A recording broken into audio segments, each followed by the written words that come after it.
Welcome to the first National Food Rescue Conference. We're changing the narrative from food waste to food recovery to feed the 41.5 million people facing food insecurity with fresh, nutritious food recovered instead of getting wasted. Together, we are changing lives. Thank you Food Donation Connection, Kroger, and Giant Eagle, and our dedicated sponsors who have helped make this vision for our conference a reality. And thank you for participating in this landmark conference presented by Food Rescue Hero, whose 15 partnering food recovery organizations making up the Food Rescue Hero Network celebrated providing fresh, nutritious food to over 1.7 million people by recovering over 100 million pounds of food from getting wasted this summer. We are leading. We are collaborative. We are impact. We are Food Rescue.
Welcome back to day 2 of the Food Rescue Conference. I am Jennifer England, Head of Partner Development for Food Rescue Hero. Food rescue is transformative. There's a synchronicity to it. You take two problems and put them together, and you create more than just two solutions. You don't just address hunger, you address community health, access, nutrition, climate change, and you create opportunities to build community and connect people that would otherwise not connect. Today, we're going to dive more deeply into the transformative power of food rescue and look at impact. Because at the end of the day, it's not about how many pounds of food you rescue, it's about the impact of that effort. So get ready to be surprised and excited and to share your insights here as part of the question of the day, on our Twitter chats and other live discussions on social media, and use the hashtag #FoodRescueConference to amplify our voices. Thank you to our sponsors, including Giant Eagle, Food Donation Connection, and Kroger. All three of these companies have proven their commitment to ending both food waste and hunger, and we are so grateful to partner with them here today.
Well, welcome everyone. I am extremely excited to have this conversation with two amazing women and my dog, obviously. I'm Leila Zarando. I am the founder of Food Rescue Hero and outgoing CEO. And I am here with two colleagues and happy to call them friends as well. And Charlotte Mornington of Olio and Temina Chaudhry of InstaFood. So I'm going to give a little bit of a background on themselves, but I'm going to let them actually talk more about how they came about doing what they do. And we're going to talk about food waste and food recovery and efforts that are not in the US and Canada. So this is really interesting for all of us who have been doing work in North America to see what is, well, Temina is in Toronto, but working in another sector of food waste. So it's very interesting to see how that is, what that industry or sub industry is like within our work. So and Charlotte Mornington, or AC, as we like to call her, is the head of impact at Olio. And she's worked in Olio for the last 7 years in various roles, including business development and partnerships, as we all do. You know, we wear many different hats in a startup, and is now heading impact and is doing some interesting work that I'm excited for her to talk about. She has a graduate degree from the London School of Economics and is also an advisor to the prestigious Health Prize. Temina is the founder of InstaFood based in Toronto, and is an entrepreneur in residence for many startup communities and has a wealth of experience to share in that field. And she is also an advisor for Village Capital, one of the most respected organizations in social entrepreneurship. So really, really proud to have both of you here. And, you know, really one of the things that I want to frame this with is because a lot of the conference is focused on food rescue and mostly within the United States and some of the work in Canada that we do. But I want to talk more about, you know, other work in food recovery and other work in food waste. So first, before we begin, I always like to ask origin stories, and I think it's always interesting to hear why people do what they do and what got them there, and it just puts a frame into all of the other things we'll talk about, and it kind of starts with a person. So let me start with Temina. Okay, so because you want the original story, so I would like to be honest. So when I started this business, Insta Food, so I just wanted to have provide an alternative to the conventional food industry, and we want to create or sell a product that the more a product is sell or sold, in the more matter is for the world and environment.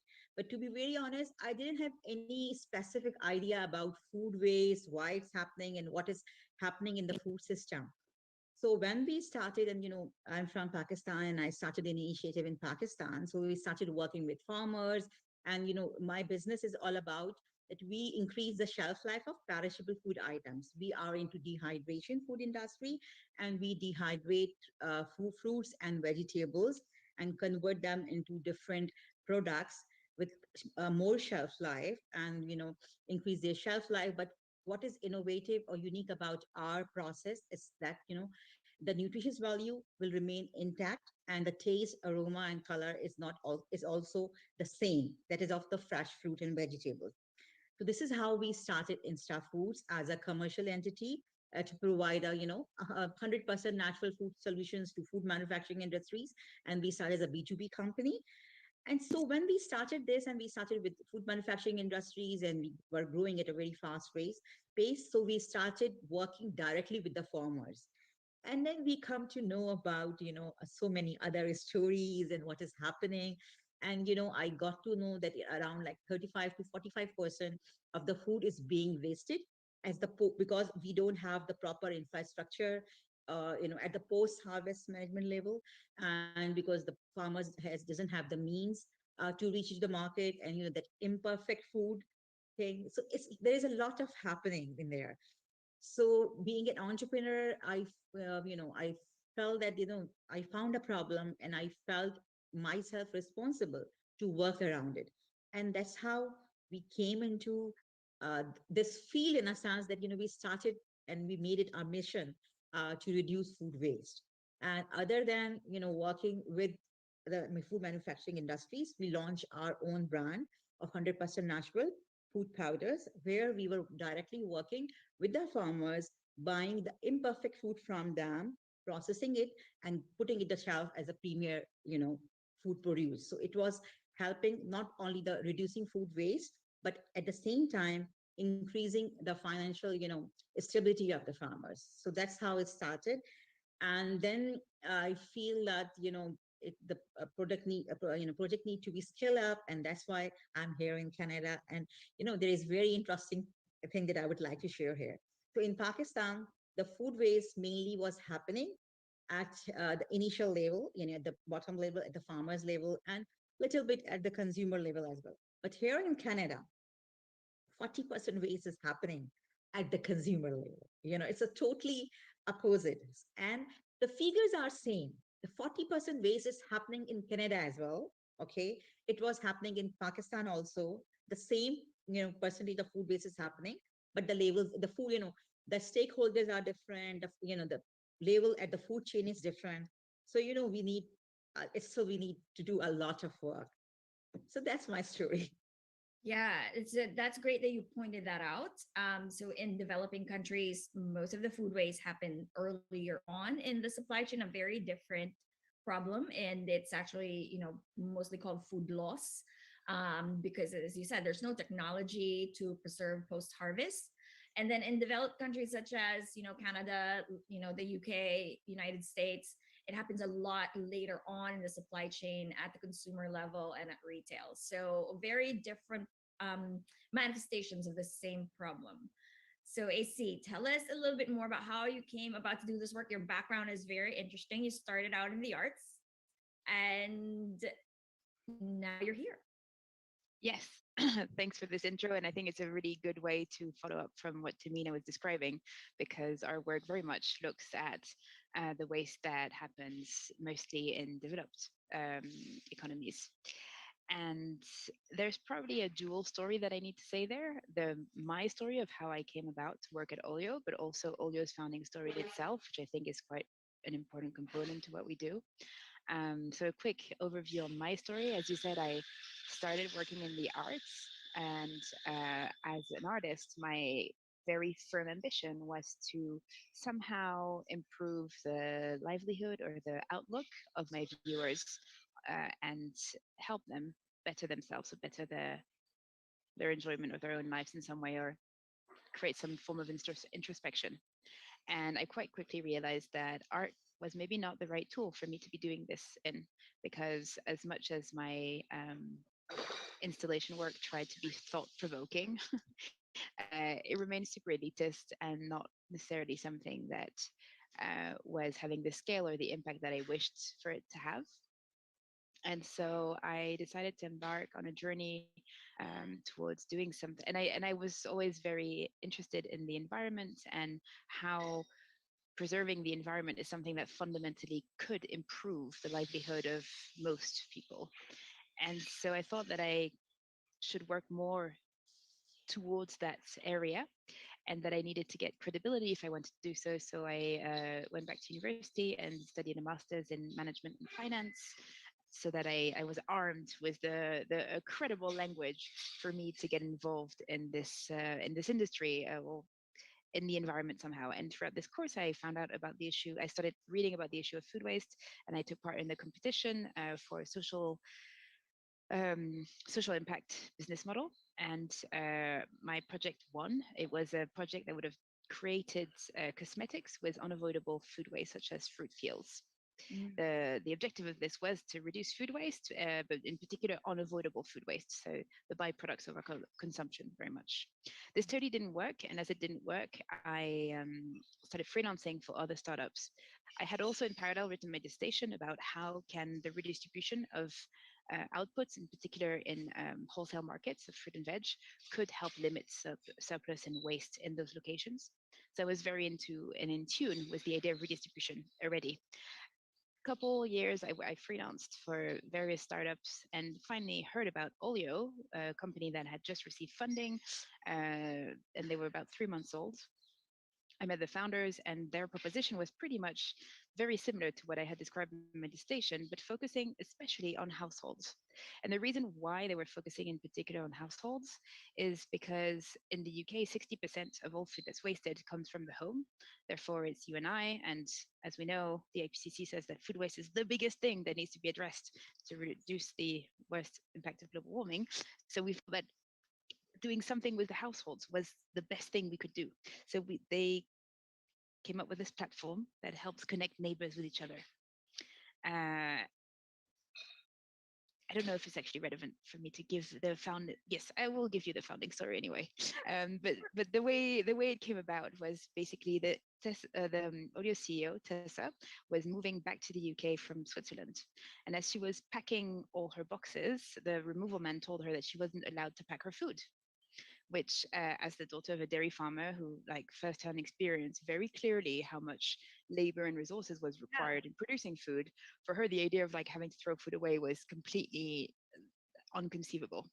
So she thought she would try to give out the food herself before moving, and tried but failed.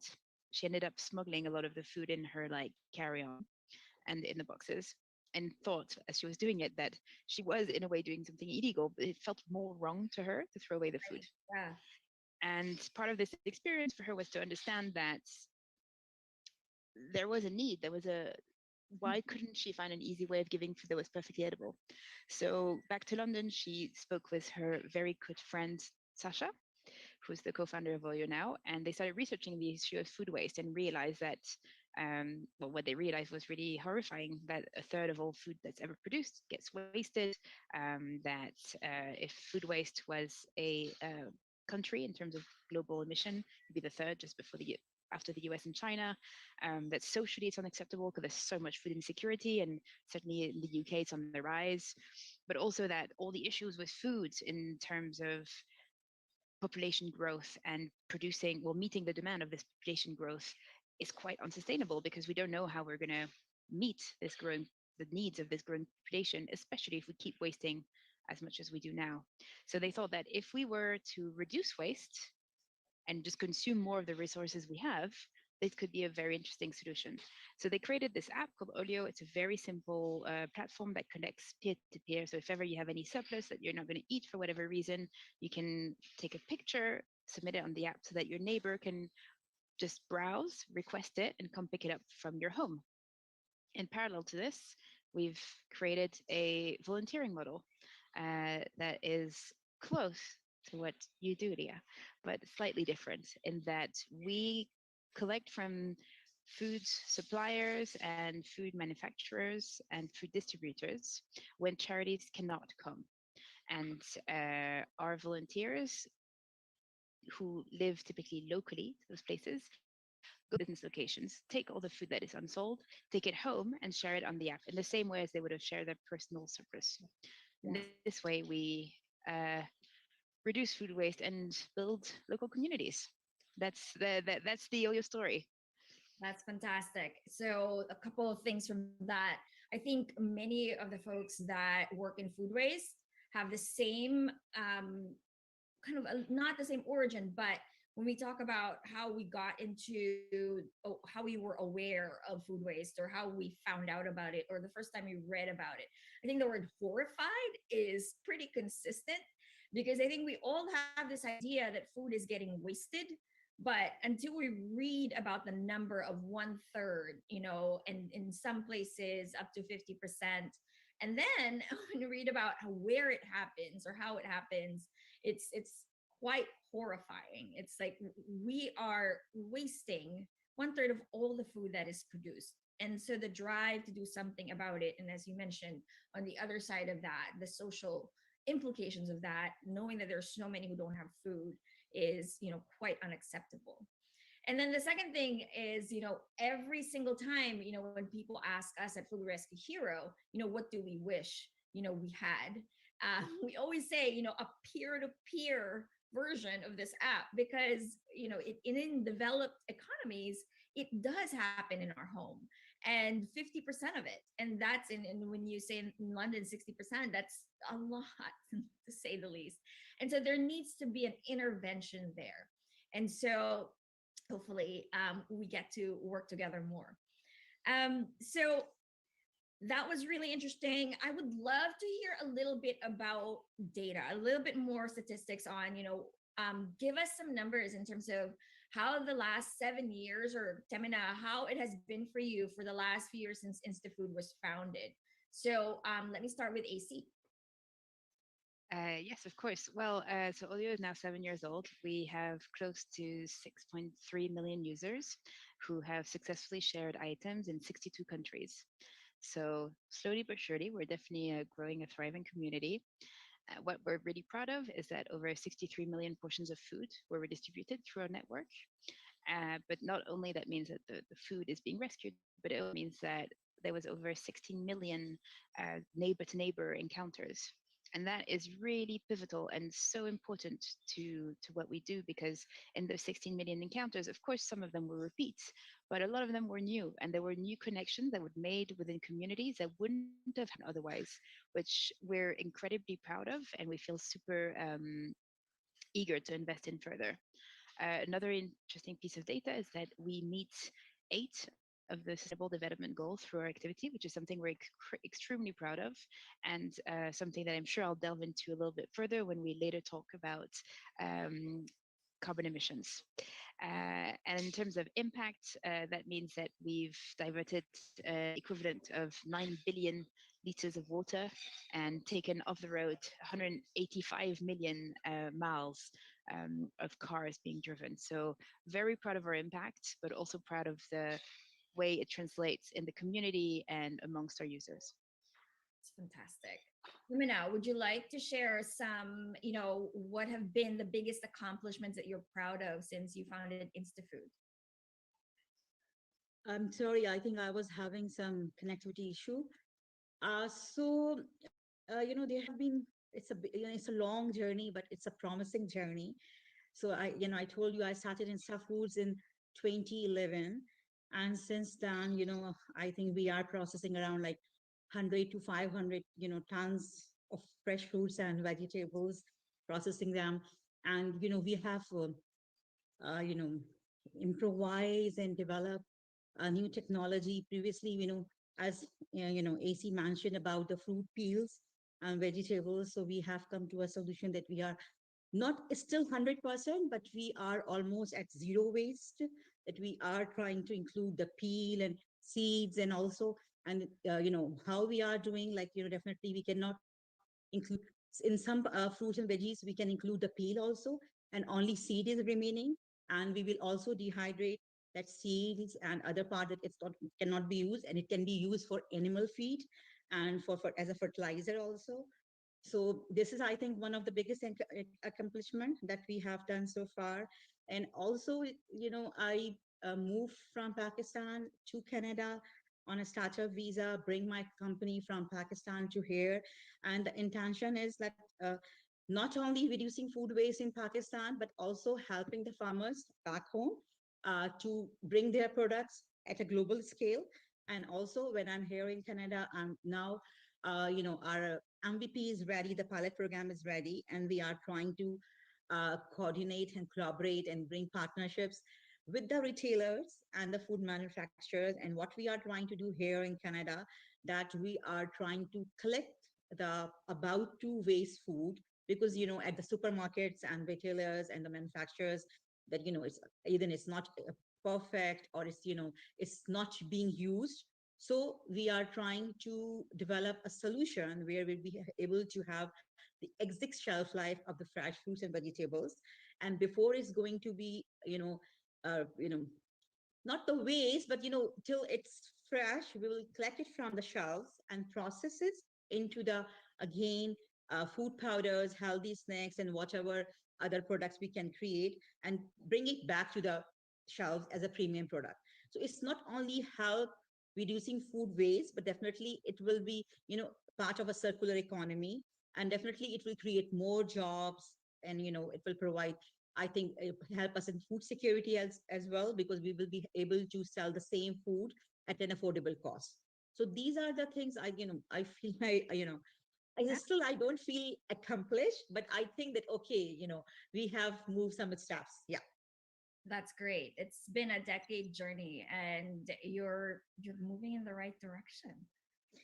And yeah, but I think in food system fellowship, having the people like you, learning from your experience, is also very encouraging and inspiring at the same time. Wonderful. So I think one of the biggest challenges with startups is, really working with very little, right? And, we don't have access to endless capital. So what we found at Food Rescue Hero is that partnerships are so pivotal to growth. And there are some that, that catalyze like really important moments in our history. So I'd be curious about, your work, and what have been along the way, the partnerships that you feel truly changed and or helped you significantly to move in the direction that you're in right now. I'll start with you, Termina. I won't say the partnerships would be the right word for me specifically, because we were a commercial entity when we started, and when we turn into the social impact enterprise. So not the partnerships, but collaborations in a way that with the with the farmers community, with the organizations, and because in developing countries things are really different. But once I'm here in Canada, here I can see a lot of support in terms of collaboration, guidance. And for me, I always say, because uh, i I didn't come with a right background. I didn't have any specific knowledge about the food system. What I have learned is by doing that, and on trial and error basis.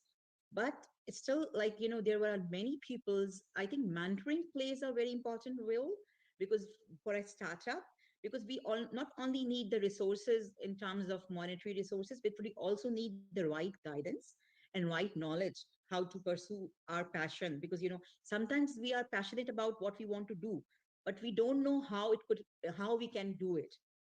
For that you need the right guidance and right kind of people around you who can guide you and who can you know um, help you in creating a roadmap for you. So for me, I think having the right networks and communicating with the right people and learning from the right people was pivotal in my journey. And just like this fellowship, and I have been to Australia also for for an entrepreneurship course, and it was really, I think, to create the vision for me, and and giving me the confidence. Yes, I can take my business and my passion to the global level. It gave me that insight. And now that this food fellowship, seeing the people like you, that okay, we are all from different parts of the world, having different backgrounds and doing different work, but we are all have the same passion to give back and to and to create impact. So I think if you're having the right network, and one more thing that we have learned, that asking the right questions is also very important. Great. You are already skipping to my last question, but that's okay.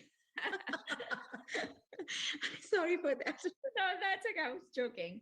So AC, so for Olio in this journey, what have been the most pivotal partnerships that you feel like propelled your work? I mean, I couldn't agree more with Tamina. Like the knowledge partnerships and people being generous with giving you tools and giving you confidence in what you're doing is priceless. It's something that in an entrepreneurial journey you can't do without. So that definitely with that. I mean, I think both you and Idea were like nodding away as Tamina. In terms of like specific partnerships, I think for us there's a fourfold of partnerships which were over time, each unlocked different things for us. The first one certainly is with our community, and perhaps it's a bit strange to talk about partnership with our user base, but we now have reached a point where we have 120,000 registered volunteers, all of them in some form or another, based on the 6 different volunteering mechanisms that we have in place, are helping us grow our community. And we were able to put this in place because people spontaneously, in the first year of existence of Olio, started wanting to meet with us and starting, no, not to meet with us necessarily, but to support us and to do things with us and to help us grow the community because they really, really liked what we did and they believed in the vision. And it's through this amazing influx of people saying, like, I love what you do, how can I help? That we started realizing that actually our vision echoed in a lot of people. And we needed to be able to harness this and to help and support individuals in their journey towards supporting a zero food waste lifestyle. And this is how we eventually created those volunteering pathways, and that definitely gave us so much power than we had as a very small team who, as you highlighted, had very little to offer to start with. So the first one is definitely was the civic society. The second one is with the private sector, because once we had those capabilities, understanding that to get more food and more regularly on the app, relying on household only was limiting, and that it was really helpful for us to start working with businesses was transformative. And the first big name we had was Planet Organic. Then we also had Pret a Manger. I don't know if those brands exist in the US, but so having those two were really like big credibility things for us. Plant Organic is a supermarket, and then the third one, which really like put us on the map in a way that other people wouldn't have, is Tesco, who's our national retailer, and being able to start working with them was something that was so precious. Now, in parallel to this, the third sector is also a partnership that was crucial because all supermarkets or all food businesses first want to give away food to charities, which is how it should be on all accounts, obviously. But what was clear was that the coverage that those third sector institutions were able to deliver was actually very small. And so for retailers to say that they would only give to charity was actually very limiting in terms of their ability to actually give away most of the surplus they had. And so for us to start partnering with our national food bank system named Fair Share in basically doing dual pitch to businesses so that a business can in a way be in a one-stop shop where they know that their food will first go to charity if it can, no matter what, but if it can't happen, they can have a member of the local community to collect and give it to the local community. And so that was quite pivotal.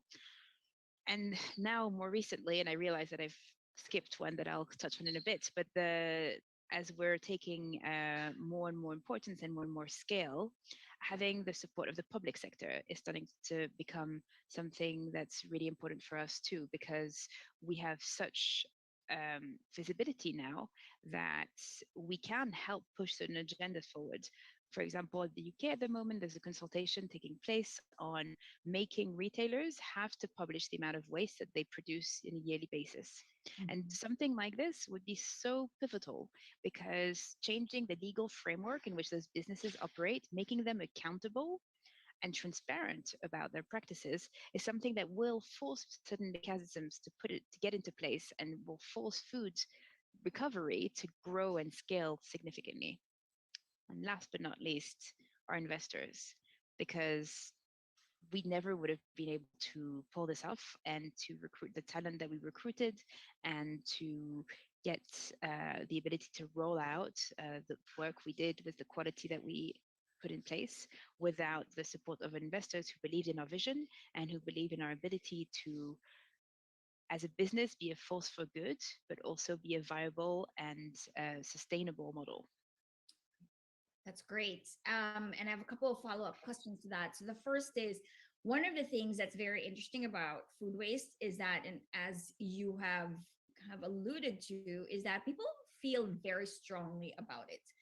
And I always say that it is one of the biggest conversation openers when we want to talk about climate change, because it's something people can relate to every single day in their lives, and it's just that, when we talk about food waste at the home, they know because they've seen themselves, they've experienced themselves throwing something out with some regret, right? And then really to have now this opportunity to be able to not do that is really important. And this is the same with retailers and with folks in the restaurant industry or big events, or kind of the stage in the supply chain before it gets to our homes.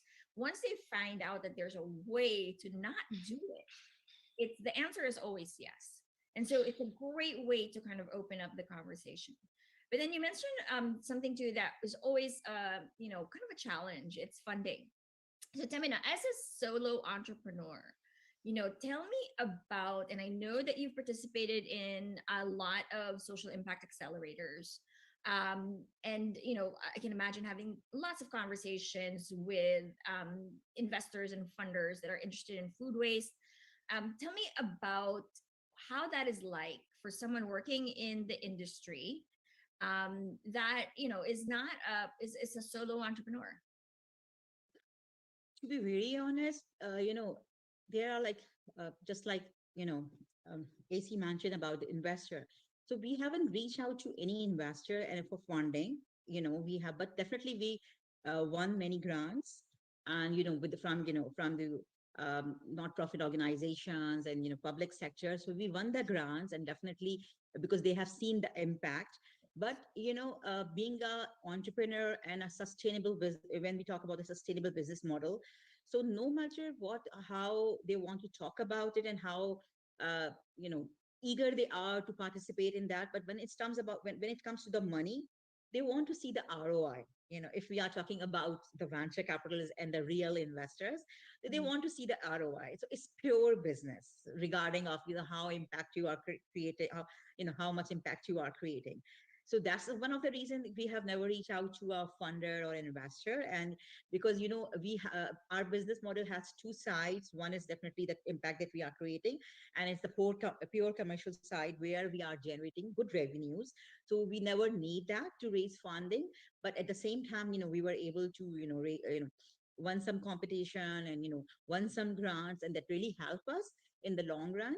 And especially for, and again here, I would say that it's not always about money. That, for some of the grants that we won is about the certifications that we need, and we were able to get the certifications for food safety and things, and that otherwise we have to spend a lot of money on that. So, that grants help us to achieve our targets.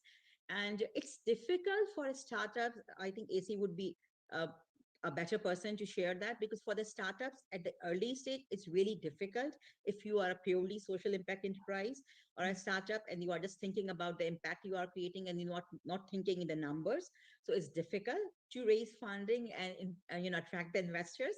But at the same time, I think during my last 10 years, things are really changed now. Yes. Now we are seeing the impact investing, and, the part of the village capital program that I am being an advisor. So they are in fact helping the social impact startups, and they are, the ticket size is small, but it's still they are investing in them, and very early stage startups. So it's, really um, inspiring to see, and I'm glad to see that the change is happening. The ripple effect is happening. It's slow, even the change is slow, but it's happening.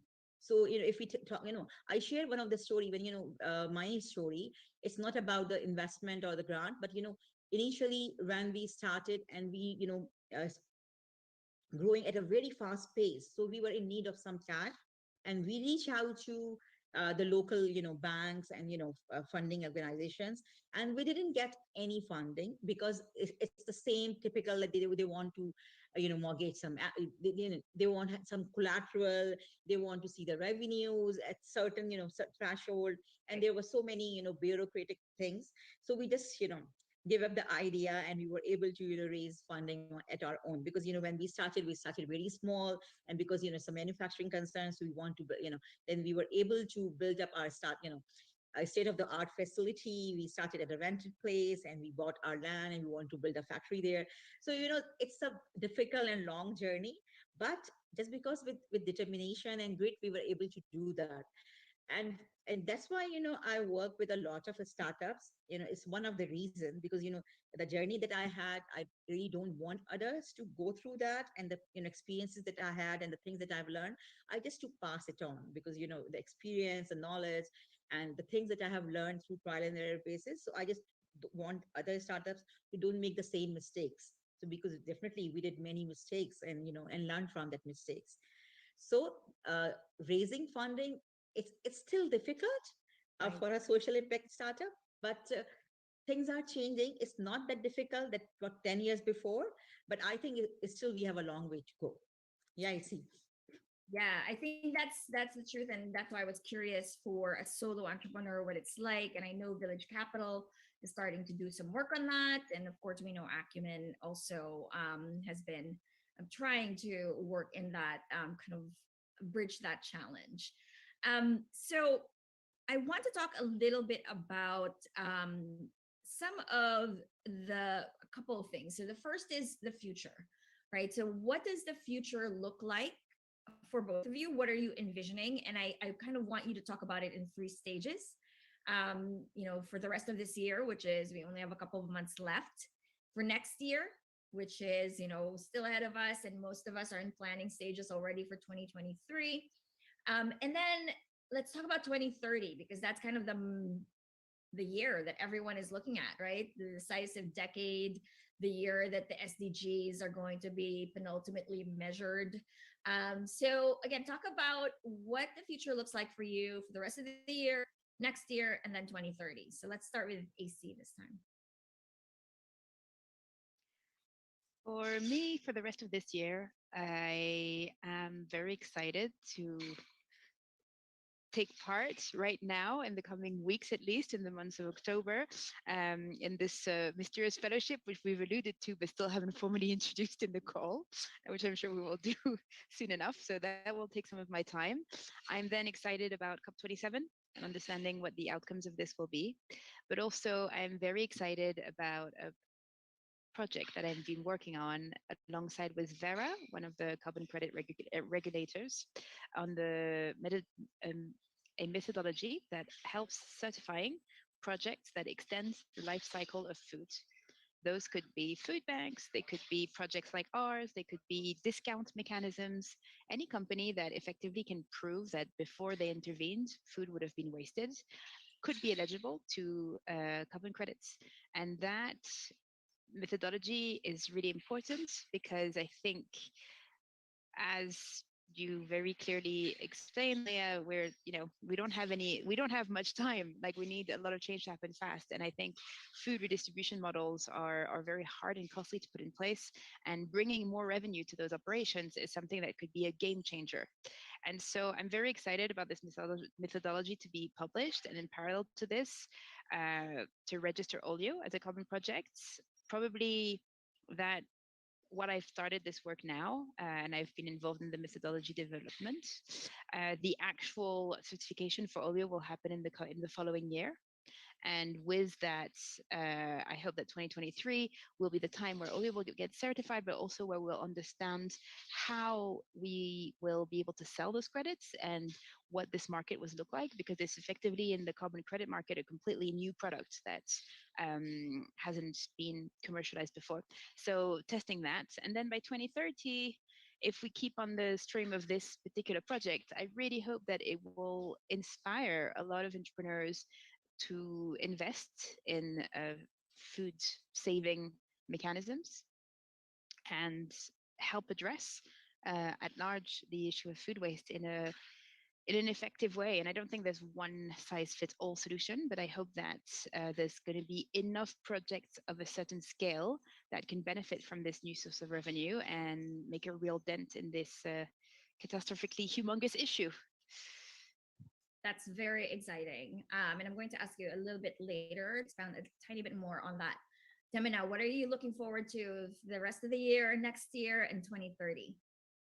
For the rest of the year, I agree with AC with this fellowship. There was so much learning, and I just shared with everyone that I'm still processing a lot of it. Evaluating, analyzing what we have learned during this year, and yeah, definitely, once it's finished, I'm taking a pause for this year, just processing things. And other than that, I mentioned earlier that we are working on a pilot program to launch here in Canada, and we are expecting it to launch it by next year. And as the MVP is ready now, we are working for creating some partnerships and collaborations to launch the program here. And but our target is the second quarter of next year. But let's see how, because things are still a little bureaucratic. And being a new immigrant here, still I need a lot of work to do to prove myself and my identity. So, but yeah, things are good. And other than that, what I have recently done, did that I started working with other food tech and agri-tech startups in Pakistan that I was not doing before. I was working with in isolation and working with as the farmer community and some public sector. So why and it's with the village capital also that I started working with one startup and I was just helping them for marketing linkages and other things. But now I made it sure that I will be working at least two startups and two three startups at a time. And the plan is that instead of working in the isolation, we can have a system proper. We work in an organized way, and so we can create a proper structure of that food system, at least in Pakistan. And we will we will be able to uh, face the challenges and find out what the actual problem is, because each one of us facing the challenges at their own, and we have our own perceptions. So just trying to build at least a narrative, a common narrative, and trying to build a strategy around that. This is that. And one more thing that I would like to see by 2030, I started this before coming here, but it was halted. It's to create a co-production facility Mm. at the fields for the same thing that I'm doing, and it's happening in my facility. So we can have a small co-production facilities that can help farmers, and that can solve the logistic problem also. And again, it will have the greenhouse emissions, the carbon footprint that we create during the logistics and other many things. So if we have a co-production facility near where the crop is harvesting, so we'll be able not only to reduce a lot of food loss and waste, but at the same time, I think we will be able to reduce that carbon footprints also. So that's my bigger vision, but there are many small steps and milestones that I still have to achieve. So is this co-production facility, for farmers to be able to create products from their own harvest, probably preserve food like canning and, fermentation so that they can extend the life of it? Is that what it is? Yeah, dehydration, canning, whatever the preservation facilities, the natural preservation facilities are available, so they will be able to do that. That's fantastic. Definitely needed. That's also something that, us here in the US have been trying to, you know, always, put closer to the farmers, value added products, preservation products, not only add, you know, um, price and value to and revenue to the farmers, it also, again, as you mentioned, extends the life of the food. Um, so AC, I would love for you to expound a little bit more about this project that I find so fascinating. As we know, carbon markets are this emerging industry. A lot of folks are trying to understand it, trying to participate in it. There's already big risks associated with it in terms of, not quite so straightforward providers. And then the challenge of measurement is always extremely difficult. So tell us a little bit about this project, so that we can be prepared for everyone to participate, from Temina to Food Rescue Hero to the others working in the industry. You're clearly very right in highlighting that it's a complex issue, and that's a complex industry, and it's something that's been very criticized very heavily last year at COP between, whether it was Greta Thunberg or many others. The idea of carbon credits is something that's very problematic for a lot of people, and I completely understand why. But the way I see carbon credits is that they are the response from the financial sector towards the environmental issue of global warming. And it's a concept that came about in 1997 as part of the Kyoto Protocol. And this concept was following a surprisingly lengthy process that started in the 60s, actually, in Canada, where scientists realized that it was the fumes of a nearby factory that was killing the fish in the lake. And before that, it wasn't associated clearly. There wasn't a clear view that the activity of businesses was actually affecting in many ways the environments around which they were operating. And so from this very early study that happened, well, very early, I don't know if it's that early because it's now seems like such a blatant fact, but it's only based on this study from the 60s that eventually in 1997 it became a thing of actually we need a mechanism to mitigate this. We need to find a way to still run economies, to still sustain humanity in their needs for food, for shelter, for clothing, for education. So we still need to produce, but we need to do so in a way that is cautious and that balances um, off with preserving the world in which we live, because there's no point producing if you can't live in the world. And what was proposed was that if those businesses that were cutting trees or producing a lot of smoke were in parallel to invest in projects that helped mitigate this. For example, if trees soak in some of the smoke through their growth, if forests are preserved, if cook stoves are implemented, a lot of those different interventions can actually help even off a little bit. Now, what's really important to note is that there is already a lot of carbon in the atmosphere, and investing in projects that will future proof is not enough. It's not enough because that we also need to absorb some of what is already in there. So that's one thing to bear in mind. It's not enough for a company to say that they've offsetted this year's emission. It's a piece of work that needs to be done throughout the integrity of the business's life and impact. The other thing that's important to note is that it's also really not okay to use carbon credits as a joker card. It's not an out of jail card where you're like, oh, I produce 100, I buy 100, I'm good. No, carbon credits are the last resort when every single business and frankly individual has a responsibility towards the environment is on their own consumption and their own production of emissions. And so it's important that we all in our capacity in our homes personally and in our work really think about how we can do things differently. How can we redesign our operations for them to be as not polluting as they could possibly be? But we still need to exist, and there's still things still need to happen. They just need to happen and be done in a better way. And only once you have really redesigned your operation can you start offsetting what cannot be redesigned. And this is part of businesses creating a net zero strategy. And it's crucial that businesses go through this process of creating this strategy of how to redesign operations for them to be less carbon heavy so that we can imagine and hope for a world where we do balance off and we do mitigate the worst impact of global warming on our planet.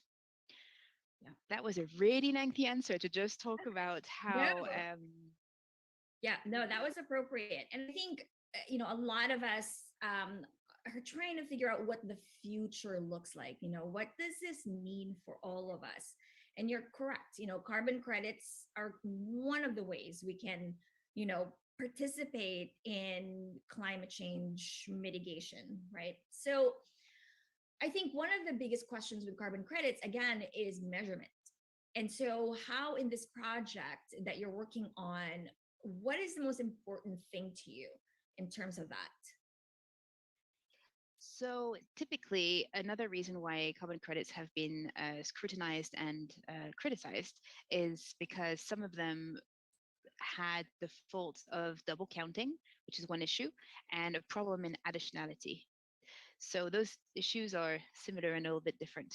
Additionality is the ability to prove that really the project is different from the status quo, and that without this project, something of lesser outcome would have taken place.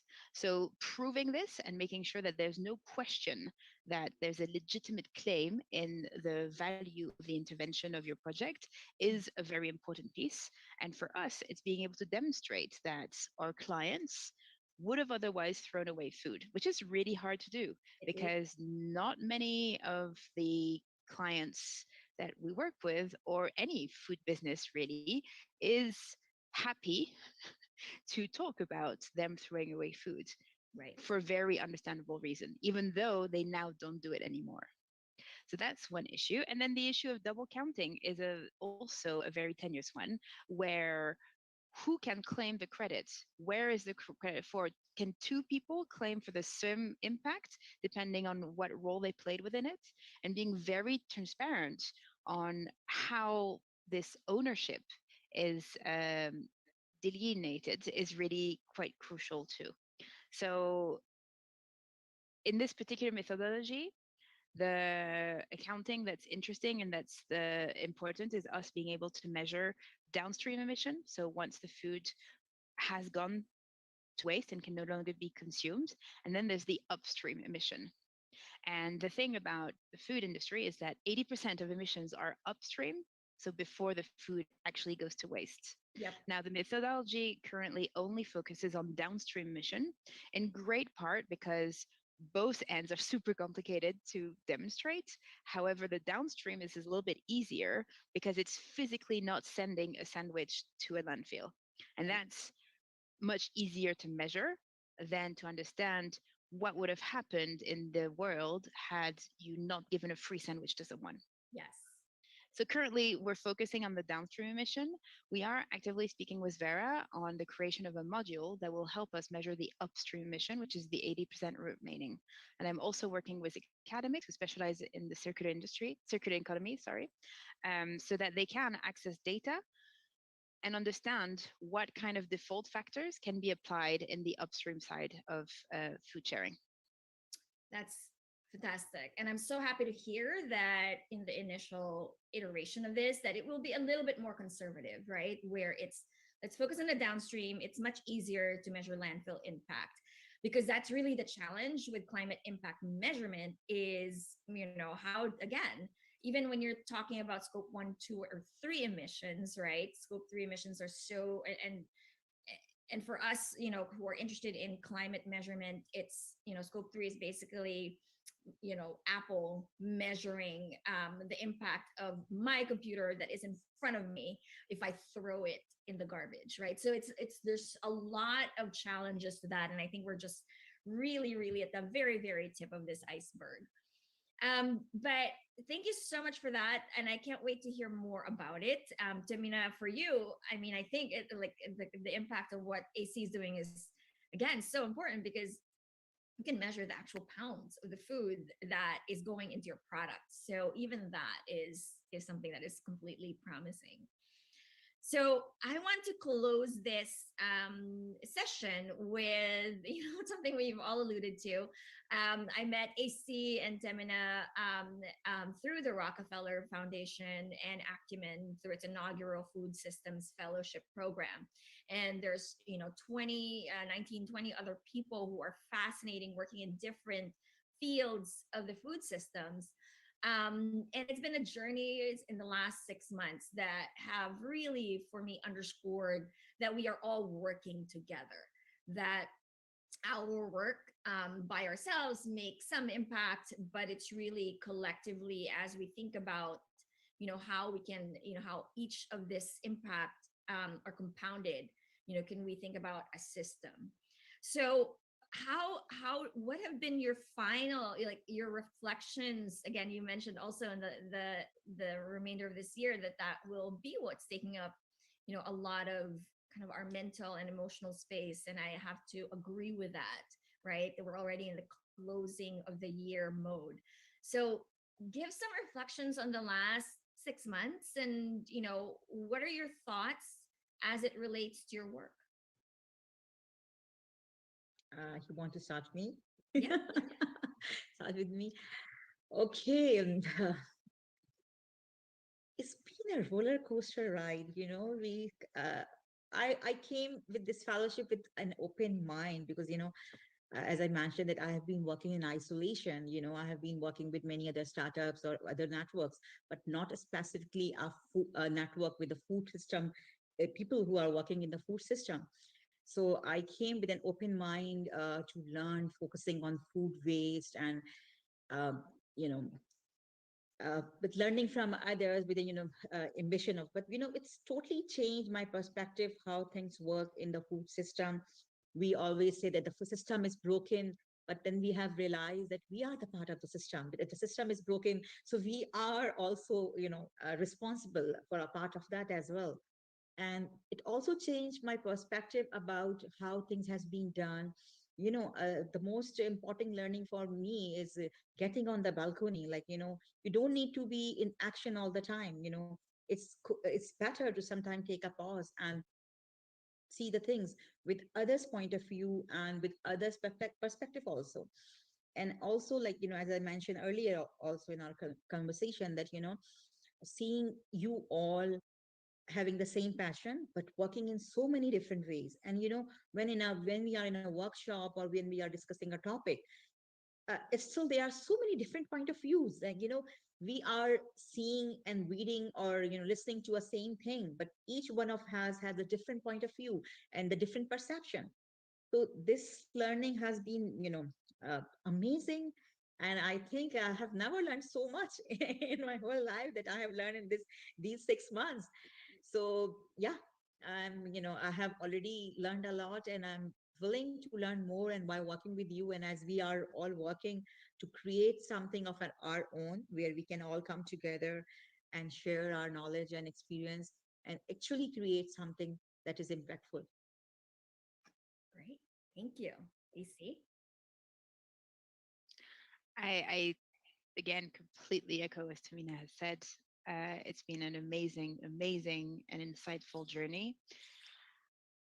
And what a privilege to be part of such a program. And I think that my wish for everyone who listens to this recording is to look into fellowships and to look into finding fellows to help reflect with and to help give perspective on your own outlook, because it really is something, the concept of fellows and of fellowship is something that sincerely, for me, has broadened my outlook on life, and I think the quality and the depth of my outlook in a way that I couldn't have imagined it happen otherwise.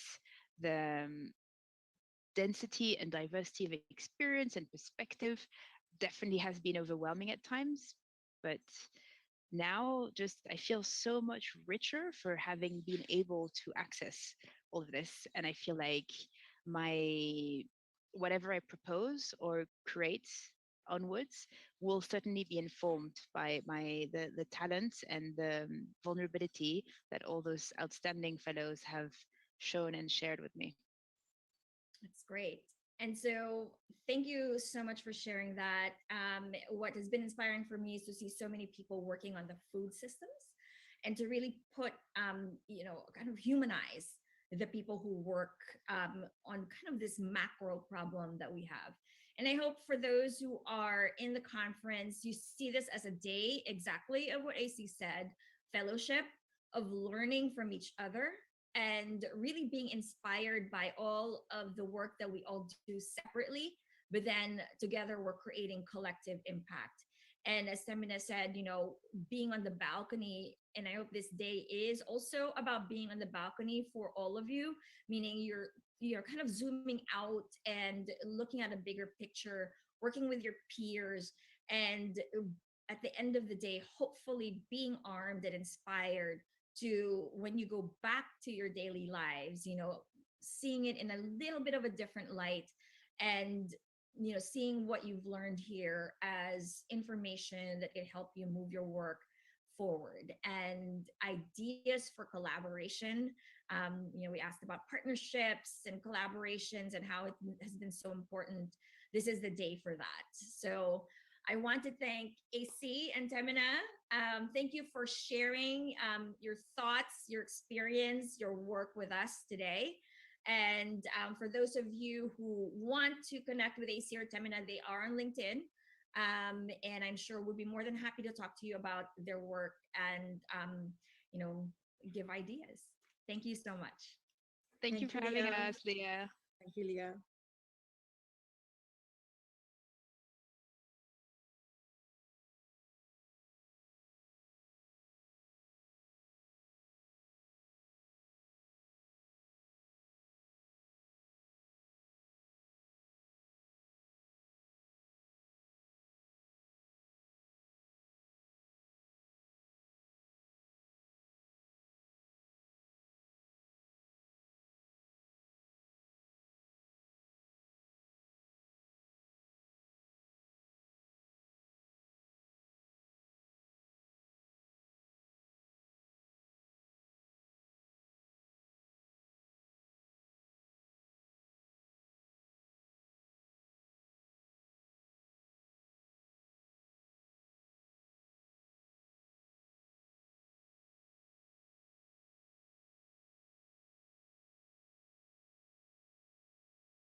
Precious resources go into every beet grown to sell. When a beet isn't eaten, it doesn't just get wasted. The resources that grew it in the first place are wasted as well. And it's a lot of resources. Seed harvesting, prepping, packaging, selling, planting, growing, weeding, harvesting, transporting, preparing, storing, shelving, and then so many beets don't sell. Some don't even get transported for sale in the first place.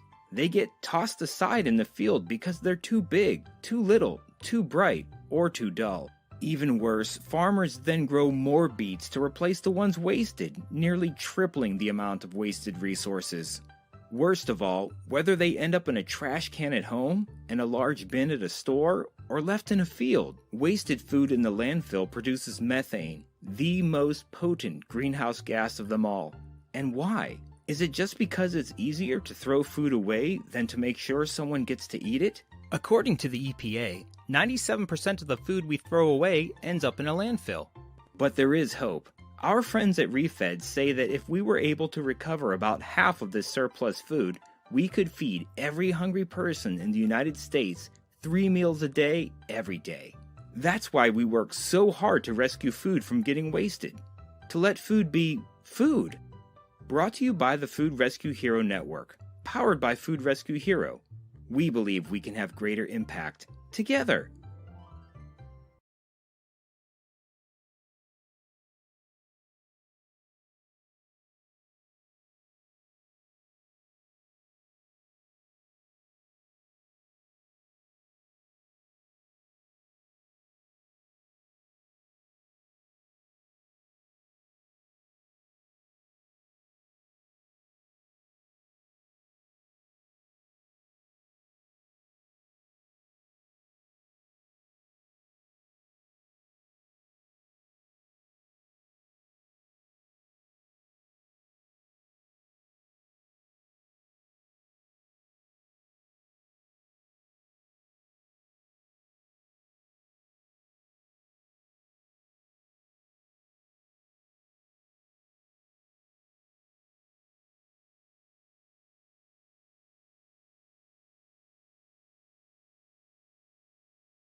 Hey there. Hey, Sean, can you hear me? I can, yes. How about me? Great. Yeah, you sound great. Good, yeah. Tried the earbuds since we've got like some through traffic over here. Gotcha. Seems decent. Yeah. Good, good. How's it been? How are things? Pretty good. You can see I'm like battling this little ray of sun here, but I'm not complaining because I'm in Buffalo right now. It's been like hailing for the last 2 or 3 days. So I'll take You're some normally in, Santa Barbara. I was going to say, yeah, you're in California, right? Normally. Gotcha. Yeah. Nice. Yeah, it's been cold out this way, so I'm sure that's been fun. Yeah. I actually was in Pittsburgh just last week, and I Nice. think it was like a little nice spell. But Yeah, caught a window. Yeah, we got some people who came in from like Erie, PA, and it's just snow. Well, it's slush now, but it was snow. yeah. Good. Yeah, it seems like most of these have gone off pretty much without a hitch. They seem like they're pretty easy to use. Sounds good.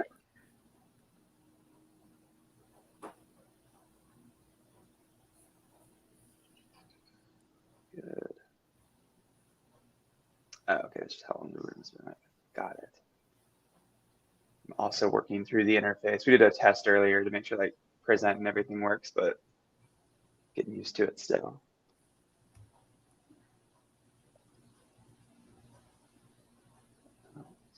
Questions. Cool. So is Patrick ready to go?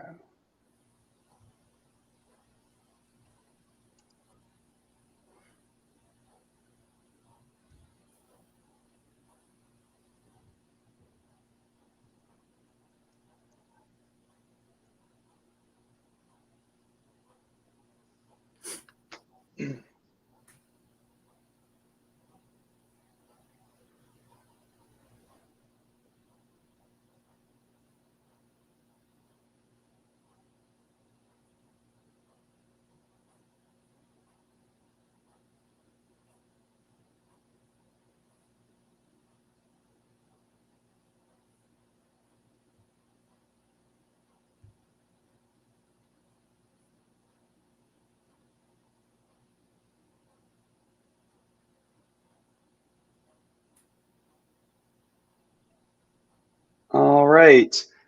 Minerva, hi. Hey, Sean. So for the people who are watching, I just wanted to kind of give us a quick intro. I'm Sean Hutchesson. I'm the data analyst at Food Rescue Hero, and today we're going to be talking with you, Minerva, at the well. I'll let you introduce yourself. Tell us about yourself. Sure. Yeah. So thanks for having me today. And I loved that beat video that we all just saw. That was really awesome. So I am a climate analyst for ReFed. And ReFed is a national nonprofit, and we're dedicated to reducing food waste across the U.S.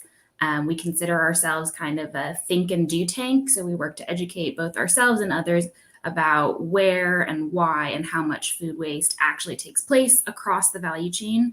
Understand the solutions that currently exist and are developing to address some of those root causes, and to provide actionable data for stakeholders across the food system. And we work in two main areas. The first is data and insights. So we're collecting and analyzing information, which we then share via the Insights Engine tools that I'll be showing you all in a moment. And then we also work on stakeholder engagement and communications. So we're focused on bringing folks across the system together under what we like to call the big tent, and share resources and make connections. And then just a little bit about me. I am calling in today from Buffalo, New York, where I grew up, but I normally live in Santa Barbara, California, and I seem to have brought a little sunshine with me. I moved out there a couple of years ago to complete a master's degree in environmental science and management from the Bren School at UCSB. And I just haven't been able to quit the sunshine. So I joined ReFed close to a year and a half ago to apply that background in climate science and really dig into our understanding of the connection between food waste and climate change. That's great. So I guess, why is it that organizations typically want to calculate like their CO2 impact? Why? Yeah, it's a good question. My gut reaction is, how could you not want to, but I think there are a growing number of really practical reasons that organizations would want to calculate their impact in terms of emissions, and especially for those that consider sustainability or the environment a priority. I think understanding your own contribution is a first step towards unraveling all the ways that you can minimize your impact by making some more sustainable choices. There are also some external factors. Increasingly, we are seeing regulations that require businesses to report their annual emissions. Jurisdictions like counties and cities are doing greenhouse gas inventories and may require businesses to kind of provide some input there. And lastly, there's a lot of money out there available to organizations that can prove that they're working to reduce emissions as climate change increasingly becomes something that we're all really cognizant of. And whatever reason you have for wanting to calculate your emissions, we want to be a resource. Yeah, definitely. And you guys have a great tool for that. And I guess I'll let you kind of walk us through a quick demo of that, just to sort of show it and see what like what our partner organizations can do to sort of calculate their impact and how they're reducing CO2 emissions or helping reduce them. And then I guess we can ask like follow-up questions from there, because I think the tool really speaks for itself. But sounds great. All right, let me see if I can figure out this screen share.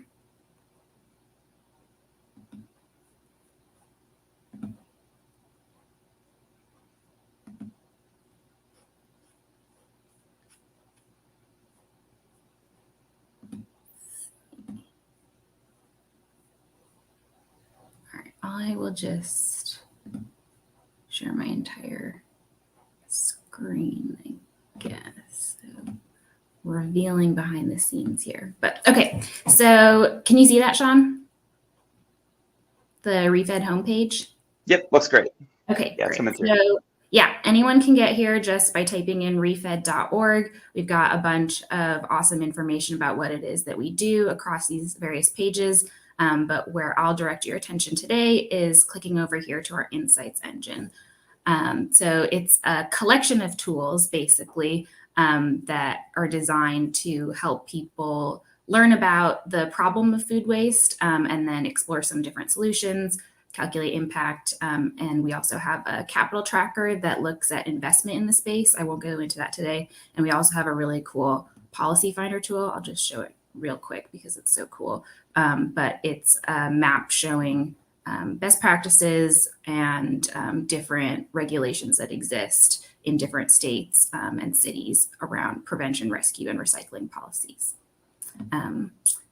So back to the main page, understanding the problem, we'll go to the food waste monitor. And so we have some kind of headline stats about the amount of surplus food that was generated in the country in 2019.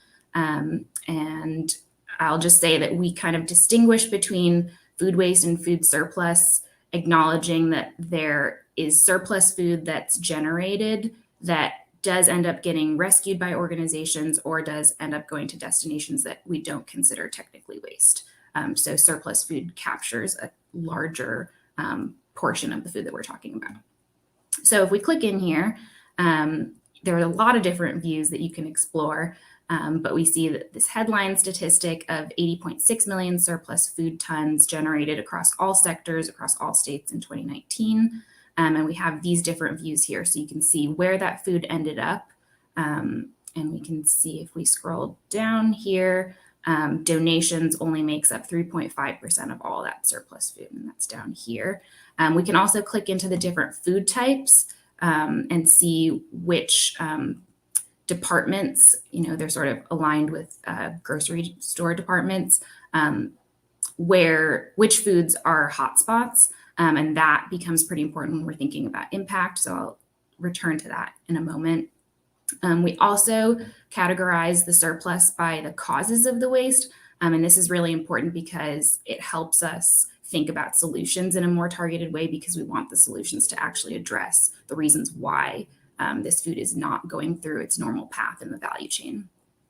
And then lastly, we show the different sectors that generate this surplus. And I always think this graph is pretty striking because we think about all of the kind of things that can happen along the value chain. And then what we see at the end is that actually households end up being responsible for a lot of surplus that's generated. We can also click into different sectors and zoom in on kind of similar views. You can look at things by state, and we also look back at years. So you can do that with this dropdown or by using this menu down at the bottom. And then we can also look at the dollar value of all that surplus, the CO2e impact. We also do impact in terms of water use and meals that could be generated from that surplus. So that's the Food Waste Monitor. I'll also say if anyone's interested in looking at all of this information in more detail, you can download the data in this top right corner. And then we also have our methodology documents linked in case anyone is interested in learning about how we calculated all of this. Sean, any questions there before I move on? Yeah, actually, yeah, I'll start a little bit with that. I noticed a couple of things in there.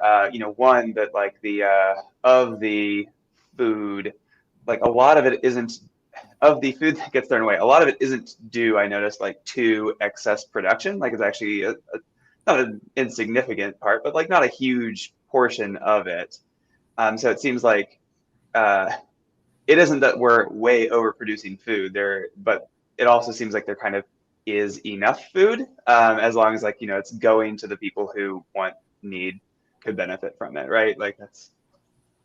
Yeah, I can't remember the exact statistic, but I think people have done the work to show that with the surplus food that's generated, we could feed the number of people that are insecure in this country like several times over in the course of a year.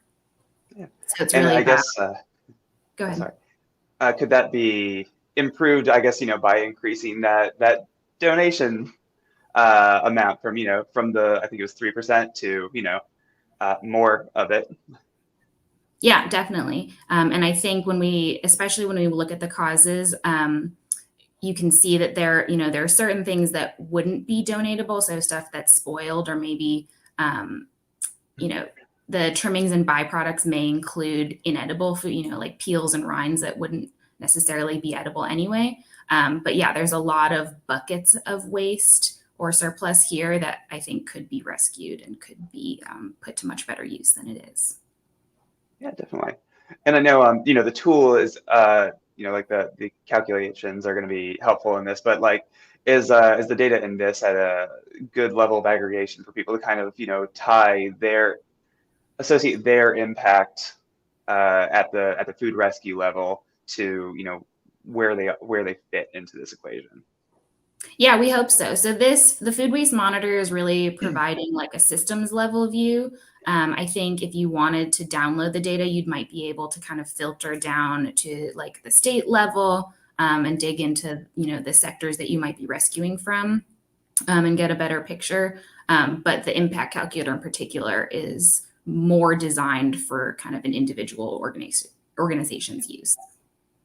Yeah, absolutely. Yeah, I'll let you keep going. That was kind of all I had for now. Yeah, thanks for that. Okay, so the next tool that I'll go to is our solutions database. And so we looked at a suite of, I think, about 40 different solutions. There's probably more than that, actually, that fit into what we call these 7 different key action areas. And a lot of them have to do with actually preventing the food from going to waste in the first place. And then some of them have to do with rescue and donation. And then the idea is that anything that can't be prevented or rescued should get recycled rather than going to the landfill. So I won't spend a ton of time here, but basically we did a whole analysis about how much investment should go into each of these solutions in order to ramp up food waste reduction in order to meet the USDA and EPA's goal of reducing national food waste by 50% by 2030. So that's kind of what we've laid out here. I'll just sort by action area really quick and scroll down to our rescue solutions and show you that for each solution, we have a fact sheet that provides even more detail about how we've modeled investment and interest in these solutions, mapped it out over 10 years, with the idea being that, the data was from 2019 and we're thinking out to the 2030 goal year, and really lays out kind of how the investment needs to be distributed across different funding sources, what the financial costs and benefits are for different stakeholders, and a lot of other really interesting information. So definitely encourage folks to check that out. If you're interested in learning more about who's actually working on these solutions, we have a solution provider directory that has over 1,500 organizations now that are working in this space, and you can search by all different filters and find out a lot about these really awesome organizations.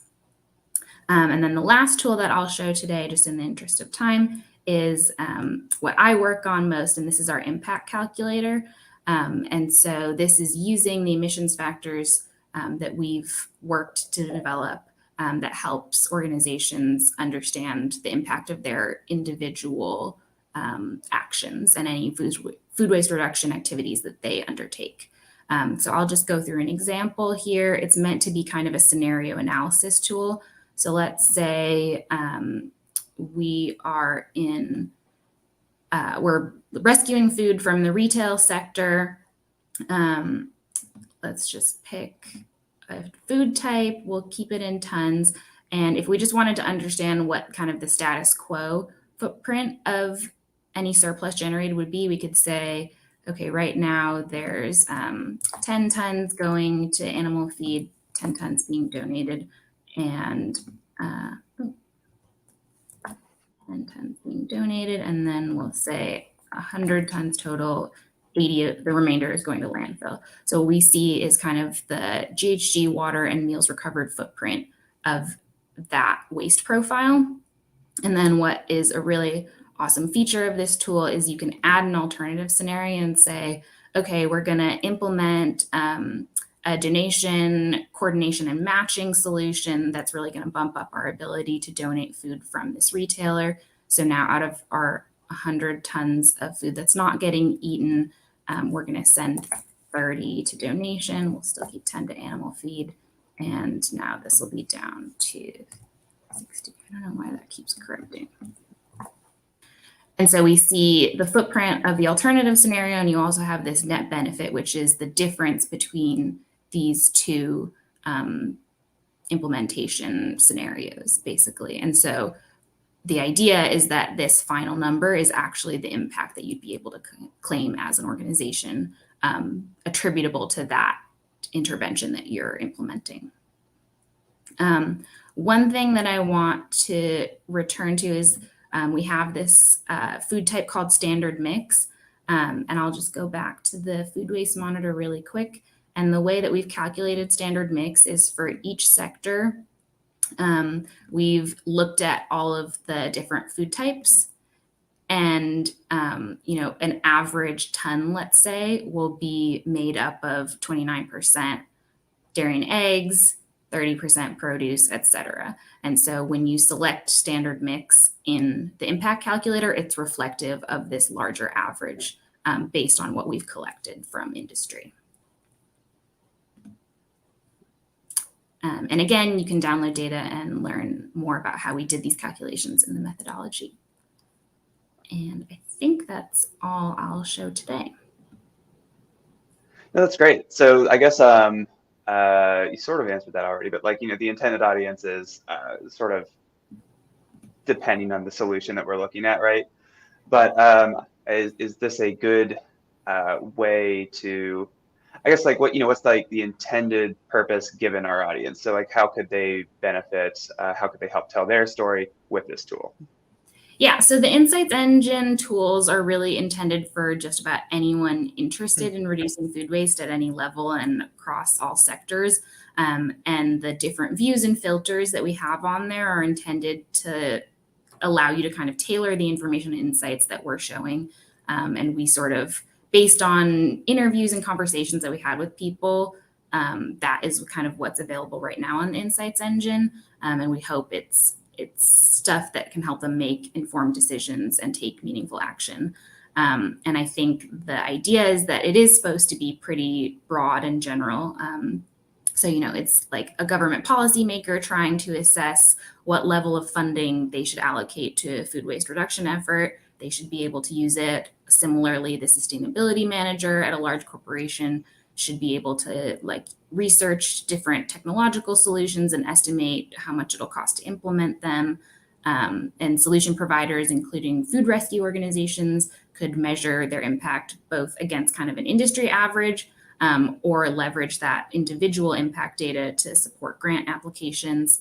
And lastly, we're hoping that academic researchers can kind of explore the data gaps and nuances to inform further research and keep pushing our understanding forward. Yeah, I saw there's a, for the different sources that you can look into, I noticed there's like a little data quality kind of indicator. Yeah, so we've evaluated each data source on kind of a matrix of different qualities. And the idea is that we'll keep it's a way to hold ourselves accountable to keep improving the data sources, but it's also a way to communicate externally that these are areas where we'd really appreciate and welcome input if anyone thinks that they have data or evidence to support whatever the data source may be.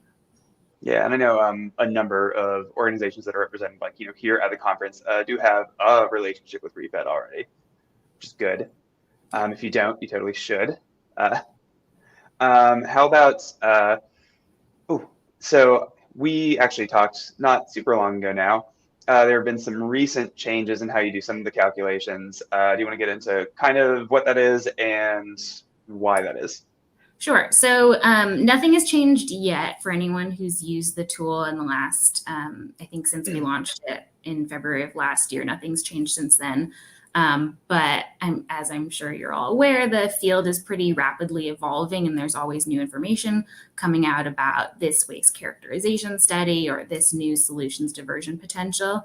And also a lot has happened in the world since 2019. So we're planning to launch an update of the Insights Engine next April, and it's going to include new years of data for 2020 and 2021, some new data sources and some updated assumptions that drive our model, some updated emissions factors, and hopefully some new ways for users to kind of access and interact with the information. So one thing that you and I talked about, Sean, and something that I think is of relevance to the people on the call today is that we're adjusting, it's like getting really specific, but we're adjusting the way that our donations are modeled in the impact calculator. And so the way it works right now is it's looking at the whole life cycle of the food material, from farm to fork, and evaluating all the emissions that are generated along that pathway, and then also any emissions associated with where that food ends up, across all those different destinations that I showed. And so right now, the way donations are modeled, or I guess I'll step back. One pathway that food could take is, say it gets discarded by a restaurant and sent to compost. So then it's responsible for, all the emissions associated with growing the food, getting it to the market, getting to the restaurant, preparing, serving it. And then if it gets discarded, then say like being picked up by a truck from the dumpster and transported to a compost facility, and any emissions that are associated with the equipment used at that facility. And then maybe if they want to divert that food from landfill or from compost, and rescue it, so then it's food that's being donated from the restaurant to a food bank. And so you avoid the emissions associated with compost, but we do add in a small component of emissions required to transport the food to the food bank and store or refrigerate it there. And I think that perspective is really important to take when, we want to capture all the emissions that are taking place and not leave anything unaccounted for. But because the impact calculator seems to be really useful for people calculating their own individual impact, we've seen that a lot of the people using the tool are not necessarily the donating entity, but the entity that's accepting the donations.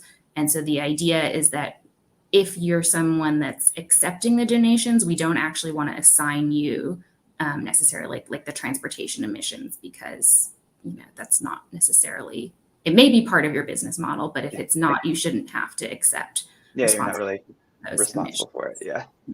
So for, I think some people, if this is a tool that you've used in the past, you may actually see the emissions decreasing. Nice.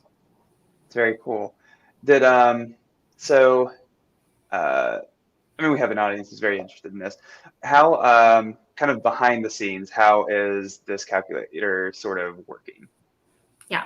So we use emissions factors is what they're called in the impact calculator. So it's per ton or per kilogram of food material, and then dependent on what activities are taking place in each sector and or destination, and it varies by food type. And so we worked with an environmental consulting firm called Qantas, and they operate the World Food LCA database. And through that database, they have access to some of the most detailed and comprehensive emissions data that's available. And so we worked with them really closely to model all the activities and processes that we understand to be happening to get food from the farm to wherever it's going and all those destinations. Yeah. So it's, and it's a series of, like factor conversion kind of referencing a table of that, which is downloadable for the most part. Yeah. There's some nuance in terms of like how granularly we can disclose the emissions factors that they provided to us based on, database confidentiality. But we're hopeful that what we are able to share at the food department level is granular enough to be useful. Yeah, I think so, and definitely at a minimum at the organizational level for what people who are watching this do. I think it's a very good tool for that. And we've had a couple of conferences, sessions about how, they can take the data from what they do and tie it to these external sources. And this is a very good tool to do that. Awesome. That's great to hear. That sort of answers my other question. It gets towards it, which are kind of, about those data sources. There's that large database. And when what are some of the other data sources that you have that, you've evaluated the quality on? Yeah, that's a good question.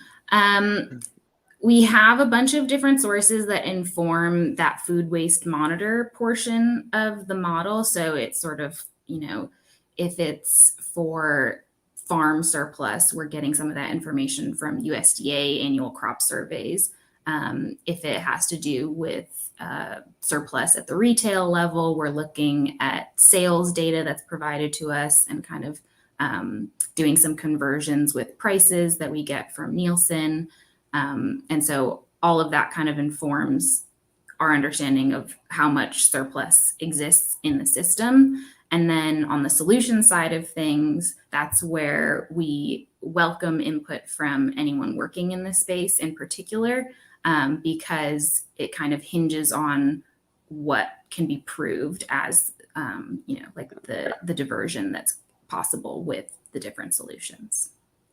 Yeah, and it's the focus here has definitely mostly been on the impact calculator, but I do want to again kind of direct people towards the policy library. It is probably the best aggregator of food waste policies I've ever seen, and I think it's a good policies that affect food waste are going to kind of be everywhere soon, right? And they're going into more and more spaces, and I think that is a good place to see what is happening in those policies, and also for people to kind of get a heads up on how it might end up impacting their operations, right? Yeah, I think the last I saw, the policy finders actually are, it gets the most clicks across all of our tools. And I'll just shout out our former policy fellow, Samantha, who's now hard at work at Harvard Law School for all of her really diligent and detailed work on that tool. That is extremely cool. So I think that is most of what I asked. I'm a very specific type of nerd, but kind of what was the workflow to go into, what was the tooling to help build this? In addition to proprietary data, that kind of stuff. But I mean, the nuts and bolts of what you do there.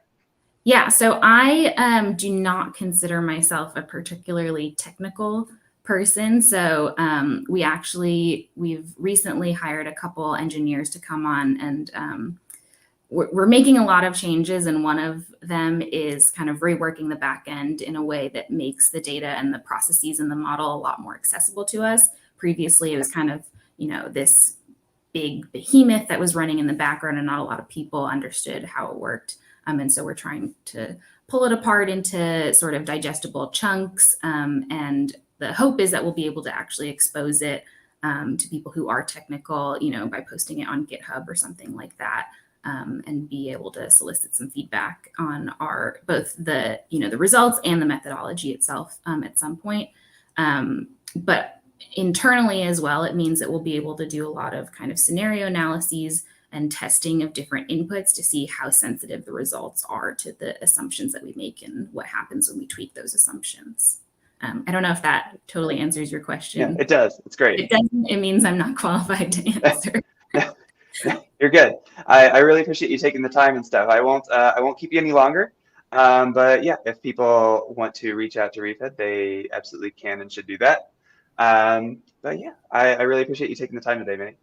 Awesome. Thanks so much for having me, Sean. It's always great to talk about this and be able to hear from other people about how we can help them. So definitely welcome anyone's questions and input. Right. Well, I appreciate it, Minnie. I'll talk to you soon, hopefully. That's great. Bye, Sean. Bye.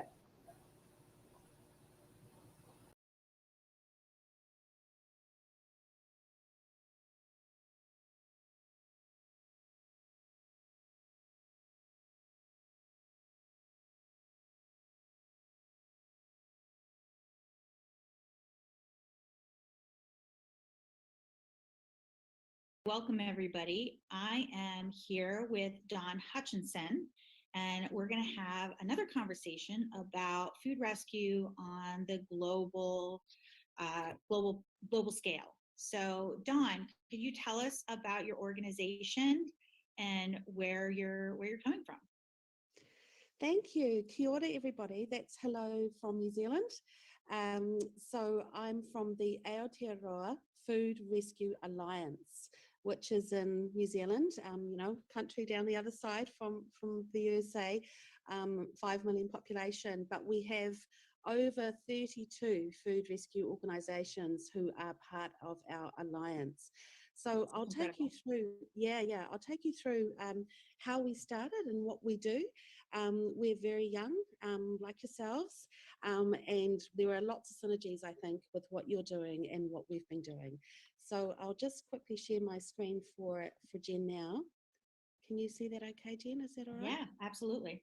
Cool. So our kaupapa or vision is what you would say is effective food rescue in New Zealand in Aotearoa, or food for all.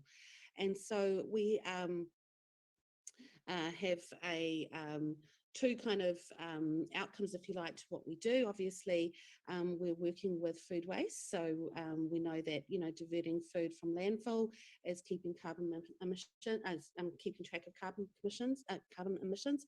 But also, 1 in 9 people in New Zealand, 1 in 5 children actually face food insecurity. So, taking food out of landfill and giving it to people who need it is what we're about. So we're sitting in both areas. We have a number of members across our organisation, and I'll just go through that in a moment, but we have 4 pillars that we work to, and one of them is capacity building, the other is best practice, the other is collaboration, and the 4th one is advocacy. And AFRA was really born out of COVID-19. When COVID-19 started, a year and a half ago, the government in New Zealand put financial support to food rescue organisations, but also to start up AFRA, because they saw supporting food rescue would enable a professionalism, if you like, in our sector, and also create a peak body, which we are, to support and represent those organisations. So that's where AFRA started. So I'll just show you where what we look like today. So we started off with 17 food rescue organisations, and now we've got 31. And they're a real mixture. So we've got food rescue organisations who have been around in New Zealand for over 10 years, and they've got fairly high working budgets. Some of them are around the $2 million mark, for example. And those are people like Kiwi Harvest or Kibosh. There's another one called Love Soup on KCA. They're kind of They've been around for 10 years and they were really kind of the trailblazers in New Zealand. And then we've got at the other end of the scale, really small new food rescues popping up all the time. So for example, this one here in called Sunday Blessings has just joined us in the last couple of months. And they're a very small food rescue organisation working in the centre of our city and feeding people who are homeless. And so we've got a real variety across our membership. We have some members who are social justice warriors, some members who are environmental warriors, some members who are faith-based. So there's a whole different motivation for why people are entering food rescue. And we have 3 different models as well. We have the traditional food rescue organisation, which is a community organisation that food is rescued, if you like, or diverted from the supermarkets and brought back to their base and repackaged up into food boxes, which is then taken and collected by local community organisations like Women's Refuge. Then we have a second model, which is the free store model, where people can walk in and help themselves to any food that's on the shelf that's been rescued and no questions asked. And then we have a third model, which is a kind of social environmental hub model, where food rescue isn't necessarily the main part of what they do, it's just an add-on of what they do. So for example, they might have a cafe, or they might be doing some upcycling as well, or they might be an environmental hub. Right. So this is really interesting because you're basically an alliance for a lot of different organizations around your country that are doing food rescue in one way or another. And from what I understand then, that you've come together and created this alliance so that you can collaborate and share best practices. And I think that's just so inspiring. That's exactly what we've done. And how we did that was when we first started, a lot of advocacy and also checking in with the current members. So there were 17 at that time, for what do they want? What do you actually want us to do? So we are community led, we are led by the members, and in fact we're there to serve our members. So what they said and what we came up with was a 2-year action plan, and this action plan is all on our website, www.afra.org.nz, and you'll see there are some specific actions that we had to fulfill. And so we've fulfilled all of those, and we're coming up to our 2nd year in March next year. So by March next year, every one of these actions has been fulfilled. And the primary 2 big actions, though, that I wanted to share with you today, and one of them is this one, and I'm sharing this with you because our members say this is of huge value to them, and I just wondered if this would be of value for you, and that's a resource hub. And in our resource hub, we have things like starting up a whole collection of all of the things that I've noticed you've been doing, Jen, the wonderful work that you do. We some of it's open source, but a lot of it isn't. A lot of it is actually membership based, and that's because there is a criteria for being part of our alliance. However, we do have a Pānui, which is a newsletter, which is also open source. So in our resource hub, when you're a member, you can access all of these guides, best practice guides, a whole lot of information around food safety, a whole lot of information around our Treaty of Waitangi, our data platform, which is another really big action that we've undertaken this year, working with donors and recipients, a whole lot of information around that, and then also key policies. And I know a lot of those are actually on your agenda for your upcoming summit, which is fantastic. We've also got a whole heap of other information which we have here under fundraising. We do a lot of advocacy and submissions to our government. So our alliance can access those submissions in our resource hub. And we do about 6 workshops a year and 2 big summits. So one of the summits that we do each year is very similar to the one that you're having. In fact, the agendas are very similar. And this was us. So just like you are now, this was us. There was 70 attendees because we invited 2 representatives from each organisation plus our stakeholders to attend. And we have 2 supermarket chains in New Zealand, Foodstuffs and Countdown sponsored this summit for us. So they paid for all the accommodation to fly everybody from around the country to come to Wellington. They paid for all of the accommodation, all of the food and the venue and so forth. So there we all are, and we had the most amazing time together. There is nothing like coming together face to face and being in the same room, and I can't emphasize that enough. The bonding that happened for us was amazing. And I'll send a copy of this to Jen, and this is, you're welcome to sign up for this as well. It's our monthly newsletter, but in our newsletter we also launch whatever pieces of work excuse me, we're working on. So for example, one of our big other pieces of work apart from our data platform was that we undertook a social return on investment, and that was because we wanted our members to be able to prove to funders that food rescue is worth investing in. And so look, it's all online. I won't go into this now because I do want to just show you what came out of our hui as well. But on our website, you'll see. What's a hui? Oh, hui is our summit. Hui is our summit, Jen. Sorry. Yeah. So there we are. There's our social return on investment. It's an interactive online.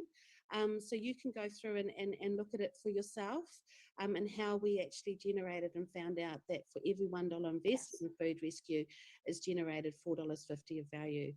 A couple of things on this. In our resource hub, we have what's called media talking points. So it's just a 2-pager. Jen, let me know if you want that. And we give that to all our organisations. So if they're ever approached by the media, they are able to then speak to those talking points. And it also includes information about the social return on investment and the impact work that we undertook. Right. Yeah, and then that's our data that we're collecting now through a data platform that has just rolled out across our membership as well. So what I'll do is I'll just talk to you now about what came out of our hui. For the first day, we really came together just to be together. And so the first day, we actually just had one session, which was really on countdown funding, because they provide countdown funding across food rescue organisations. And then we went bowling.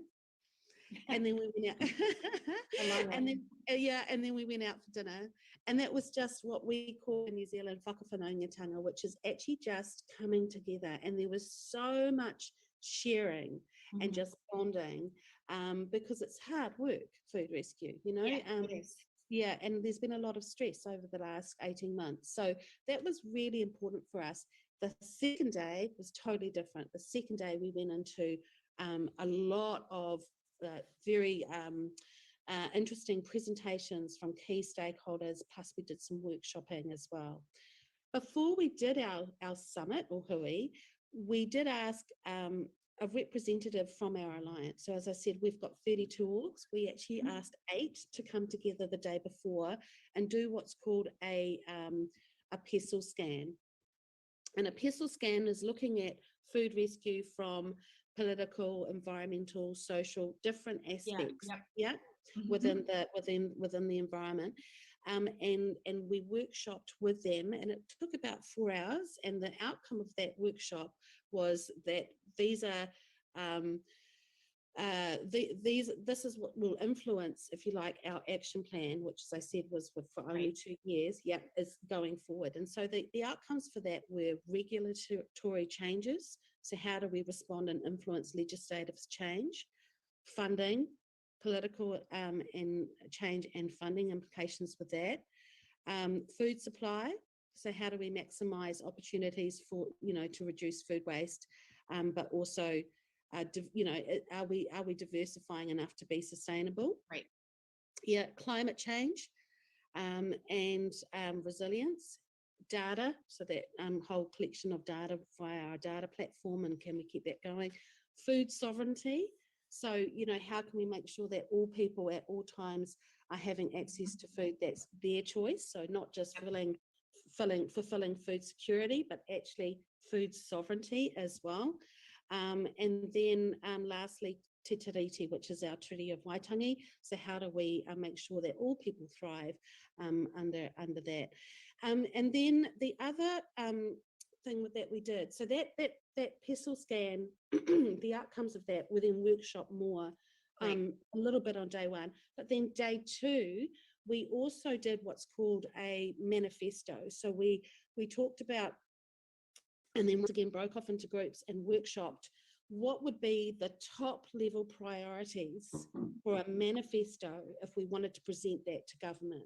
And so the priorities that we had came out were sustainable funding, incentives for business to engage in food rescue, legislative and regulatory environment again, visibility and purpose, so that's food strategy, research and education, and then data for policy change. So that's kind of the main outcomes that we had from our summit. On a just let me just stop you there. So much. I have questions. No, that's great. There's just so much there I want to dig into. So it's really interesting. It sounds to me like a lot of the things that came out of your summit, your sort of key areas that you're looking to move the needle in, are really similar to the things that we're looking at here. And so I'm assuming, and I had been assuming before I got on this call, but that there's some commonalities with food rescue across the world. And so I kind of want to dig into that a little bit. So what are, for your organizations, what are some of the biggest daily challenges they face? I mean, obviously organizational funding is one, but it sounds like getting donors to donate can be a challenge. Yeah. So funding is always number one. Generally, our food rescues work on a 1/3, 1/3, 1/3 model. So 1/3 government funding, 1/3 philanthropic or grant funding, and that could be philanthropic, and then 1/3 kind of social enterprise or corporate funding. So that's how, and there's a real range. We have some food rescue organisations whose operational budget is 100,000 a year. And right through to, as I said, 1.9 million. So there's a real range as well of continuum. The biggest challenges are funding, no doubt about it, because if they don't have that government support, then they're relying on competing with everybody else in the not-for-profit sector and the charitable sector. So they need to have very targeted support, and that is our biggest advocacy to government right now. Considering there's an election next year, that they continue the support, because the government funding was only put in for food rescue because of COVID. Right. So it came through social development, not through Minister for the Environment. So it was funded in the social development space, not the environmental space. We want it to shift to the environmental space, but that's a very crowded space. And it's also a space that's extremely bureaucratic. Whereas social development, they'll release money quicker and get it because they know it's feeding families or whānau, as we say, and children. So I think that's something we've seen here as well, is that there was a lot of money during the pandemic to support social programs, because of course the need was really tremendous during that time, but the need hasn't gone away. And yet at the same time, the funding seems to be sort of trickling away as governments and organizations sort of try to get back to normal. That's right. In fact, the needs got worse because of inflation. So for us, we've got a monopoly in our country, only 2 large supermarket chains. Our inflation has hit over 7%. So it's actually got worse. Petrol is higher, housing is higher. So so for us, actually, as you said, the funding was for COVID, but in fact there's a status quo, and in fact it's even got worse. So we're seeing, even last week, somebody broke into a food bank in New Zealand and stole food out of the food bank. Oh my gosh. Yeah, so that was really, so that's sad to see. So that's the first. So that's definitely, that is always prescient. That's just, whenever you visit a food rescue organisation, it's about the funding. Secondly, they're really small organisations that rely on volunteers. So to try and get as many volunteers as possible to help them do the mahi or the work that they do is always a bit of a struggle. That there's ebbs and flows with volunteering. So that's often a challenge. Working with the donors. So we produced a really fantastic donor guide, but we've also got a video, Jen, too. So I don't know if you want me to play that, but it's on our website. You'll see it on the very front page, Okay. and that was to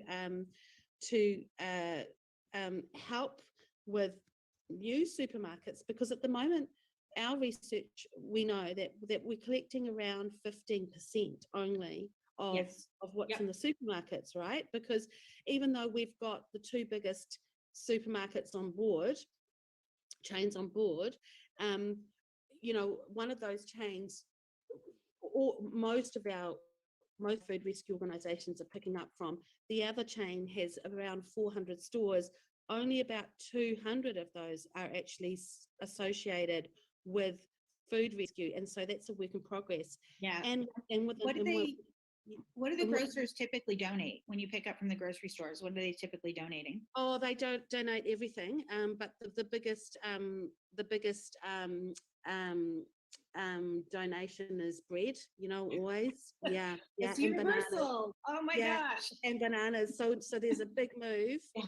for upcycling of bread into breadcrumbs, or bananas into banana cakes, and so forth.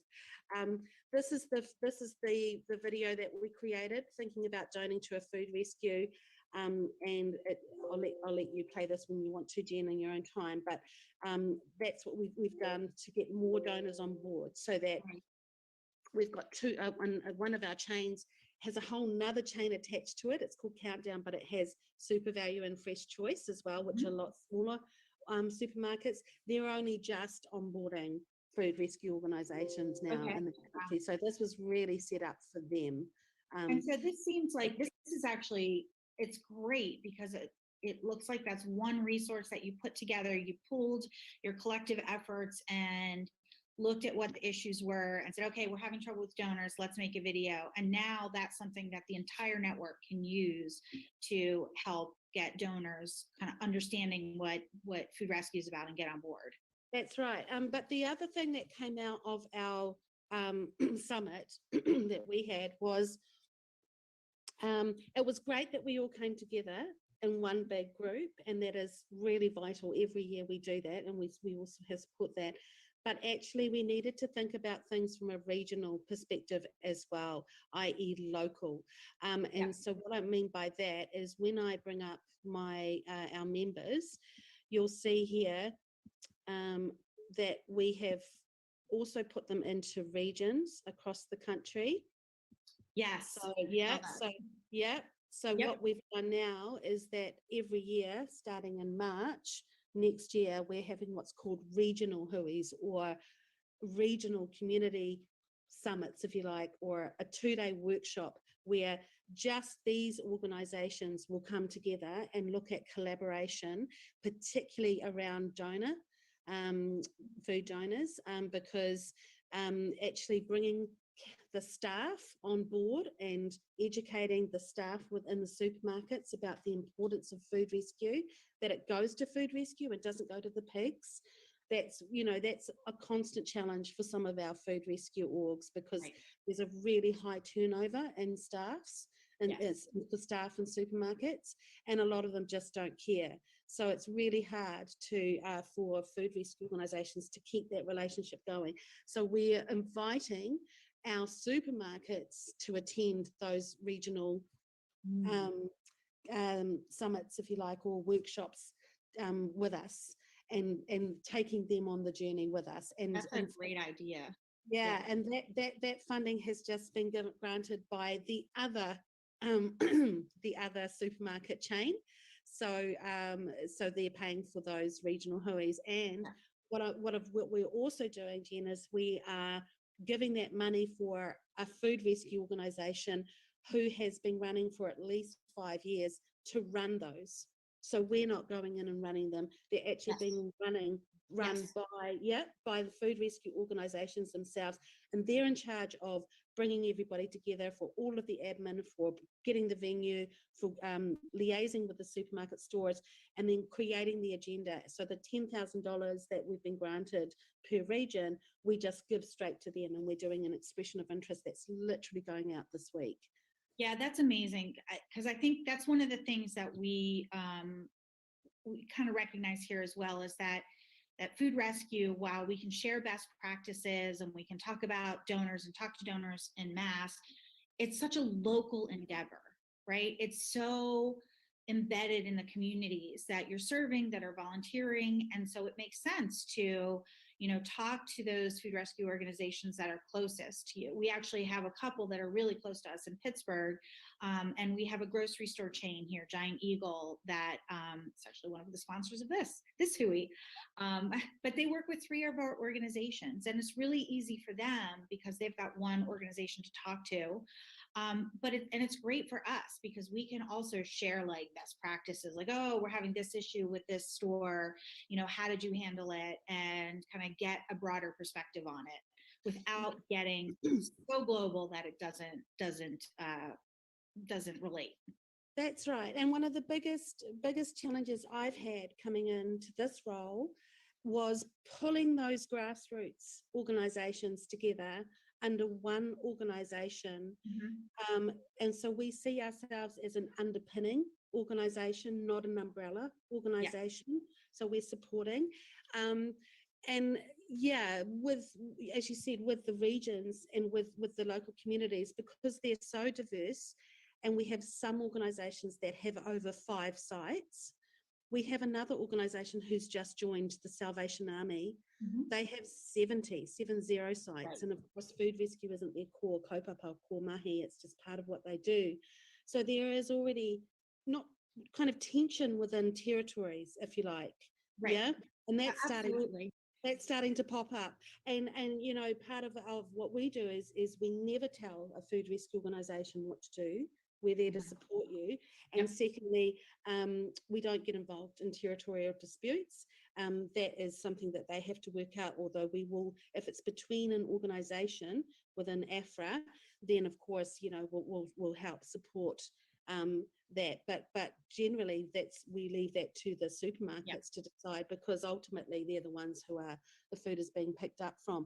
But it has been a massive challenge for us to get more funding leveraged from the supermarkets, because we don't have a fee for service, we don't have tax incentives. So we only have one fund, which is from Countdown, which is a fund that food rescues can apply for. And so it's taken us 18 months of negotiation with the other supermarket chain to start leveraging funding, which they're doing now, for food rescue. And both of these chains make $1 million profit a day. So that's one thing that I think is also there's a lot of tension there for the food rescue orgs, because we're going in, we're doing this for free, and actually and reducing your waste costs, because they don't have to pay to have it hauled away. I think if you can quantify that too, if you can say, well, this is how much you saved in your waste haul, that is a really good concrete way for them to understand the benefit that you're bringing. You would think so, but that's, So another couple of things just to let you know, because of the advocacy that we've done, our Prime Minister Chief Science Advisor is now doing an investigation in food waste, and I see that your government is also is doing something like that, kind of similar as well, which I've been following, which is amazing. So we're waiting to see those recommendations, and they're going to drop in the next couple of weeks. So I'll send those to you, Jen, when they come. Also, we are sending, we've only got 3 staff, we're very nimble, and we're sending our engagement and partnerships lead to Australia to attend their Stop Food Waste conference. So we're starting to get exchanges taking place, and we're looking at an exchange for New Zealand to go to Australia as well, and New Zealand food rescue orgs. Within our regional workshops, we will have regional exchanges. So one food rescue organisation, say, who is 4 hours away, will go and visit the other one, which is, and actually learn best practice from them. So a newbie, basically a new one coming on board who's only been going for about a year, will go and visit someone who's been going for, say, 10 years. Right. Yes. That kind of, very helpful. Peer-to-peer knowledge sharing, and also mentoring as well. And that's something else that we're putting in place as part of that regional workshop. So yeah. We are just about out of time. Oh, okay. I could talk to you all day. I love it. I know. so excited by the fact that it just is so familiar. Everything you're saying is so familiar. And it just goes to show that, it's not just here in the United States or North America. It's global. It's a global movement. And there's so many of us out there doing the work that understand the sort of breadth of impact that food rescue has. Is there anything that you want to tell us in closing in the last minute that we have that we should know about your organization or your efforts or what's going on in New Zealand? Oh, look, no, actually, I want to go back to you and say how amazing you all are. Truly, the work you do is inspiring, and we're really humbled by it every day. Um, so yeah, if we can keep this conversation going and keep Absolutely. learning across time zones. As you know, Jen, we have an advisory board, which we've got internationals on. Unfortunately, time difference isn't going to quite work out, but let's keep that conversation going too, because I love it. we can learn so much from what you're doing as well. We don't have a food rescue hero act, for example, in our country. We have one that only collects from restaurants and cafes, but so there's so much more that we can learn from you as well. So I just thank you so much for this invitation, and to everybody that I'm talking to today. It's just amazing and inspiring the work you do, and thank you so much for having me. Well, absolutely. Thank you. And I look forward to continuing this conversation. I want to see a global hui. Let's all get together. Oh. Let's maybe in Hawaii or somewhere fun like that. We should all get together and just really learn from each other. Wouldn't that be amazing? Yeah. Oh, and I think Ian Musk or get some funding for that. That would be incredible. Actually, on that note, AFRA have been nominated for the Earthshot Prize as well. So so thank you. I don't know whether we've made it through to but it just shows you that food rescue is on the radar internationally and nationally. So that's a really great thought, Jen. I'm totally for that. Okay. Well, thank you so much. Bye.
Hello.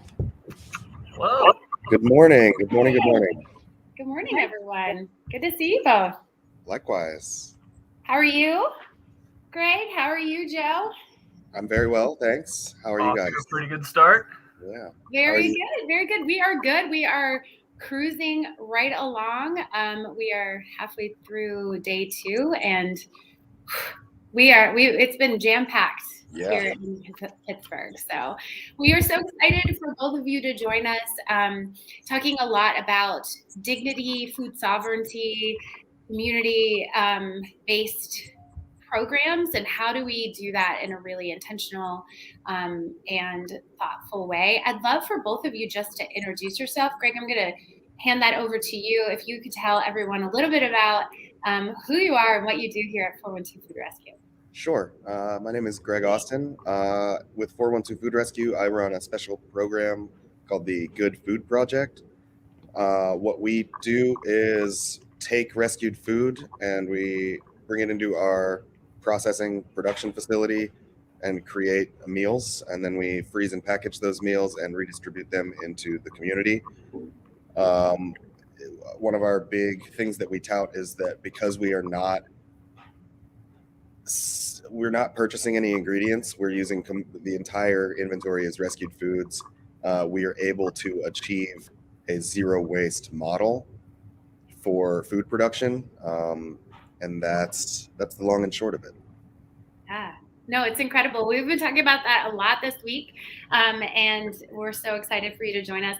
And Joe, can you tell us a little bit about who you are? We had the opportunity actually to meet your team when we were out at the ReFed conference and learned so much about the incredible work that you're doing. So I would love for you to not only to introduce yourself, but also tell us a little bit more about how you were birthed in the pandemic and kind of a little bit about what your program does. Absolutely. So I'm Joe Kunitz. I'm the program manager for Minnesota Central Kitchen, which is a program of Second Harvest Heartland Food Bank. It's kind of the big local Feeding America food bank in Minnesota. So the way our program was, like you said, birthed in the pandemic, it was literally put together over a weekend.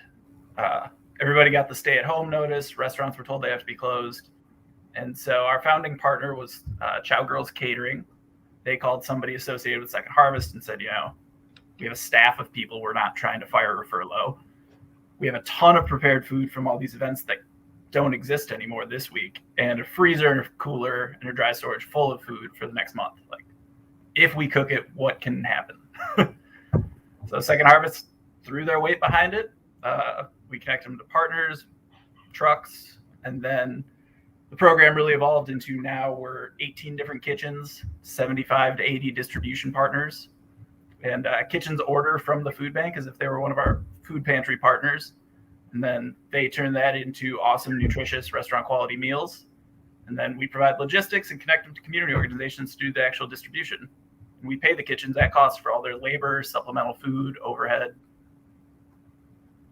Yeah, it's incredible. Yeah. And so what we've been talking a little bit more about is this idea that kitchens all over the country are exploring how zero waste commitments by chefs and local activists can uniquely transform a community, and digging deeper into how offering more nutritious food choices and access points can be a conduit for social justice, equity, food sovereignty, and enhance our common human dignity. And so we were really wanting to talk a little bit more about what that looks like, because often I think what the challenge comes in, we launched the program talking a little bit more about social determinants of health. And we had a lot of individuals talk from Cigna to UPMC and others about why nutritious food matters and how can we do that. But I think what's super important in that conversation is to layer that right alongside with food choice, food sovereignty, and culturally relevant access. And so how do we do that in a way that's thoughtful? And so one of the things that we wanted to dive a little deeper into is talking a little bit about how to provide really what the community wants and desires. And so, Joe, we'd love to talk a little bit with you about this idea of how do you prioritize partnerships that have promoted these more culturally relevant foods in your program. One of the major impacts that it had on us, we got to visit the big, what's like in Philadelphia, like the Reading Terminal. But you have, it's like all of these little restaurant hubs. So tell us about how you really envisioned those partnerships and how that uniquely serves your community. So a lot of that came from actually just listening to the community. Instead of being prescriptive, we went and when we were meeting with groups that we wanted to partner with that were, targeting to people we knew needed prepared meals specifically. And a lot of it was just like, what food do you guys want to eat? We found we did have some issues early on with being inauthentic. We found out how important it is, like, if we're serving a primarily Latin community, instead of just taking one of our just like normal kind of American caterers or restaurants and being like, hey, can you guys do Latin themed food? Because sure, they can, but we got a terrible response. People didn't like it. They would eat it and be like, I can make this better. Like, this isn't what we need. Yeah. We found out it's better just like let the restaurants make what they're good at and then listen to the community, and as much as possible get a restaurant that they recognize and is in their community. So we talked to the groups, and like that's how we got four awesome restaurant partners where it was just like, where do you guys want to eat? We got a wonderful Cambodian restaurant and just down the street a Mexican restaurant. And then the one you toured, it's called Midtown Global Market. We have an amazing Asian restaurant in there, and then a Somali restaurant that does a ton of halal meals for us, which is really great. So it's coming from a trusted source. It's people the community know, and it gives the restaurants a great way to give back in a very local way. So I love that idea too, because the concept of hearing what they need, that it's authentic to what they actually ask for, not sort of a karaoke version of maybe what they really wanted, right? And it's also, it's trusted. And I think that's an important concept, right? Because one of the things we heard a lot was that, yes, food might be accessible, but specifically the halal food, that was one of the things that was specifically said, like if other foods are brought that are not from a trusted source, individuals were going without food before they would eat food that they were unsure about. And so how did you go about kind of choosing partners that the community trusted? So it really was just listening to them and then, trying to build that relationship. So we would hear from one partner like, hey, we should connect to this restaurant. We do that. And then like in our halal example, the woman who owns two of our halal restaurants, her name's Amina. She's wonderful, but she obviously, she's got two long-standing restaurants. She has a ton of community connections. So she started introducing us to other partners who would know her food. They would know it's a trusted halal kitchen, and led to some really strong relationships. It's food people get excited to get each week. Yeah, that's awesome.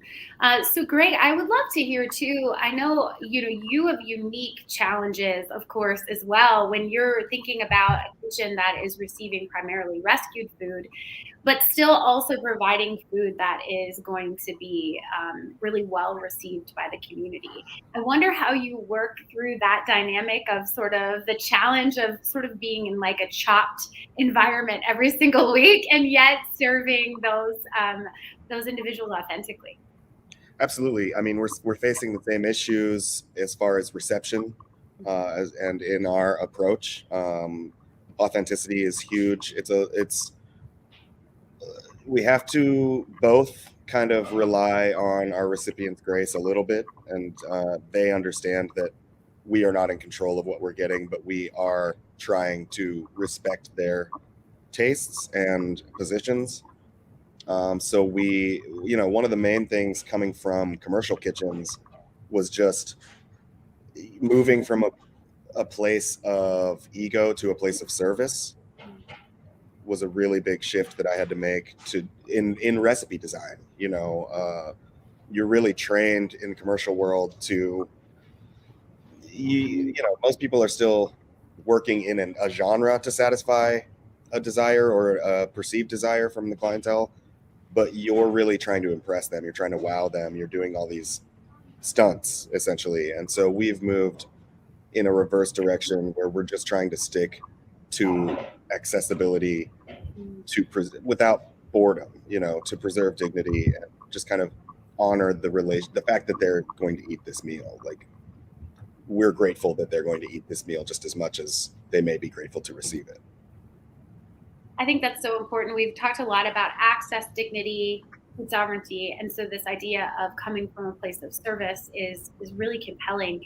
I wonder as well, the simplicity is important for sure, and still creating, that variety with it. I wonder how it is to then take, so we're taking rescue food, we're taking food that feels authentic, coming from this place of service. And now on top of that, you're doing this in a zero waste kitchen. Tell us about what that, how that is impacting you. Sure. We, through our compost service and through our distribution methods, we have kind of redoubled our efforts to, it doesn't make sense if we're just at one stop on the way to the landfill. That's not the point. That's not the mission. And so we've prioritized putting systems in place where if there is something that we can't use, it at least this is the stopping point. It's not the landfill, right? This is the last place the thing goes, or its use when it's getting used is the last place that it goes. Yeah, I think that's so important. And tell us a little bit about the Lean Path partnership as well, because I think that adds another dynamic to the tools and resources at Kitchen's disposal. Absolutely. So we've been partnered with Lean Path for about a year and a half now. They've provided us with software and hardware that allows us to track all of everything that's not a meal, essentially everything that doesn't get turned into a meal. We're not really calling it waste because it's not waste. So the compost gets separated into different dispositions so that we know what we're not utilizing the most, right? It gives us clear, efficient data weekly about everything that we receive. And even though we can't control what we receive, we may be able to, we might be able to use that data to leverage a conversation with our donor partners. And so that just kind of helps us guide our, not the aesthetic choices, but the physical choices of how we're going to use something to maximize its benefit and use. And it's been a really useful tool.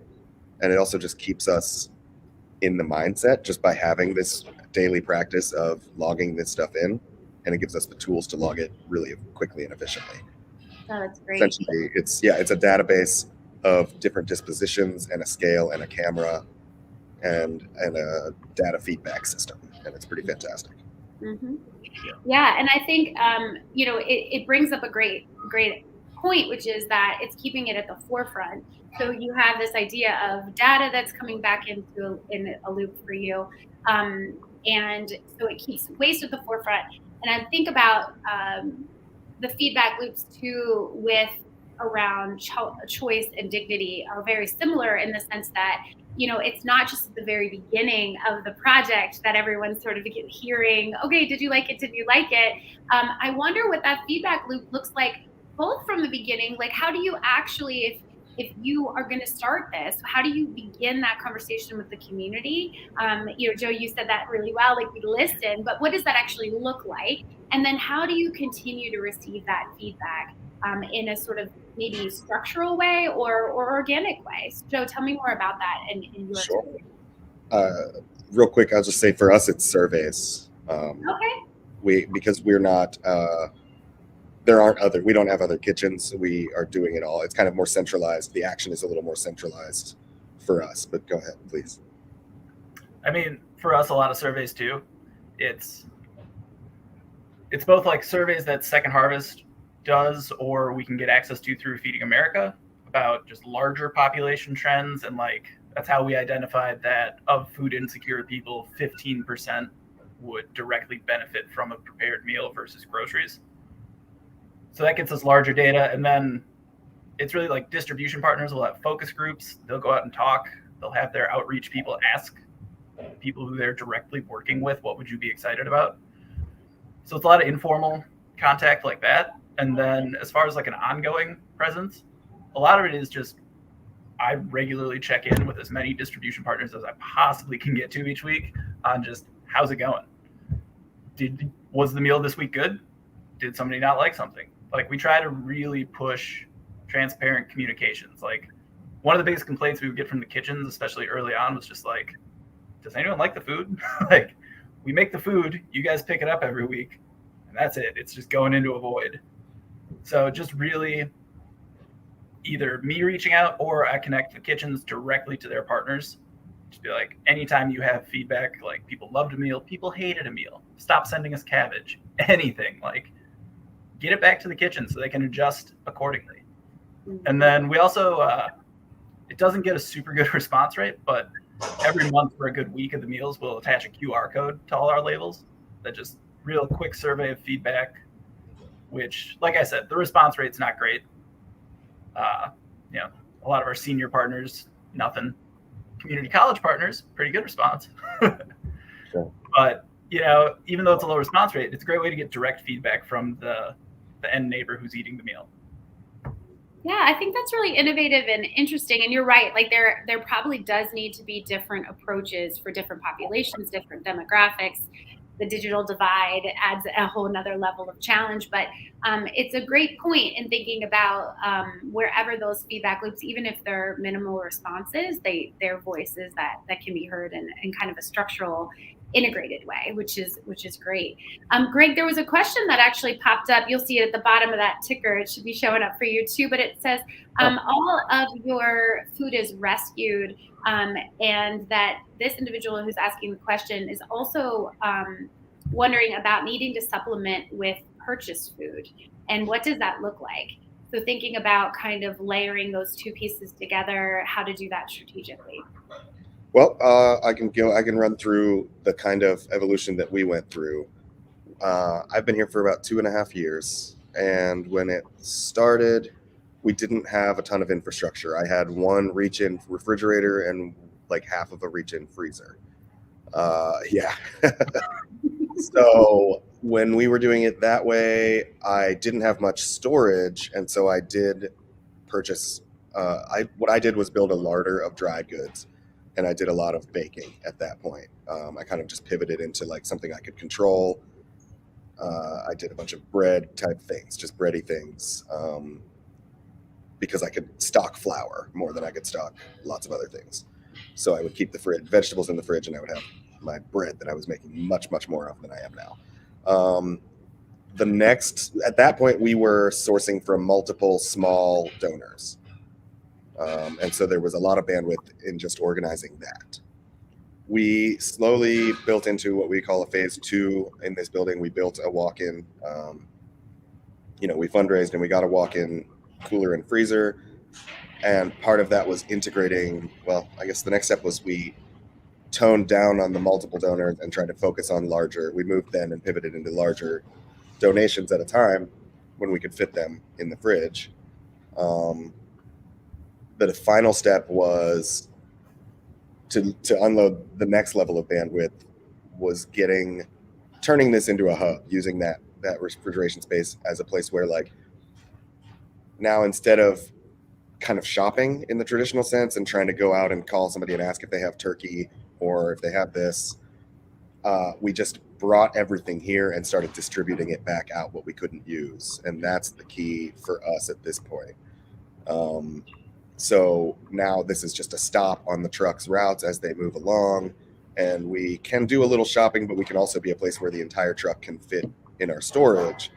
And then we just use our resources and distributions to send off what we can't utilize within the week, right? Yeah. So I think that's super helpful. The path that we took.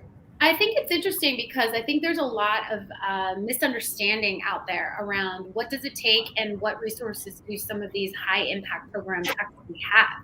When a lot of people have sort of all converged here in Pittsburgh, and they're seeing that 412's offices do not have a warehouse. These are cubicles that are limited with a couple computers, and the way you're talking about really starting an entire zero waste kitchen from the ground up. I think it speaks to the fact of the need to do a lot with a little, but the capacity to do a lot with a little. And so really being able to do this in communities and replicate this in various ways. So I know when we visited, one of the values of the Global Kitchen was that there was a lot of storage in the basement for a lot of those other organizations, which is so also in line with what Greg was saying. I wonder what advice both of you might have for the other cities or other groups that are listening globally that are interested in doing a lot more of this, because we're seeing a big movement in this direction, right? To Joe's point, and getting data back that says, I would even assume that there's even a higher percentage of individuals that would really love more accessible, convenient foods that are further prepared. We're seeing a launch in the space of, prepared meal kits and all of these other like really innovative ideas that are catching on. We also just saw there was a study that was put out from JAMA about medically prepared or medically tailored meals that are already prepared, that they could save really billions and billions of dollars for the health industry if we were just connecting individuals to just viable food sources, right? So I think over the next 5 years, we will ultimately, hopefully, see a lot more programs develop. What would be your advice in thinking about, okay, they're going to hit some of the challenges you did. How do we do this in a way that might be really reasonable for their communities, that feels local and yet is really reasonable? This could be a real challenge. Do you want to go, Joe, or do you? I can start real quick and pass it to you. Take it. I think the thing that connects both of our approaches, we've taken two pretty polar approaches to this, but both require a lot of relationship banking on the way to stability. And I think that's really the key. You can start with a walk-in. You can start with a little fridge. You can start with your kitchen down the streets walk-in. Like there are lots of different creative ways to leverage these things, but you're moving on a path to the place where you become the person that they will ask. That's what I would start with. Yeah. Absolutely. I would say, at least with the way our program is structured, having the food bank as kind of our base of operations and all the backing infrastructure that it provides is just tremendously helpful. So our program, we're working on expanding much larger. Right now, we've had a successful pilot in Rochester, Minnesota, which is a smaller market, and we're on track to start in Fargo-Moorhead in a few months. We've had some national discussions with some other Feeding America food banks, but really just having the food bank as your base of operations and then being able to use the donated products of the food bank, some of the refrigerated trucks, just to move things back and forth, having that cooler and freezer space, it really makes it doable. Yeah. And for the food banks, it's attractive because like a lot of food banks build their own commercial kitchens, and like the way we work, where it's outsourced to private or nonprofit kitchens, you can save a huge capital investment, put it onto the kitchen, and then you're basically just paying for the labor, which also supports, small businesses. Yeah, Great. Absolutely. Yeah. So I'm hearing from both of you that the idea of integrating with already existing infrastructure is very useful. Wherever you can, pull from those resources, pull from pre-existing relationships and their resources, and then layer this additional, program on top of that. So, and when you're thinking about what that looks like for you and moving forward in the next couple of years, you're talking about expansion. And Greg, I know, you've grown leaps and bounds at the Good Food Project. What are maybe 1 to 3 key hurdles that you face in your work? And in order to make that progress over the next couple of years, what do you really foresee as some challenges along the way? Sure. I think this, if we both answer this will really illustrate that kind of divergence that we've talked about between our two approaches.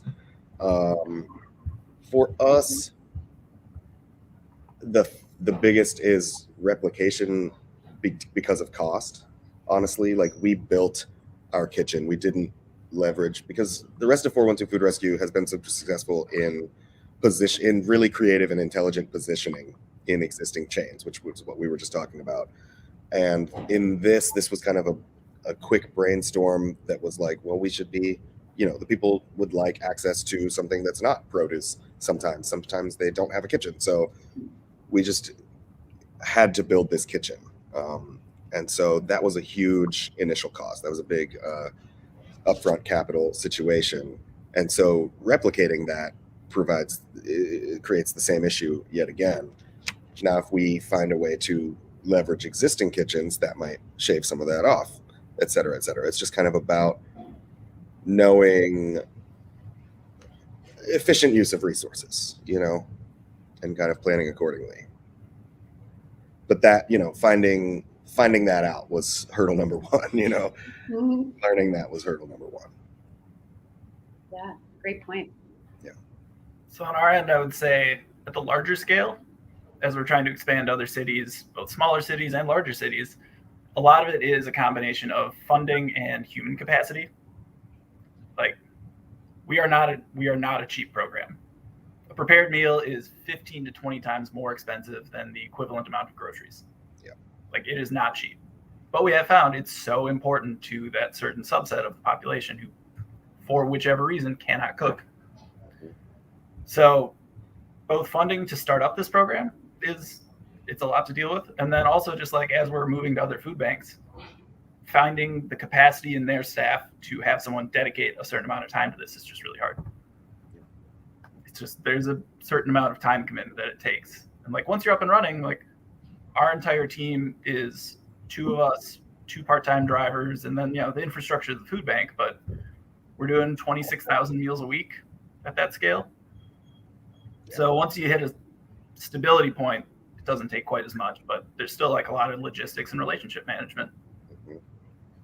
Right. So bringing up that point of both the preparation and then the execution and operations that are delivering ultimately those meals. Now, at 412 and throughout the Food Rescue Hero Network, we're utilizing Food Rescue Hero volunteers to transport a lot of that food. And so, Joe, what you're saying is it's more like routes with a truck that you all are utilizing to do that work, which is adding an additional sort of hurdle and challenge because you have to get all that food out very quickly. Yeah. Yes. Yeah. No, that's a great point.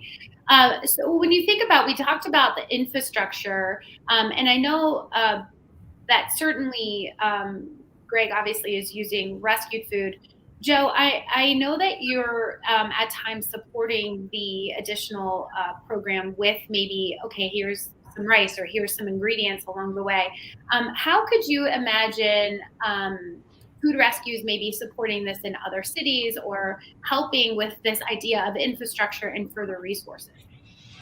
Sure. So we do use less rescued food overall. So when kitchens order from us, they get their access is both to the food that's donated to the food bank and also the food that we purchase as the food bank. We usually get a better deal than they can get. But we also, we have a full food rescue fleet at the food bank.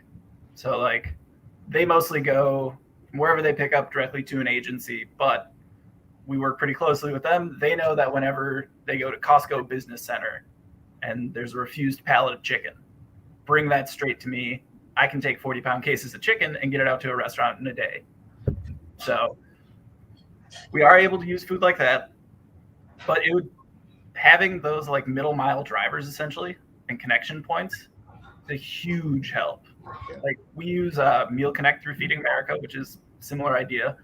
And we do have some middle mile volunteers that can take things, but they can only take so much. Yeah. And just having the extra capacity. So it's last weekend we had a caterer reach out to us. 300 people didn't show up for a lunch event. They called us, and having a third party that would have the capacity to get that food from the event to one of our MCK kitchens would have been great. Luckily, the kitchen they had the staffing capacity to send somebody to go pick up 300 sandwiches, which they distributed that afternoon throughout Minneapolis to the unhoused population. So really just capacity building and connections. Yeah. Mm-hmm. Huge. And yeah, I would add another hurdle would be that same kind of digital divide with feedback. That's a big one, just to make, with our surveys, we definitely try to keep them as uninvasive as possible, because we don't want to make it feel like it's in transaction for the meal. So we typically rely on our distributing partners to kind of give us a feel of what's happening on the ground. But that can obviously lead to discrepancies in visions of the reality of the situation, Yeah, I think that's a really great point. And something that has come up over the week is this idea of really trying to balance the idea of nutrition density. So foods that just, by evidence would have really great nutrients in them, with culture and foods that people really want and are seeking, with that idea of their choice in the matter.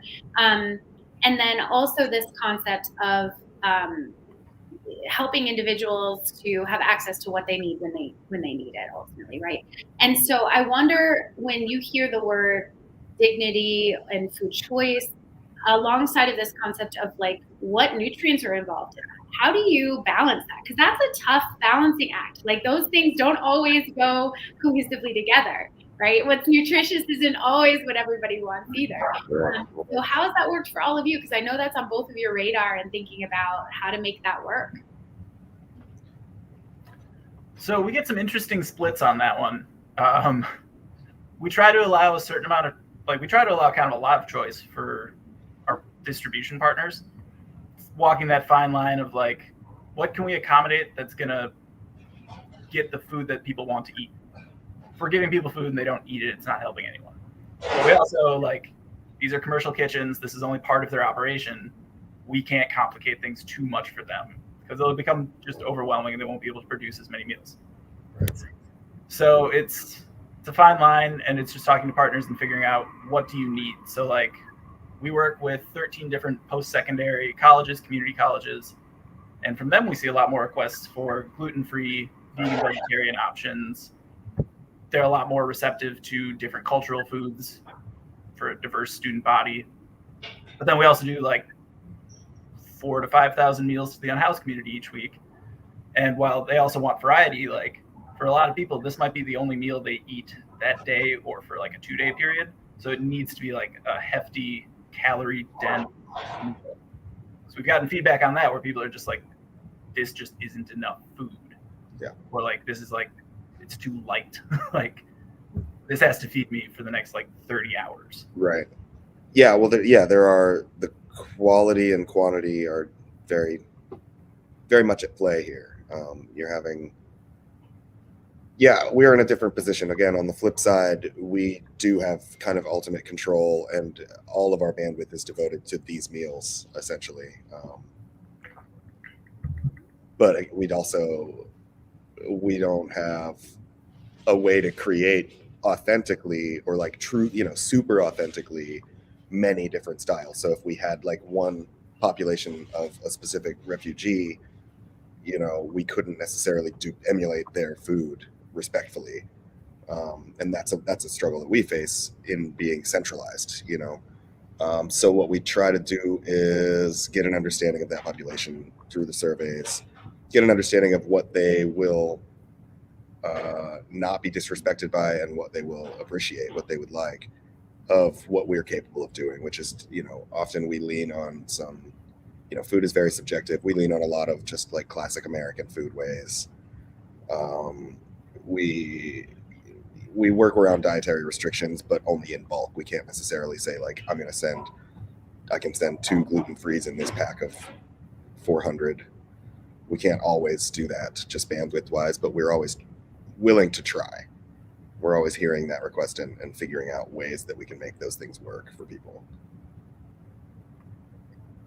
Right. And I think the idea of measuring those things alongside of each other, somebody mentioned, because I'm a dietitian, a lot of the team, we were talking a little bit about, at the end of the day, yes, we understand that certain foods are really nutrient dense and they're going to make you feel better, but ultimately maybe what that person had energy for was, a some cookies or some things that were just accessible. And even your point, Greg, of like, hey, we started with bread. We figured out a way of like making that work. And, you know, to your point, Joe, the idea that that food has to hold me for 30 hours is going to be very different in what that's going to look like versus an individual who had the consistency of meals that we would expect between every 4 to 6 hours you're eating. You're going to be able to do a lot of different kinds of food choices and nutrients along the way. So we see this as a trend in this space for sure, in thinking about nutrition, but it's very complex in bringing both allergies and also ideas of like something that's low salt or something that might be different in that way while still honoring that. So I really value all of the work that you're both doing to try to hurdle that, because I think it's innovative, but it's also going to be an ever evolving story in how you do that. Absolutely. And I think one thing that we do is we utilize the My Plate model to just make sure that we're getting at least a rounded situation. So we're not just sending, you know, like a 3-compartment that every compartment is just beef, you know.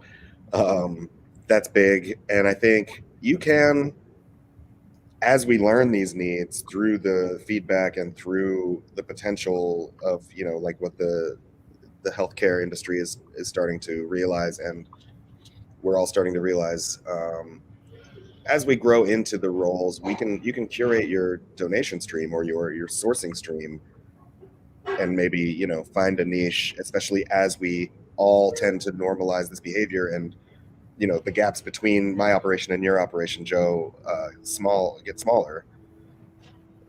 We can all kind of accommodate different niches. Definitely. Yeah. Mm-hmm. Something we don't have strict nutrition guidelines for the meals. We just give the guideline of like, your meal should aim to be 15 to 16 ounces total, you know, 4 to 6 of protein, 6 to 8 of vegetable. Yeah. Whatever's left is your, you know, starch carb. Yeah. And then, you know, as part of our compliance that everyone agrees to is when we go do our inspections or we observe a lot of distributions, we always check the meals, and, you know, you hear about it if you don't have a good full serving of vegetables in every meal, or it's just like, oh, this is like all pasta or all rice. Partners don't want that. People complain. Totally. Like immediately. Thankfully. Yeah. Yeah. And I think that's what we're seeing more and more is that, and I see this a lot, if we can connect as a community to where does our food come from and what does it do in our bodies? If we can get those two key pieces, and to both of your points, I think that we are moving more in that direction. Unfortunately, I think we've separated from that. A lot of people maybe haven't even considered, you know, is this a food that keeps me full? Is this a food that is satisfying? Is this a food that doesn't feel very good, or does actually? And so being able to kind of meet those needs and helping people to discover that a little bit more. How do you both work on sort of creating also interest and variety along the way? Because this is one of the things that we hear a lot too, is that similar to what you said, you know, you could eat a plate of salmon or you could eat a plate of pasta. They're going to do two very, very different things in your body. But then once an individual or maybe even group will find like a rhythm, here's a couple items, sometimes we get stuck in that space and it's really hard to kind of incorporate more, because sometimes by the time you're like, it's gluten-free or it has this, or I hit my 3 different buckets, now we're good. It can be just a few choices. How do you keep variety going? I'll let you take that one, John. It's hard. Yeah. It can be really tough. We actually we try to connect our different chefs. Like we have a kitchen call every 2 weeks. Once a year we do a big gathering in November where we get everybody together and kind of talk shop, focus group. But we'll try and connect everybody. Like we had one of the kitchens reach out. They had a less experienced kitchen manager that was newly promoted. And they were like 6 weeks in and they were just like, they're out of ideas. Yeah.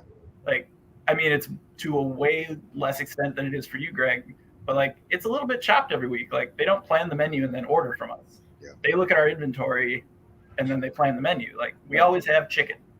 Is it going to be chicken breasts? Is it going to be chicken legs? Is it going to be whole birds? Like they don't know. So we try to connect the chefs. So like we had one of our more experienced chefs go meet with this younger kitchen manager and just be like, what are the 5 things you feel like you're always making? all right, let's figure out how we can rearrange all those items and get Come you up with something dishes new. up the belt. Yeah. Like, let's share, so we share recipes too. Big time. I think a big thing is experience and, you know, being culinarily minded enough to, you don't always have the bandwidth to explore, but if you have a good repertoire, you can get, the more creative you can be. If you know what people in XYZ place eat, you have you have more ideas in your wheelhouse. I have the opposite problem. I struggle to make the same thing twice, honestly. I don't think it has happened because we're always having to substitute multiple pieces of any conceptual recipe we have. So honestly, we found that we work better from genres or templates like stews. You know, we deal with a stew. There's a stew, there's a soup, there's a pasta dish, and from there we have to work with what we have. And it's never. I think there are maybe 3 dishes that I have executed twice in 2.5 years. So Greg, I'd love for you to tell us more about what that looks like, because I completely understand what you're saying, but I actually think this is a really great point, a template, right? Because a lot of individuals that I work with as patients or even one-on-one households struggle with the idea of zero waste, or what do I do with it? It's here now. Or even food recovery, it shows up. What do I do with this Swiss chard or whatever, you know, happens to be there? So this is a common thing we're hearing from a lot of food recovery groups, where they're saying, okay, well, I can totally deliver this, but then groups are not totally clear what to always do with it, especially if it's something that is new to them. And so some have tried to do things like recipe distribution alongside of things and different ideas. But I think this template concept, which is very well known in the food industry, is not necessarily something that is taught that often. And I think it's a really great point. I think the reason is because we're working from a point of comfort and knowledge that allows us to have the template situation. You can't just say, go make a stew to someone who doesn't know exactly what that entails. And so, you know, that's why we have all these other branches of like cooking education and cooking engagement kind of outreaches to get people to that level of comfort where with their skill set. At least, I guess you could teach it from the other way around, but it would take that investment of time and spending personal time with people and saying like, all right, here, this is a basic stew. You can apply this. You can put anything in this, but this is what you do to get it to be technically a stew, right? Or this is how you make it, you know, show some techniques. Here's how this group does soup. This is how this group over here does soup. It's brighter, or, you know, kind of, you could work backwards from the templates for sure. But either way, you would require a level of knowledge and comfort and confidence, really, is the bottom line, to start there. Yeah, no, that's a great point. So just getting maybe instead of always working from the ingredient up, maybe actually thinking more about how do we just teach some of these very basic skills around food, stews, soups, different things that literally you could pretty much kitchen sink it, and we would be able to make this work. Right, absolutely. Yeah. That's what you all are doing. Yeah. So I think soup is a great place to start with that, just to throw that out there, because it's really easy to just add ingredients. It cooks for a long period of time. It's a big vat of something. And so as you add things, you can taste it. You add, you taste. And as long as it is still liquid, you haven't really messed it up. You know? So that's a really good place, I find, in teaching people, just like kind of building out the perimeters, the boundaries of cooking, kind of giving them a vision of the room, kind of a diagram of like how big the room is, what you can do, what you can get away with. And then you learn, you know, you can talk about texture, you can talk about everything from this idea of a soup based on how long you let it be in the soup, right? Yeah, I think that's a great point. Jill, I wonder, you know, you're doing this particular program and working with a lot of different chefs, and your idea of just like working collaboratively. But what about direct households? You're providing these, you know, more developed meals that are just more convenient, but you are doing other distributions and things like that. So as a larger organization, similar question to Greg, how are you helping the community engage with food in a way that maybe they're not sure what to do with it all the time? So I know as a larger organization, Second Harvest does provide, we do a variety of programs where people get meal boxes that might have recipe suggestions or like cooking tips involved. Or we actually, as Minnesota Central Kitchen, we partnered with our Food RX team and did 2 pilots of medically tailored meals over the summer, which was really great. And what we did for that is so they have the Food RX boxes they would send to people. We would start them with, they'd get enough meals for 7 meals a week to start, and would wean off. And we would base the recipes that we did off of what they're going to get in the boxes going forward. So you start getting all meals, and then it slowly transitions off of meals onto boxes with the recipes related to the meals you've been eating, and then other suggestions we had of things that you're going to find in that box so you can recognize them. We have the nutrition labels on them, so when people go shop for themselves, they can see what the right numbers of what they should be eating should look like. Very cool. I think that was a really useful program. Yeah, I think that's really innovative. So I think there's more and more things happening, but the more that we trade ideas in venues like this, I think it really does create more innovation and a great launch off point. Wow, this time has flown for us. I do want to definitely also just ask any final thoughts, as you're communicating this to both mostly food recovery organizations, in addition to a larger audience in this space, any thoughts that you have around things that you think would be important for them to keep in mind in trying to really position themselves to do what really you're working to do, which is work through the idea of how do we provide nutrition, authentic food that the community needs, and really this idea of food dignity, and what that ultimately means to both of you, and how to do that in a way that may be regionally relevant. I could start. I think I would say really understand 2 things, I guess. Understand the food industry, get to know it as well as you can. I know that you've already got your operation going, but if you don't work in it, consult somebody who does. Definitely bring people on board who work in food. You will need lots of certification. You probably already have some of it if you're working with transporting food, but there's other. So that's super important. I think positioning is the other thing I would mention. And once you understand, you already are in a supply chain somewhere, or you're capturing stuff from it, depending on your operation.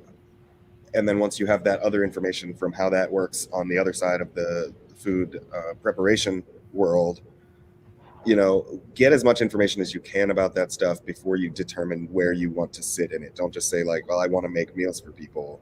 It might not necessarily make sense for your operation.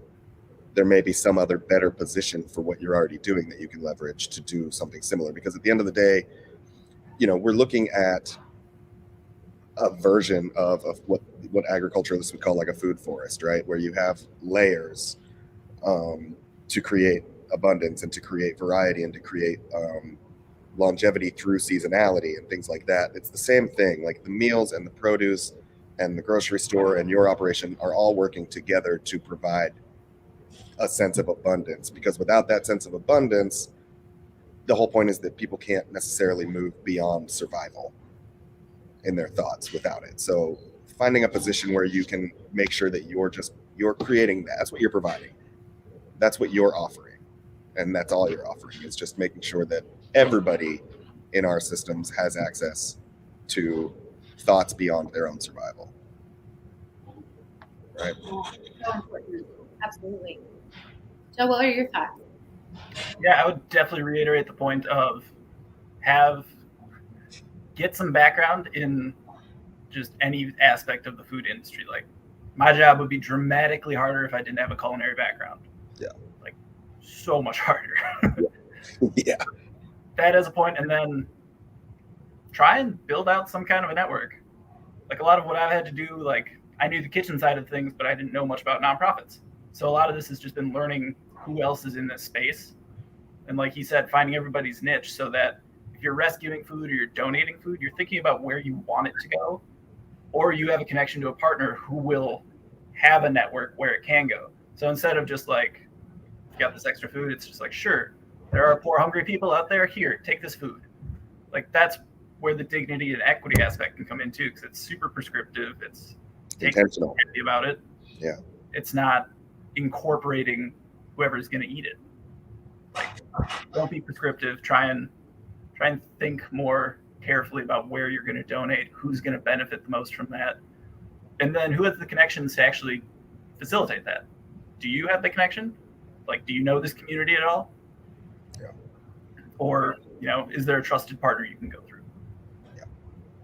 That's a great point as well. And I think one of the things we've been talking a lot about, this idea of food within reach, is also really important in how do we create dignity even in our distribution models. So how do we create equity, and are we being thoughtful about where this food is going, and then how is it being distributed in a way that is also equally thoughtful. We talked a lot about in our last session actually about distribution innovation, and one of the model that is very unique to a lot of food recovery is utilizing non-traditional partner networks, so things like the housing authority or organizations that are going to be able to be trusted and do distribution, which is creating access points that maybe are on the weekends or other times. So it makes sense from a food recovery standpoint, but the accessibility of we were saying how a lot of pantries are only open once or twice a week for maybe 2 hours, and the idea of being able to expand that out, especially with prepared meals, is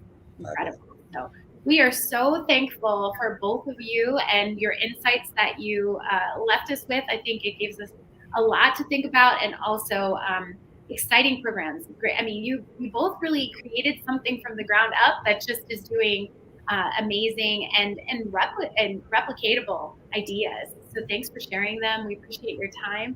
And we'll actually leave this open also. If people have questions, we'll kind of bring those as well. But thank you both so much for joining us, and we appreciate it. We'll see you as we continue on through our virtual live stream. Thanks. Thank you so much. Thanks for having us. Yeah, thank you. So nice talking with you.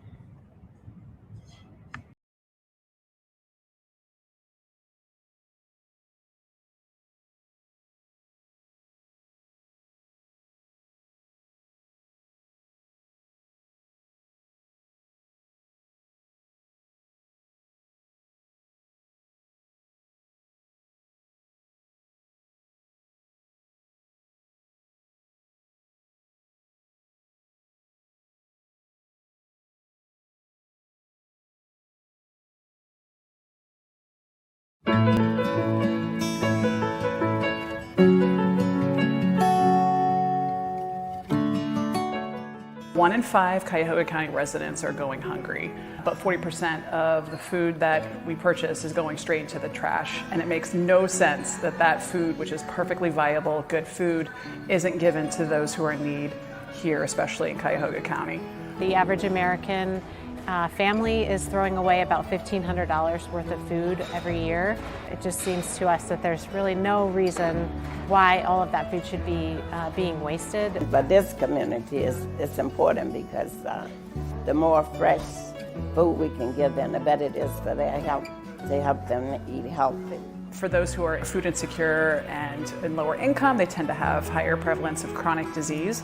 And so just being able to provide any food is not the answer. We do need to make sure that we provide healthier, fresh produce when possible. I think what has been key to our ability to getting the fresh fruits and vegetables to the folks in the pantries is the food rescue program. For us, the barrier was always the transportation of that, and I think that is the challenge just in general with the donation of fresh fruits and vegetables. So without the Food Rescue Heroes, this program would not exist. They basically are doing the bulk of the work, which is just so amazing. We have so many people, so I give everything to them, and I'm grateful for all the volunteers. You download the app, and that then kind of walks you through the process. I really would encourage anyone to at least try it and see how it works, because it's worked very well for me. The Hungry Network, I mean a lot to us because That's how we run this center. My church donates no money to this. All of our donations come from the Hungry Network. So without it, the center wouldn't be here. For us, it's a key part of our mission. I didn't only create Perfectly Imperfect to reduce food waste and help the environment. What was in my heart was really more about helping our neighbors in need. I have volunteered in many different experiences, and this is one that's been the most rewarding. Partnering with the Cleveland Foundation allows for us to do the work that we do with food rescue. Without that funding, this program would not exist.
Oh.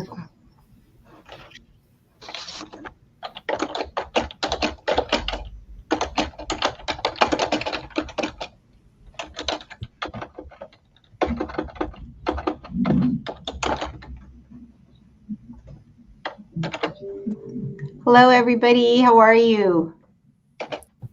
Hi, Good, Diana. thank you. Doing great. Hi. All right. So my first hiccup. How do I get my picture back on there? Do you see a stop camera or start camera button down at the bottom of your screen, Diana? Oh, yep. There we go. Thank you. Hello, everybody. How are you? Caroline to the rescue. Unintended. Thank you. First hiccup. Thank you. How do I get my picture back on there? Oh, am I delayed? Do you see a stop camera or start camera button down at the bottom of your screen, Diana?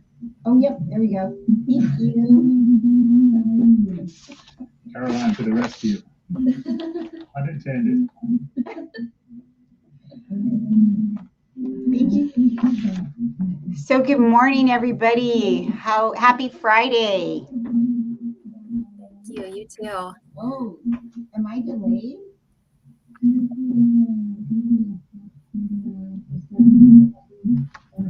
I'm getting a lot of feedback. Me too.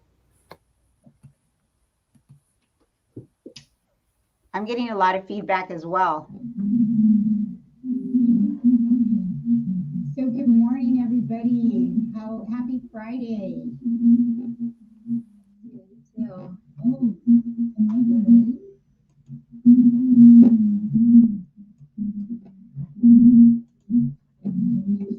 I'm getting a lot of feedback. Me too. Is that better? I'm getting a lot of feedback as well.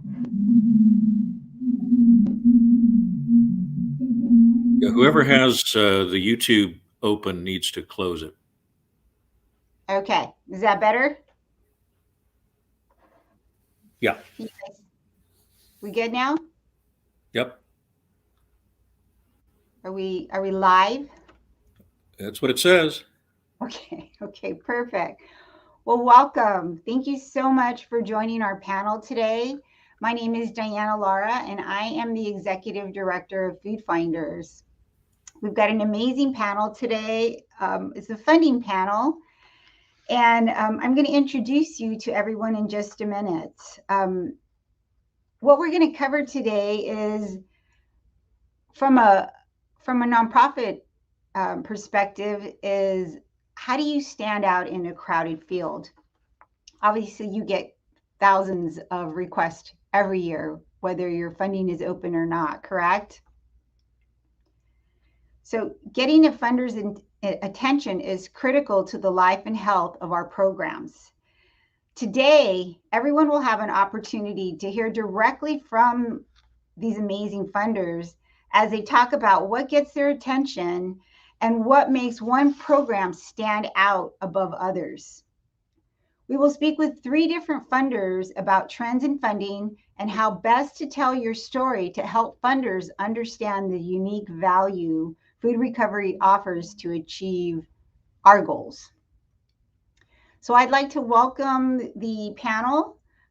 First up, Josh Donner. And if I butcher your last name, please feel free to jump in. Is a seasoned nonprofit and philanthropy professional. As executive director of the Shapira Foundation, he works closely with the foundation's chair, David Shapira, and president, Cindy Shapira, to develop and advance philanthropic investments that leverage their extended philanthropic and civic interests and entrepreneurial approach to achieving project impact. Josh oversees a multi-million-dollar grant-making portfolio and has been integral in the conception, launch, and scaling of a number of foundation-led initiatives, including Hillel Internationals. Did I pronounce that right? Hillel. Hillel International Comprehensive Excellence Program, the Springboard Fellowship, and Onward Israel. Among the investments the Shapiro Foundation has made under Josh's leadership, the foundation provided critical seed funding and strategy guidance to help Leah's go national with 412's trademark approach and Food Rescue Hero technology. So welcome, Josh. We also have Carolyn Vance. She serves as ReFed's Capital Innovation and Engagement Director, working on initiatives that drive more investment to solutions to food waste. Prior to joining ReFed, she spent 12 years in the impact investing unit of Dutch Bank and its asset management firm, DWS, where she managed portfolios of investments on microfinance institutions and social enterprises operating in the developing world. Thank you, Caroline. We also have Andrew McElwain. He is the Heinz Foundation's Vice President of Sustainability. He oversees the endowment sustainability team and is responsible for building the foundation's sustainability-related work and infusing the principles of environmental and social sustainability across the full range of the organization's grant-making and other activities. Andrew served for 6 years as the endowment's first environment program director, leaving in 1999 to become president and CEO of Pennsylvania's Environmental Council. He later held similar positions with the Conservancy of Southwest Florida and the American Farmland Trust, a national farmland conservation organization based in Washington, D.C. He returned to the endowment in 2015. While heading the American Farmland Trust, Andrew completed a national strategic plan to implement sustainable agriculture, create local food systems, and reduce the climate effects of farming. Among other past accomplishments, he helped create Pennsylvania's Growing Greener Land and Water Conservation Program and Growing Smarter Land Using Land Planning Program. He led the Conservancy of Southwest Florida's successful Saving Southwest Florida capital campaign, raising $40 million during the Great Recession.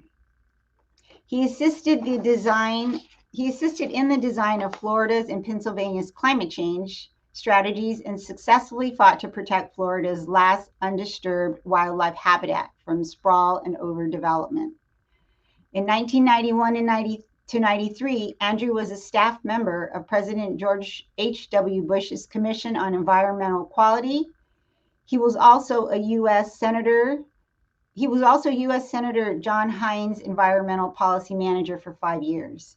He has served on the boards of more than a dozen organizations concerned with policy work and issues related to the environment, conservation, the safeguarding of natural resources, and the protection of public health. Andrew earned a BA from Duke University, a master's degree from Carnegie Mellon, and a master's degree from George Mason University. Welcome, Andrew. So I would like to give each of you a few minutes to talk a little bit about yourself and your foundation. Let's start with Joshua. Thanks, Diana. And it's great to be on a panel with all of you. Just for a little bit of framing, when it comes to philanthropy, the adage is when you met one foundation, you've met one foundation.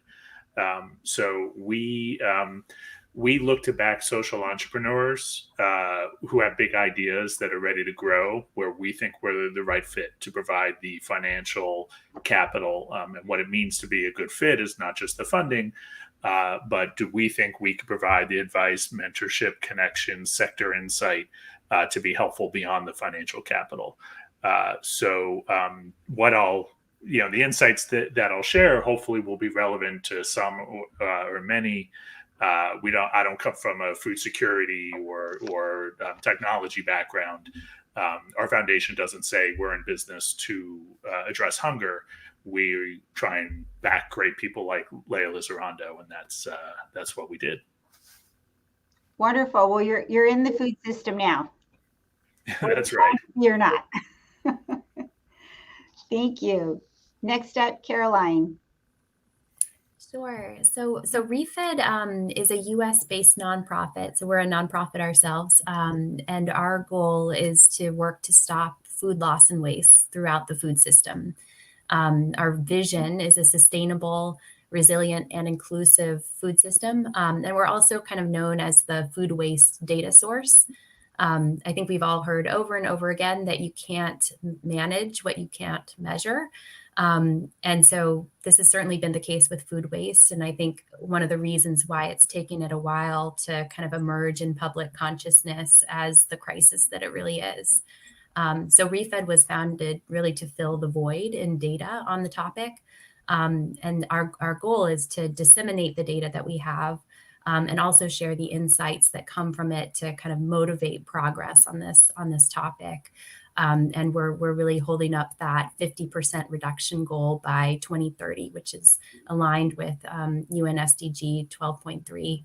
And I'll talk about this a little bit more, but we're also kind of sitting in a somewhat unique spot as both a nonprofit that raises money regularly to fund our activities, and also a granting organization ourselves.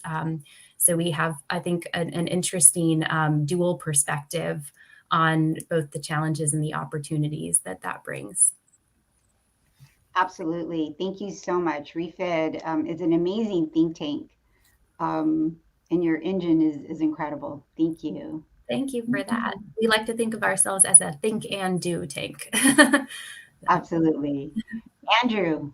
So the Heinz Endowments are a regional philanthropy focused on Pittsburgh and southwestern Pennsylvania and surrounding communities. We're 82 years old and have been focused in part on sustainability for over 20 years.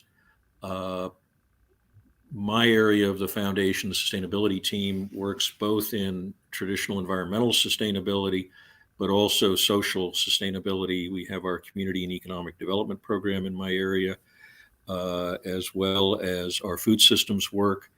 And our food systems work really does focus on food deserts in our region and granting greater food sovereignty to the residents of those communities and improving health and nutrition. Wonderful. Thank you so much for doing that. Okay, well, let's start with our first question, and this is for the three of you. What are the trends in funding right now, and how should that affect a nonprofit's approach? Who'd like to start?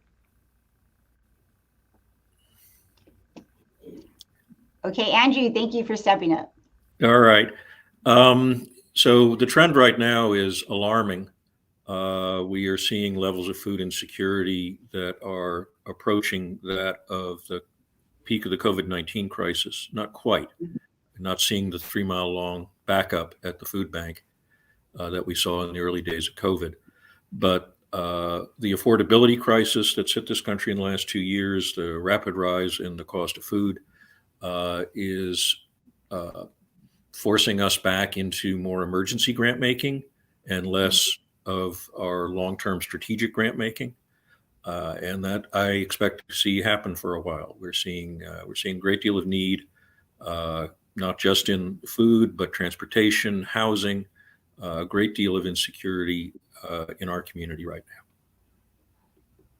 I agree. We're not back to the pre-pandemic levels of food insecurity.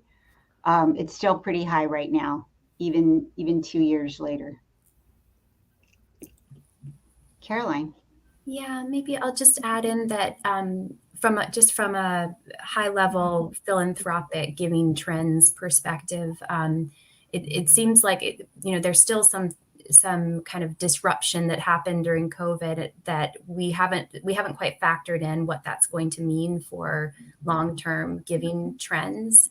And I imagine, over the last few years, food banks and probably other food rescue operations saw a big increase in donations. And it's not really clear yet, I think, whether this level of disaster giving will kind of persist through this year and going forward. But I think, there is some reason for concern, certainly the rising level of need, but also the kind of current economic environment and the impact that inflation is having on households who could be donors. Because one of the bigger trends that we've been watching, over the years, it's been kind of an ongoing story in the philanthropic giving space, is the general decline in household giving. It's just kind of been an ongoing trend that even as total dollars in giving has gone up, the number of donors has gone down. And that means that we're relying kind of more and more on a handful of high net worth individuals and companies and foundations and so on. And this could be a real challenge for many nonprofits, and maybe even a kind of double whammy for ones that operate on a community level, especially as we navigate this economic uncertainty, since community-led organizations are often community-level organizations, tend to be kind of vulnerable to economic downturns because their donor base is going to feel the economic insecurity and inflation, perhaps more than folks who are donating to systems level organizations. So what that means, I guess, is that nonprofits might need to find themselves kind of looking beyond their typical donor base for support and telling their story to folks who aren't as familiar with their history or their community where they operate. So just one thought about the kind of current times we're operating in. No, absolutely. And I'd be interested in hearing from any nonprofits that are listening in, if they're still seeing that same level of giving that we saw during 20 and 21. I know from our perspective that it has dropped. They're still very generous, and I think everybody still understands that there's a great need, and they're seeing the cost of inflation impact, our own bottom line. So they're still generous, but I'd be interested to know, how some of the other nonprofits that are listening, how it's affecting them. Thank you for bringing that up. Joshua. Yeah, I'll add in, and again, I want to layer my comments on top of the excellent advice that's already been given. And it's hard to underscore the importance of general operating support and just having quality institutions with good leadership in place to be able to continue to operate, weather storms, and as a funder that looks to invest in innovation, and that's where my remarks are going to lay. That can only happen if there's a strong organization with good leadership that has that foundation.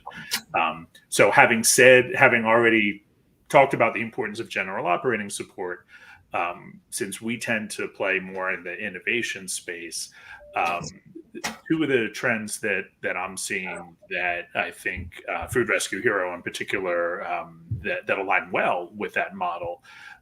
One is the motion towards market-based solutions, where your business models where you're generating user revenue or capturing value from users that you can monetize. So the idea, is there somebody that values what you're doing that can pay per activity or for that value, and that can do a few things. It helps you diversify your revenue, which minimizes mix. It can force you to focus. It can help you focus on value, right? If in the case, if you're asking grocery stores to pay, in addition to donating the food, to pay for the value of having the volunteer and come pick it up, it really puts you in a position of making sure, okay, am I adding value to that grocery store? How can I make the experience better for them? And ultimately, it can help you improve your operations, and it can help.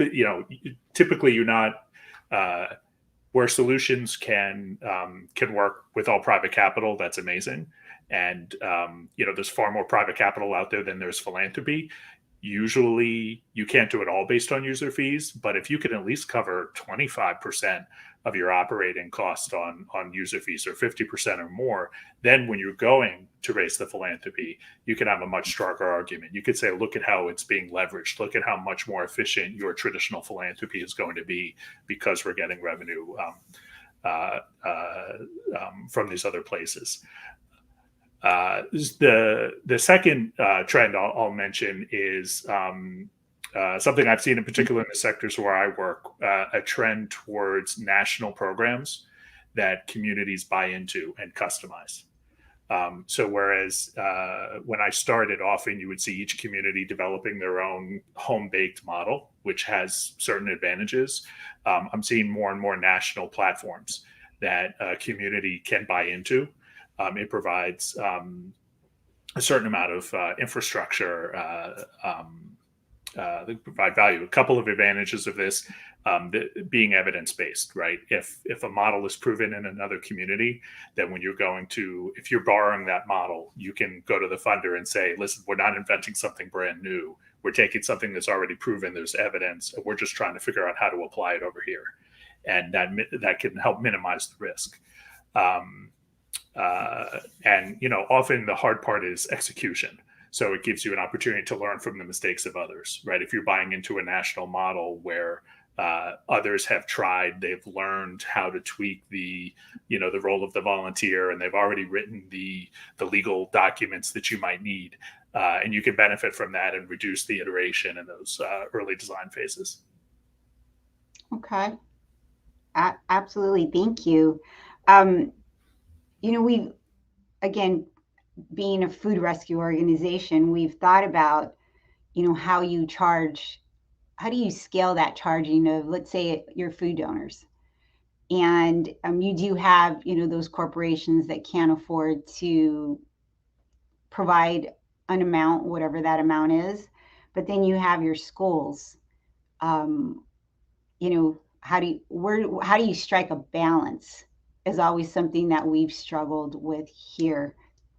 So absolutely, I agree. It's just how do we make it so that it's fair across the board to everybody? Because schools are struggling as it is, but they're also a big source of food rescue. So thank you. I really appreciate that. Okay, this question is for Andrew.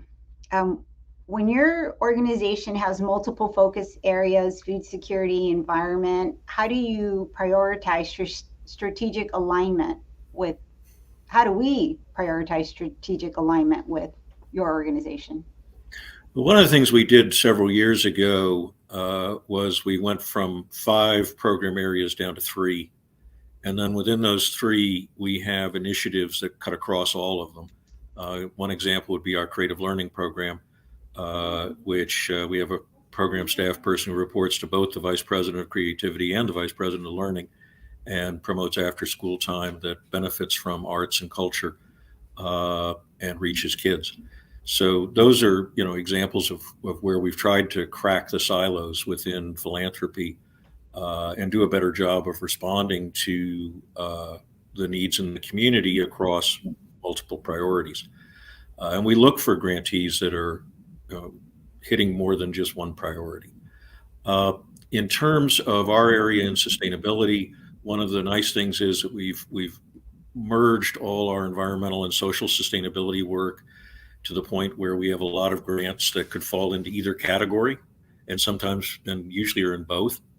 And the 2 program directors then, are working hand in glove on a regular basis, trying to address similar problems. So that's how our CEO at the time wanted us to operate, and I think we're getting there. I wouldn't say it's perfect by any stretch. On the food systems side, accessing us, really does come through me, and we're really trying to target those dollars because the need is great and far more than we can address. And so really trying to stay laser focused on the neighborhoods that need us, and on enterprising nonprofits like 412 that are bringing solutions to bear on the problem. And so that's the way to approach us. Perfect. Thank you. Did I miss that third program? So creativity, learning, and sustainability. Okay, perfect. Thank you. Okay, Josh, how do you want to be approached by a potential partner? It's a loaded question. It's a good question, an important one. And again, every foundation will work differently. And we tend to have speaking as a foundation that has a small portfolio of projects where we're all in and build deep relationships. The first is just some of the basics. Do your research first, review our website, look at our website, see who we've given grants to before, find someone talk to them about how we operate, and to get a feel if you think you might be a good fit. Avoid the form letter and really reach out. And the key is relationship. What we look for is not a proposal, but we want to see your plan, right? Share your plan with us. That's here's a societal problem that I'm trying to accomplish. Here's my plan to try and solve it. And then ask us for advice. Here's a piece of the problem that I'm struggling with. Do you have ideas, or do you have leads, or how might I think about it differently? What part of my plan do you think has the greatest amount of risk? That will help us better understand you and your plan. And through that interchange, it'll help build a trusting relationship. Because you're trying to figure out if you really want to work with us almost as much as we're trying to figure out if we want to work with you, right? It's just like a job hunt where at first you're selling yourself, but then at the very end, it kind of flips. You want to kind of have that in mind. I'd say a couple other quick things. It's important to define success from the very beginning. Start with what is it you're trying to accomplish? What does success look like? Is it scaling your operation so that you're serving everybody in need? Is it changing governmental policy so that existing systems have changed to solve the underlying problem? How do you define success? And then how is your plan going to get there? And then what might be our role in that larger plan? Which is part of how we'll be listening to that is to then try and understand what's our exit strategy. So how will we know when we're done investing in you? Because we will have succeeded. Because we'll have succeeded. Now, sometimes that success is very ambitious, and there's going to be a very long timeline. But again, having that definition of success is so important because it helps frame and inform all the other decisions you'll make. And the other part of focusing on what you're trying to accomplish is you're focusing on the outcomes and not how you spend the money. And a lot of times, whether it's general operating or even with program grants, how you spend the money isn't always the core value related to the core value that you're providing. So I'll give an example where we have another grant where we're helping an organization launch a new product line, and it's very exciting. At the end of the day, what they're using a lot of our funds for is to build out the staffing on their core product, on their main operations, to free up the time of their chief technology officer and a couple of other people, and the CEO and a few other people, so that they can spend their time on the new product line. We're very comfortable having our dollars go there because ultimately what we're investing in is this new product line, and we know it takes the time of the CEO and the CTO to make that happen. So again, just to sort of tie it together, we did, when we ended up funding the national growth strategy for Food Rescue Hero, Leah didn't come in asking for funding. We encountered her in a civic space, and she shared with us her vision and her idea for a business model. And we started having conversations about that model. And it led to the point where we had the confidence and decided to start funding. But it didn't start with funding. It started with conversations around her plan. That's, it's definitely food for thought, and something that I personally would not have thought to ask for advice on something that I want to present. So thank you. That was That was really good. And I hope everybody is gotten some great advice here from you two so far. Caroline, Refed, you are on both sides of this process now.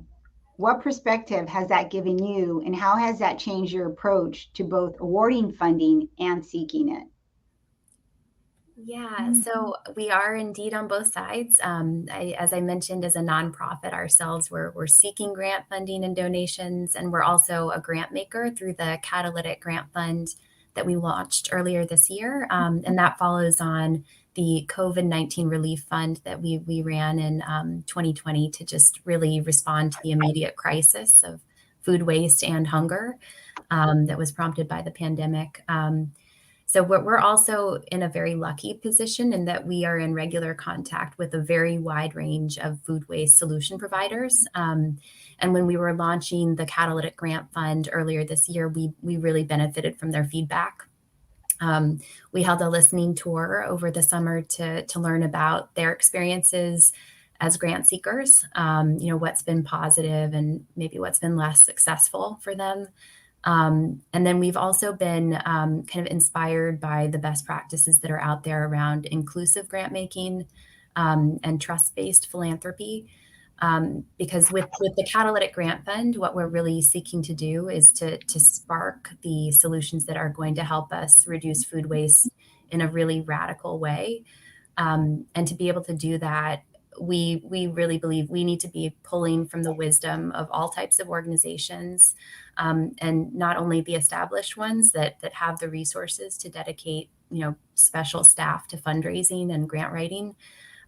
So in our process, we've really been trying to make sure that, first, everyone is aware of what we're doing and has access to this grant fund opportunity.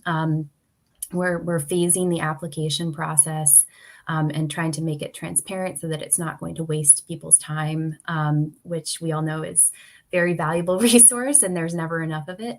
And then we're working to make sure the criteria in our evaluation aren't kind of favoring one type of organization over another. And it's been a really interesting process to kind of really question ourselves and our thinking and look for biases.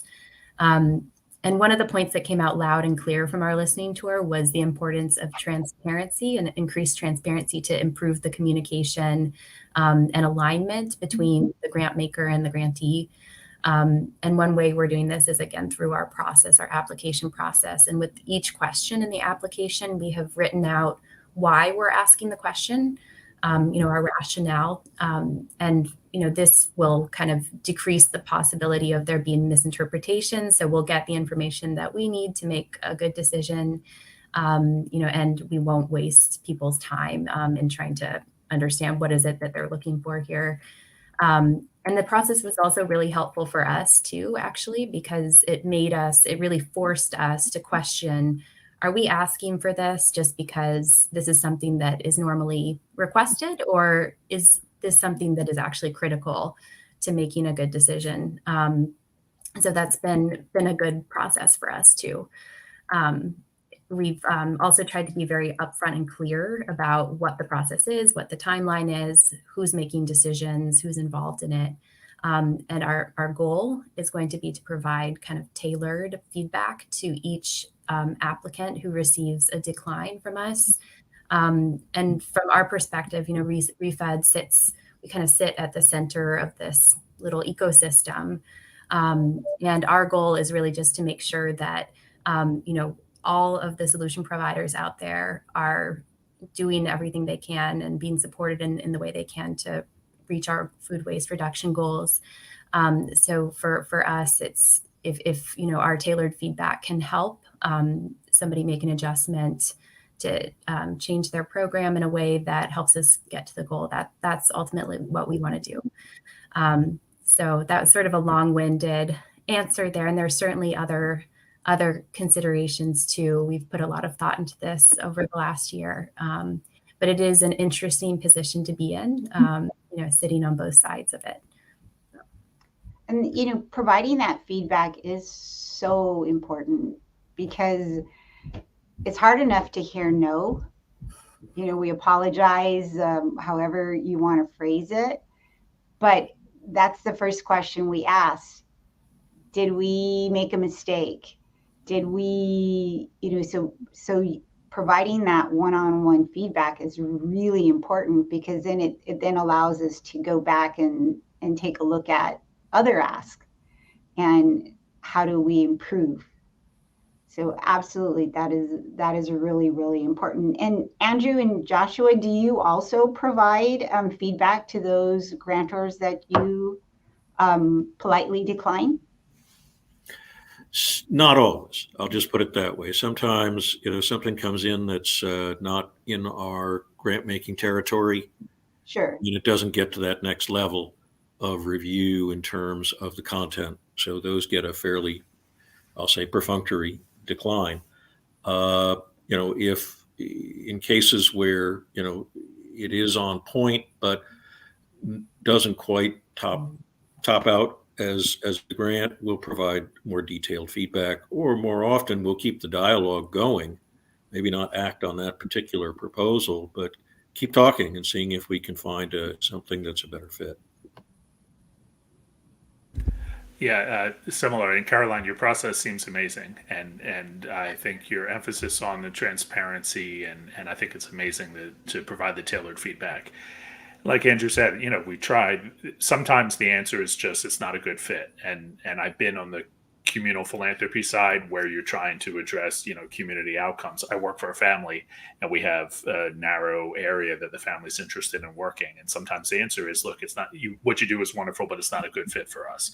And I try and deliver that as quickly as I can in the process. But oftentimes the answer, as Andrew said, is maybe not this project, not yet, but here's some advice and ideas that we have, and maybe that could help the project develop into a way that it would work. Or we can often provide a certain amount of connections, partners that you may want to work with, and we have absolutely had experiences where it's taken years of a light conversation and relationship building that have ultimately led to, okay, now we're ready for the right investment, the right project. Mm-hmm. No, absolutely. Absolutely. Thank you so much. Okay. And this is something that's really important, and I think every nonprofit needs to hear this, is name one thing that wants to make you hear more about an organization. Let's start with that.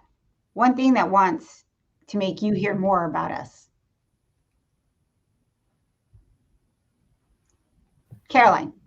Oh, okay. So I think something that gets me really excited is when the founder or the leader of the organization has like direct lived experience with the problem that they're trying to solve. Just having that really deep understanding of the problem or the opportunity, to me is just like very exciting, because that usually means that with a deep understanding, the solution that they've come up with is more likely to be successful, and the impact's more likely to be there. So that always gets me kind of like ready to hear what's coming next. Andrew? Leadership too, for me. When you see someone, or a group that has come together in a leadership position that clearly has dynamism and vision and clarity of focus, that gets very exciting. And knowing of the Shapiro Foundation, I think I can anticipate what their response is going to be to that too. So that's one. The second, obviously, is leverage and impact. That gets me interested if we have something come through that clearly has other resources behind it and opportunity for real impact. That gets us excited as well. And then lastly, partnerships, where we're seeing, say, groups come together in a joint effort to solve a problem. That's also very exciting. So I gave you 3 instead of 1, sorry. And collaboration seems to be the big word right now. A lot of people that we're talking to are asking for that collaboration. How are you working with other, whether they be nonprofits or cities or departments? How are you working together to solve that problem? And we received a grant from St. Mary Medical, but it required a collaboration of 3 different organizations. And that was really the first time we'd ever had to do that. And it was hard not to just want to take it over, okay, I'll do that. We'll do that. But you had to let that whole system work itself out. But we're starting to see that trend quite a bit. I'll comment on collaboration because I agree with you, Dan. It's absolutely a trend and something that's out there. But I think it's also important, it can be very transparent very quickly if the collaboration, the only thing holding what's described as a collaboration together is money. And 3 organizations who have never worked together before don't have that demonstrated trust coming together on an application. My hunch is most foundations will see right through that pretty quickly.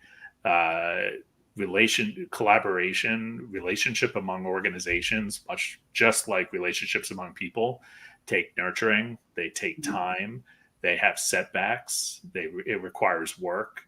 So I wouldn't say a new collaboration, sometimes money can be what gets people together at first, but if you don't already have a track record of working together, you should really show how you plan on investing in that relationship, so that when the first challenge happens, the first key individual leaves an organization and you need to start over, the first time you actually get other money and have to decide how to split it, things don't fall apart. And we were the 2 people we collaborated with obviously were in the space that we were working in, and we had an existing working relationship. And I think coming together, it really, we continue to work together, even though we're not working on that particular project. We're still very much working together, having monthly meetings, all of those things will continue. But I totally get your point. You just can't put 3 people together in the room and expect that to be a happy marriage. Absolutely. Yeah, the best collaborations I've been a part of and seen are the ones, it sounds cliche, but where there's a win-win situation where, you've got a great product and you need to go to market strategy, right? And here's an organization that has lots of volunteers that are very eager for a certain kind of education. You have this great curriculum and course, so by partnering, one providing the curriculum, the other providing the who knows how to execute with the classes, that could be a great win-win. I wish I had come up with a more food rescue related example off the top of my head. Those are the kind of collaborations that work great. But just 2 organizations that happen to be in the same sector could be a challenge. Absolutely. So there is a question that's come on board. Let's let that roll back over. Yeah, so I think I followed it, and this is a chance to maybe clarify where I think I was a little long-winded and unclear. I don't think there's one blanket ideal diversification of revenue.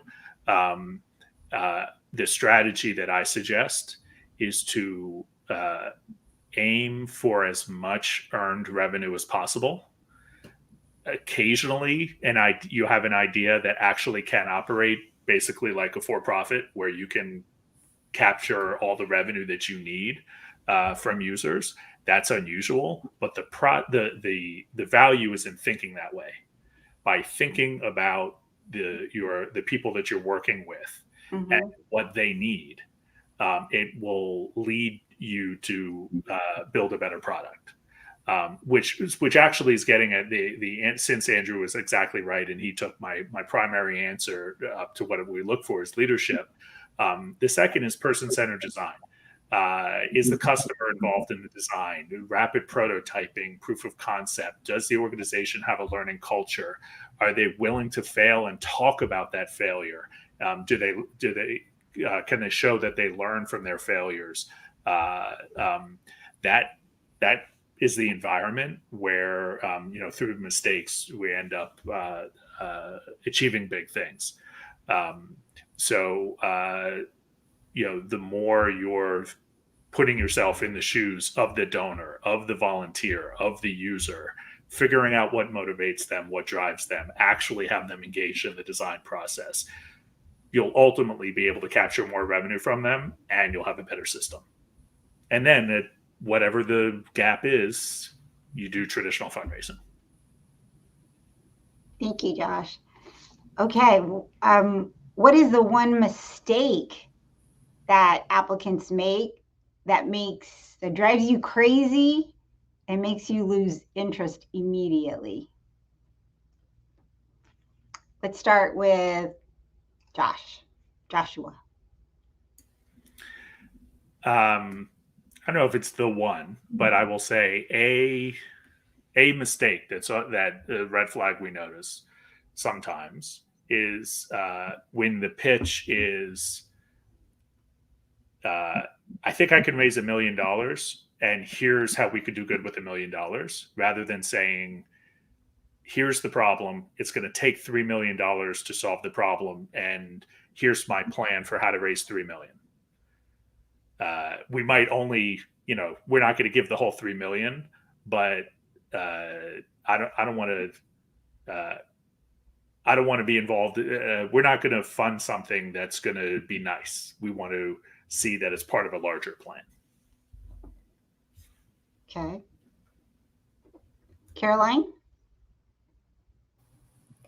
Yeah, I think maybe this is sort of related, but if there's not a very compelling impact story or a rationale for why your organization is in a position to deliver that impact, it's very hard to understand how our money is actually going to be making a difference. And I think sometimes people have some metrics that they'll share, but I think what we really love to see is the story about why those metrics are important, what difference that's making, why your organization is the one that can deliver the most positive change for your customers. So just having more of the story there, more of the context, and more of the kind of big picture thinking with it too.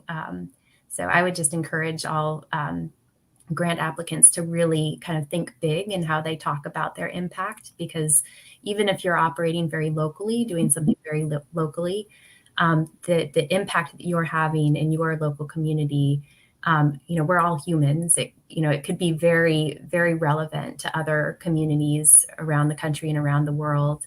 And the success that you're having doesn't need to stay local. So I would just say, think big, think how your story, your impact story, has a place in a bigger context.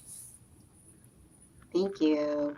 Those were two great answers. And so I'm going to be a little more prosaic, I think, doing the homework, not just on the problem you're solving for and the data that supports the intervention you're seeking, but then doing your homework on the foundation you're approaching. What's their geography? What's their priority? Who have they given to? Our grant list is updated monthly and put on our website, so you can see who we've been giving to in each category of activity.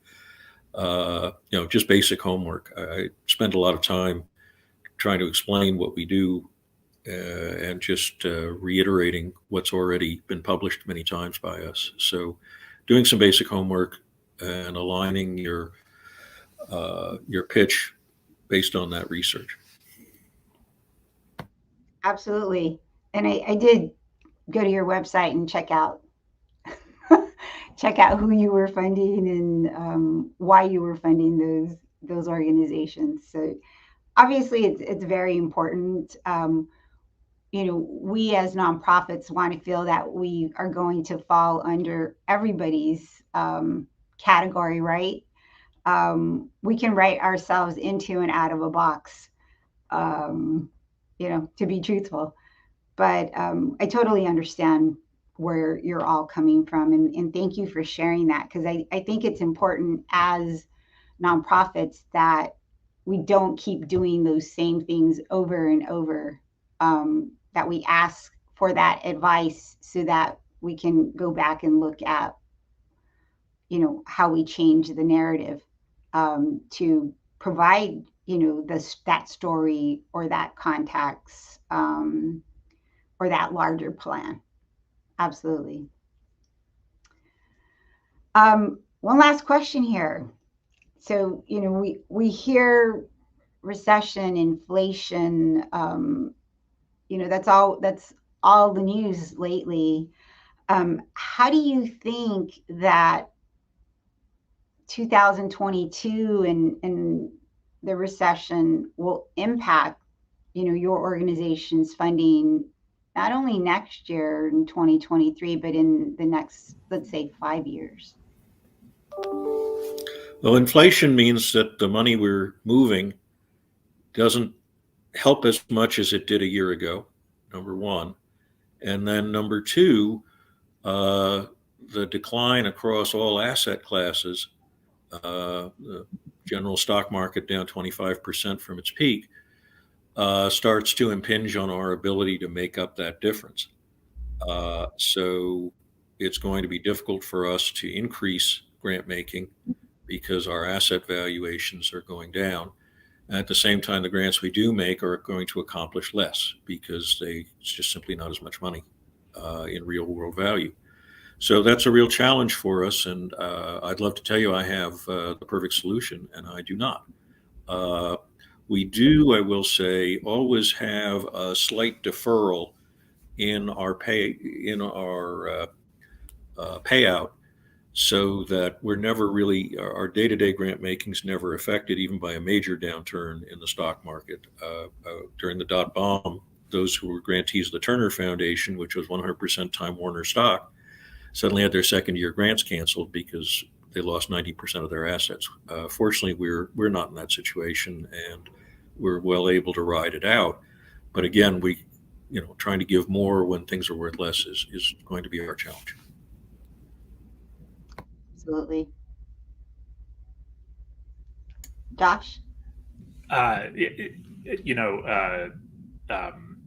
The trend that I'm seeing, everything Andrew said makes a lot of sense. Our foundation is a little different, but I think what he said, fits a lot of what's happening out there. And it can be harder to when foundations with fixed spend formulas need to put more of their dollars into their core existing grantees. It can be that much harder to break into those lists. The trend that I'm seeing with organizations we work with are the management issues that all for-profits and nonprofits are facing. Part of what happened was our economy swung over to be incredibly lean, and we're now starting to recognize the need to have more redundancies in our systems. So a lot of the organizations we work with are saying we need more people on our team.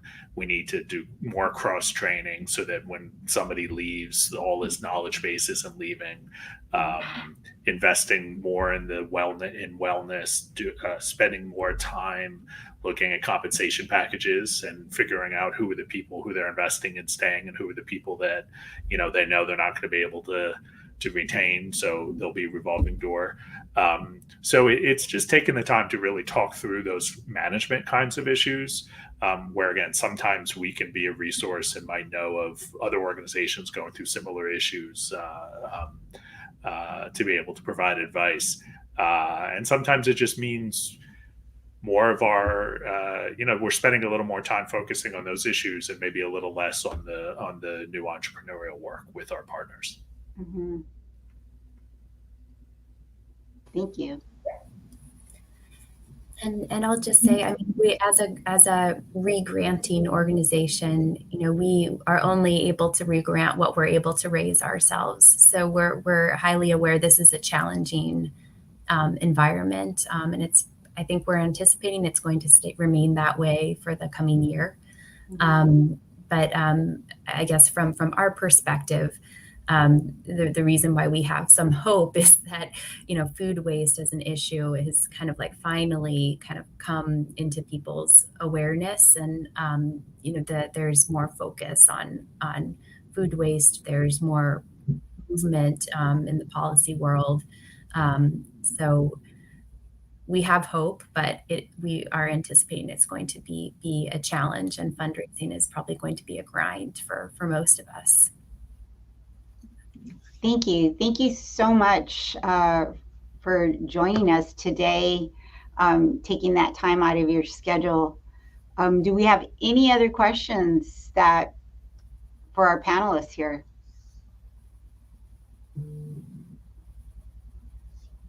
Well, again, thank you for joining us today and for all of the great information that you provided to our guests and to myself. I've got 2 pages worth of notes here. On Monday, I will sit down with my development director and review. But again, thank you for not only funding, but being flexible. That's all we can ask for, as recipients, is that you be flexible, and that's what I'm hearing here. So thank you very much. Have a wonderful weekend, and thank you for joining us today. Yeah. Thank you, Diana. Thanks, Diana. Bye-bye. Have a great weekend. Bye.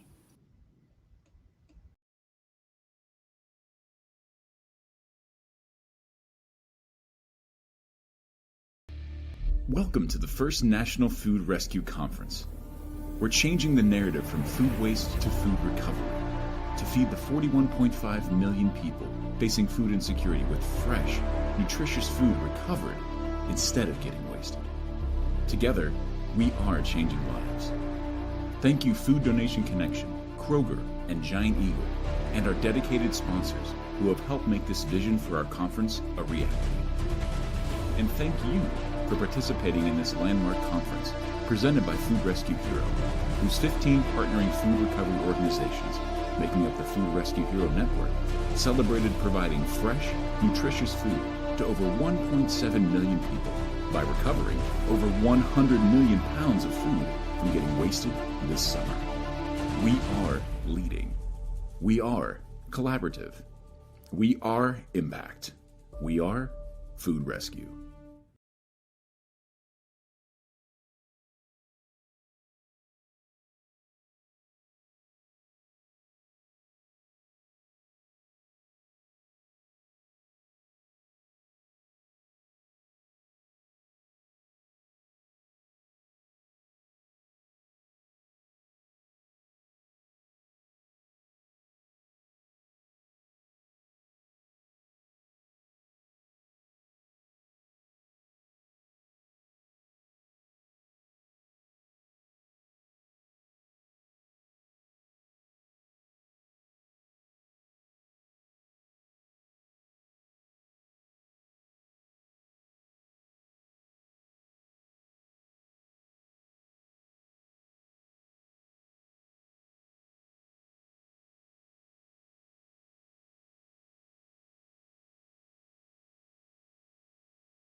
Hey, I'm gonna do my first food rescue today. I'm gonna show you how easy it is, and hopefully you'll join me in joining these services. So I just arrived at the grocery store that I'm picking up from. Totally safe, seems totally good. I'm gonna call and get the food. Pop in the trunk. Okay, so it's all loaded. Got my wipes. Keep myself clean and safe. Goes in the trunk.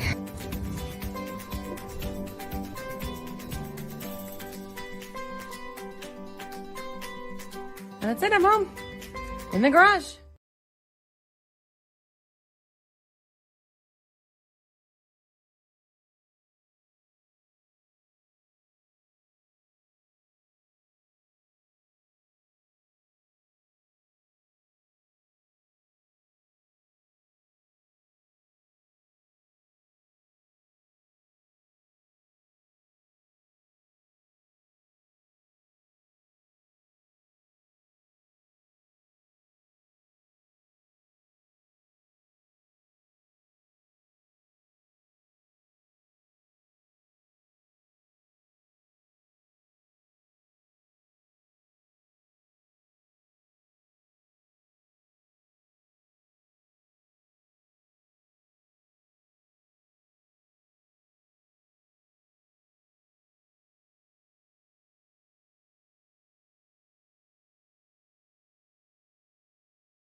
Hello, everyone. Good afternoon. Welcome. I am so happy to be here with all of you for one of the last sessions we're having in this conference. We kind of saved the best for last. I love the arc that we've had of the information presented, and I think that you guys are the perfect sort of capstone on what we've been talking about, because it brings together a lot of the subjects that we've been talking about, such as nutrition, access, fresh food, distribution, all of those things. So this panel is called, boy, I wish I could remember what it's called. It's something like Revolutionizing Food Access, I believe. And we are going to talk about how food rescue is singularly positioned to really change what food access looks like. And we're really excited about this. So I'm going to turn it over to Susanna. Good afternoon. I'm so glad you guys are here with us. I am Susanna Paul. I am the director of Philly Food Rescue, which is a part of Share Food Program Food Bank in Philadelphia. And if Michelle and then Dan, if you guys would introduce yourselves, talk a little bit about your organizations and what your primary function is as an organization. Sure. Thank you. So my name is Michelle Sandage. I am the Chief Community Affairs Officer for the Housing Authority City of Pittsburgh.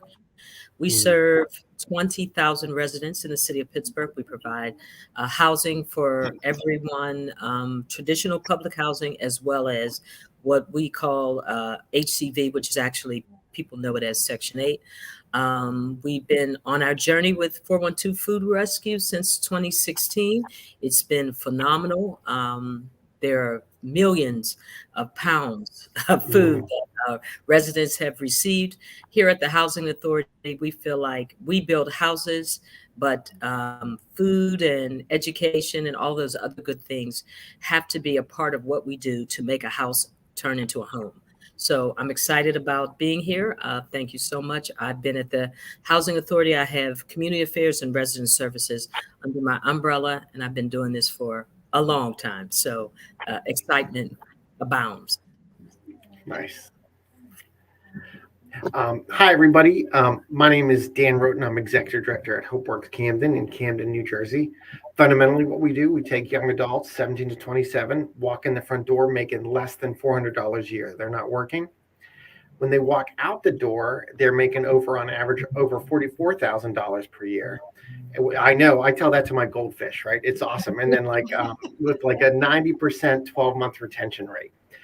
We do that we train them in technology, front-end web development, digital mapping, but then they work for us. We actually run tech businesses to pay them a living wage and get them experience so they can go right into industry. I'm super excited to chat today because you would think that placing folks in entry-level tech jobs has nothing to do with food rescue, right?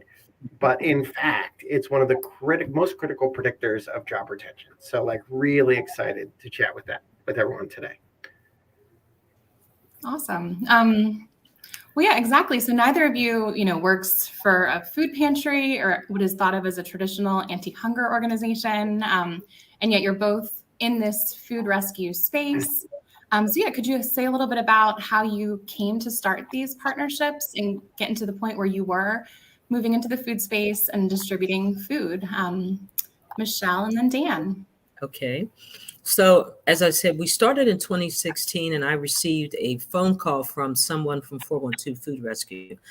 Typically, we receive a lot of phone calls because, of course, we have a population of low-income residents. And so, of course, we get a lot of phone calls for people who have program services and whatnot. But the bottom line is somebody always says, hey, we've got a program, blah, blah, blah.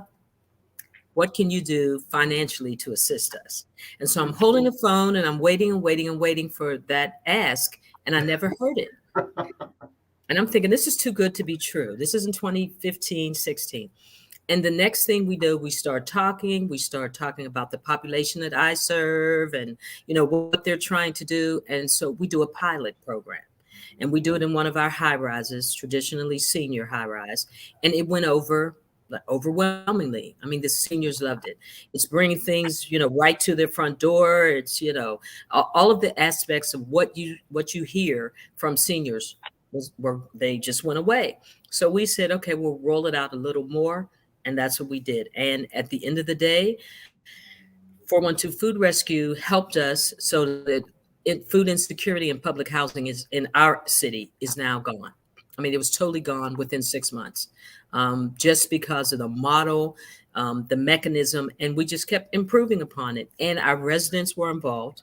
So of course our residents are involved. They will give you, what to do, what not to do. And we did that and it worked well. And we're still together, and that's a good thing. That's beautiful. Michelle, that is so impressive. I know I'm on the panel, so I'm not supposed to be but that's awesome, by the way. Oh, thank you. For HopeWorks, our journey with Food Rescue really started from a secret that folks don't really like to talk about, which is when young adults 17 to 27 are food insecure, they don't go to the pantry, right? That's not for them. That's not the place for them. And they don't ask for help. But you know what they do? 3 things that are really important and critical. They disappear from the places that will help them because they're shamed and embarrassed, right? The second thing that they do is they no longer have the energy or ability to invest in long-term things like training or jobs that can help them because they're desperately trying to get food secure. And the third thing is, especially young adults in that age range, they do things and hook up with people that are going to make them vulnerable to trafficking and exploitation. If I'm hungry and I am embarrassed to go somewhere to help, and that guy can help me with a room or a meal, right? And he's not going to tell anybody, I'm going to do that. And not only does that put me in a bad spot, but also because I'm already embarrassed about being food insecure, I'm not going to tell anyone about it, which you have secrecy, right?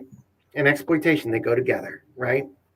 We kept seeing that at HopeWorks. We knew there were pantries and soup kitchens and all these. Technically, there's plenty of food resources, but nothing that our young adults would access or could.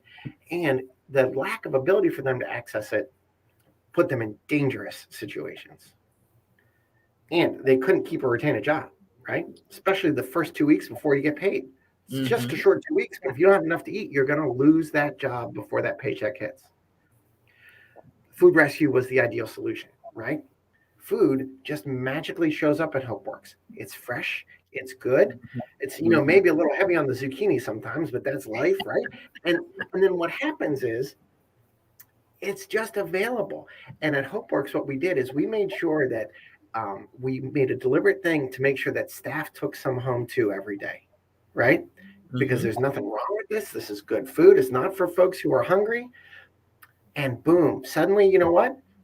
Nobody was taking it, but it was gone at the end of the day.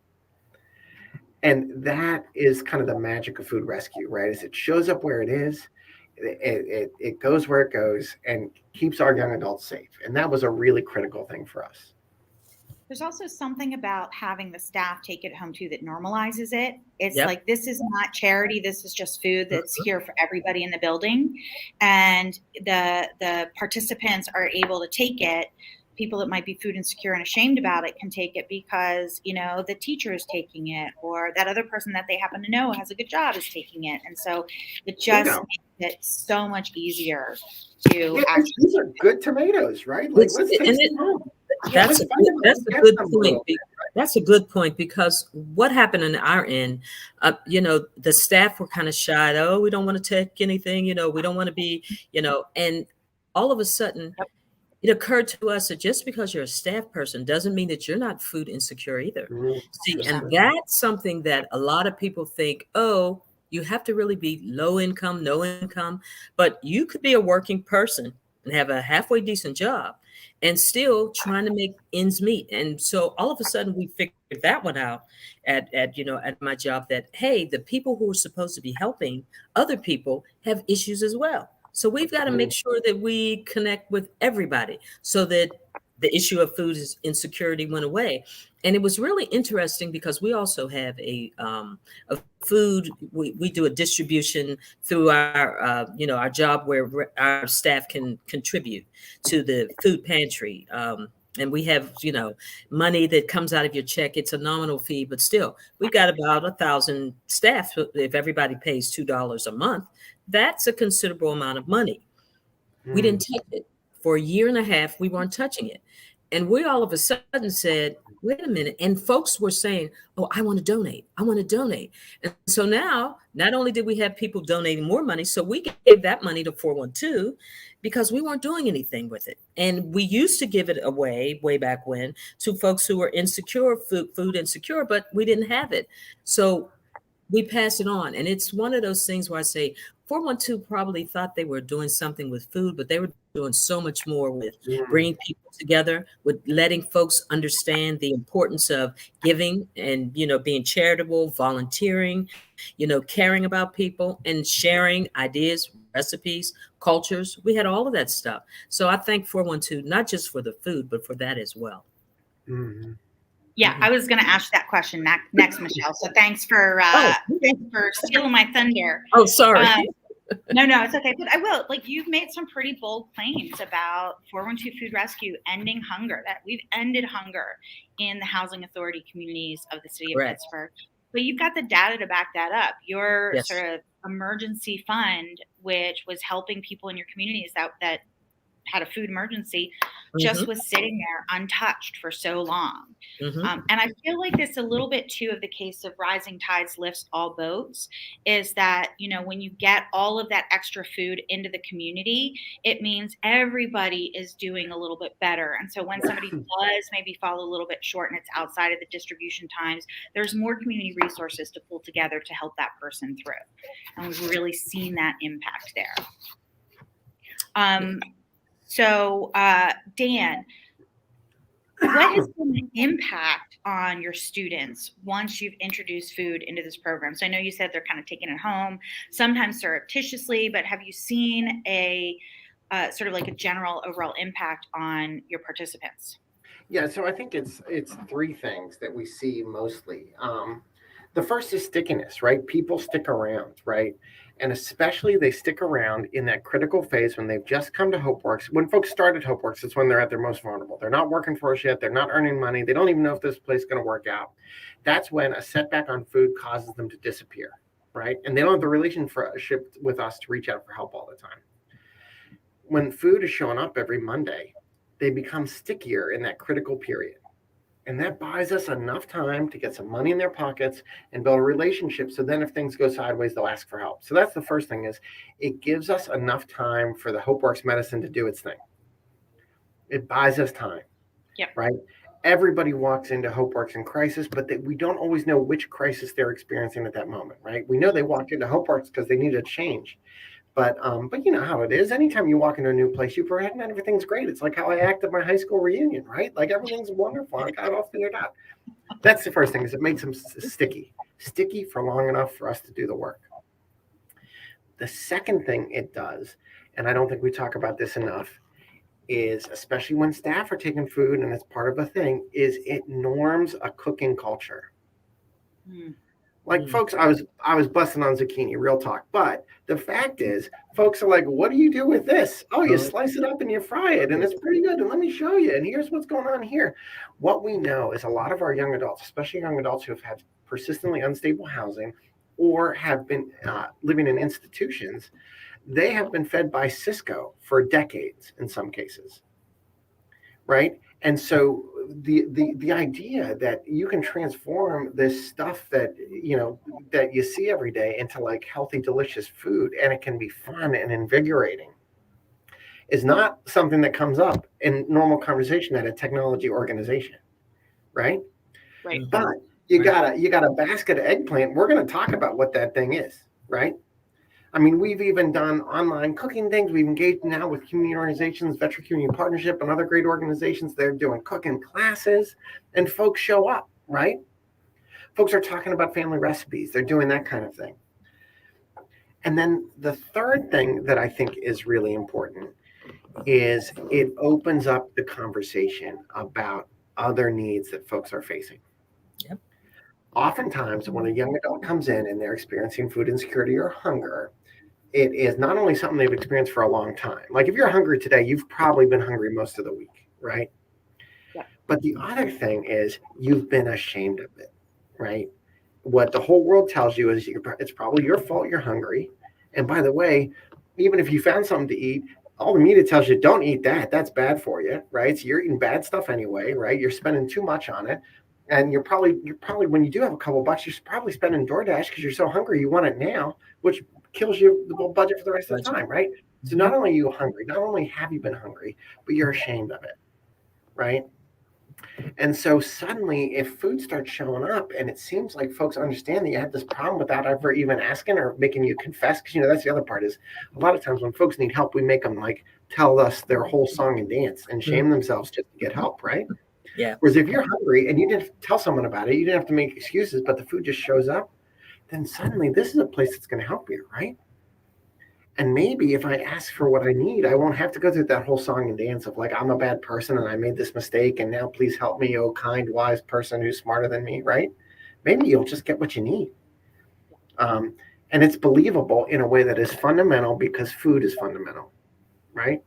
I can share as many mission statements about HopeWorks as you want. But if I got a tomato for you when you're hungry, that tells me everything you need. And I think those are the three things that really have an impact for us. I love that. Dan, I love what you say about, creating a cooking culture and, destigmatizing, asking for help or receiving donations. Like that is such a different model, than going to the pantry and, showing your income statement and, all of that. So yeah, I love hearing about all that. That's fantastic. Switching over to Michelle, I understand that you have some stories of the impact that food recovery has had in the Housing Authority, even beyond the amazing stuff that you're telling us about ending hunger in your communities. But what are some of the other impacts even beyond creating food security? I have some wonderful stories. Jen has heard them, so I'll be glad to share them. We have a really rich Somali Bantu population in one of our communities. And so I show up one day and, 412 is doing their thing and our Somali Bantu folks are there and they're, interfacing with everybody. That's another thing that 412 really does well. They brought different cultures together. And, you're looking at something like you said, eggplant or zucchini and, I call us the ugly Americans and we're looking like, oh, what do you do with that? And our friends from Somalia said, we'll show you what to do with that. And so, there was intergenerational cultures, were connected. And so all of a sudden they're sharing recipes. They're telling, the Americans what to do with stuff that you normally would see in the store and you would just walk past. But the other great thing was potatoes came that day. And this was early on before we had get your little bag and, it's a recyclable bag and whatnot. And so we didn't have enough bags. And it was a lot of potatoes that showed up in the community and everybody was there. And our Somali Bantu folks were there. And our folks, I call us the ugly Americans because we were complaining. Now it's free food. We're complaining, oh, we don't have a bag. We can't carry it. You should have had bags. And this is early on before we started talking about, we needed bags. The Somali group shows our American group how to carry things with your clothing. So I get a new iPhone. I'm trying to take pictures. I don't know what I'm doing. I'm in the middle of the street. I'm trying to, everybody, you don't know who's who. They're carrying potatoes on their head in their clothing. They were using their clothing for bags and they were showing everybody how, hey, why are you complaining about the free food? This is the way you can schlep the food home. Look at this. It was incredible. And then the other story is in another community, we have a rich adult community, I'll say. And we do have some young people. And there's a kid that comes in and she sees a roast and she's afraid of the roast because she never, ever encountered a roast before. And there's a senior there that says, you have one of those smartphones?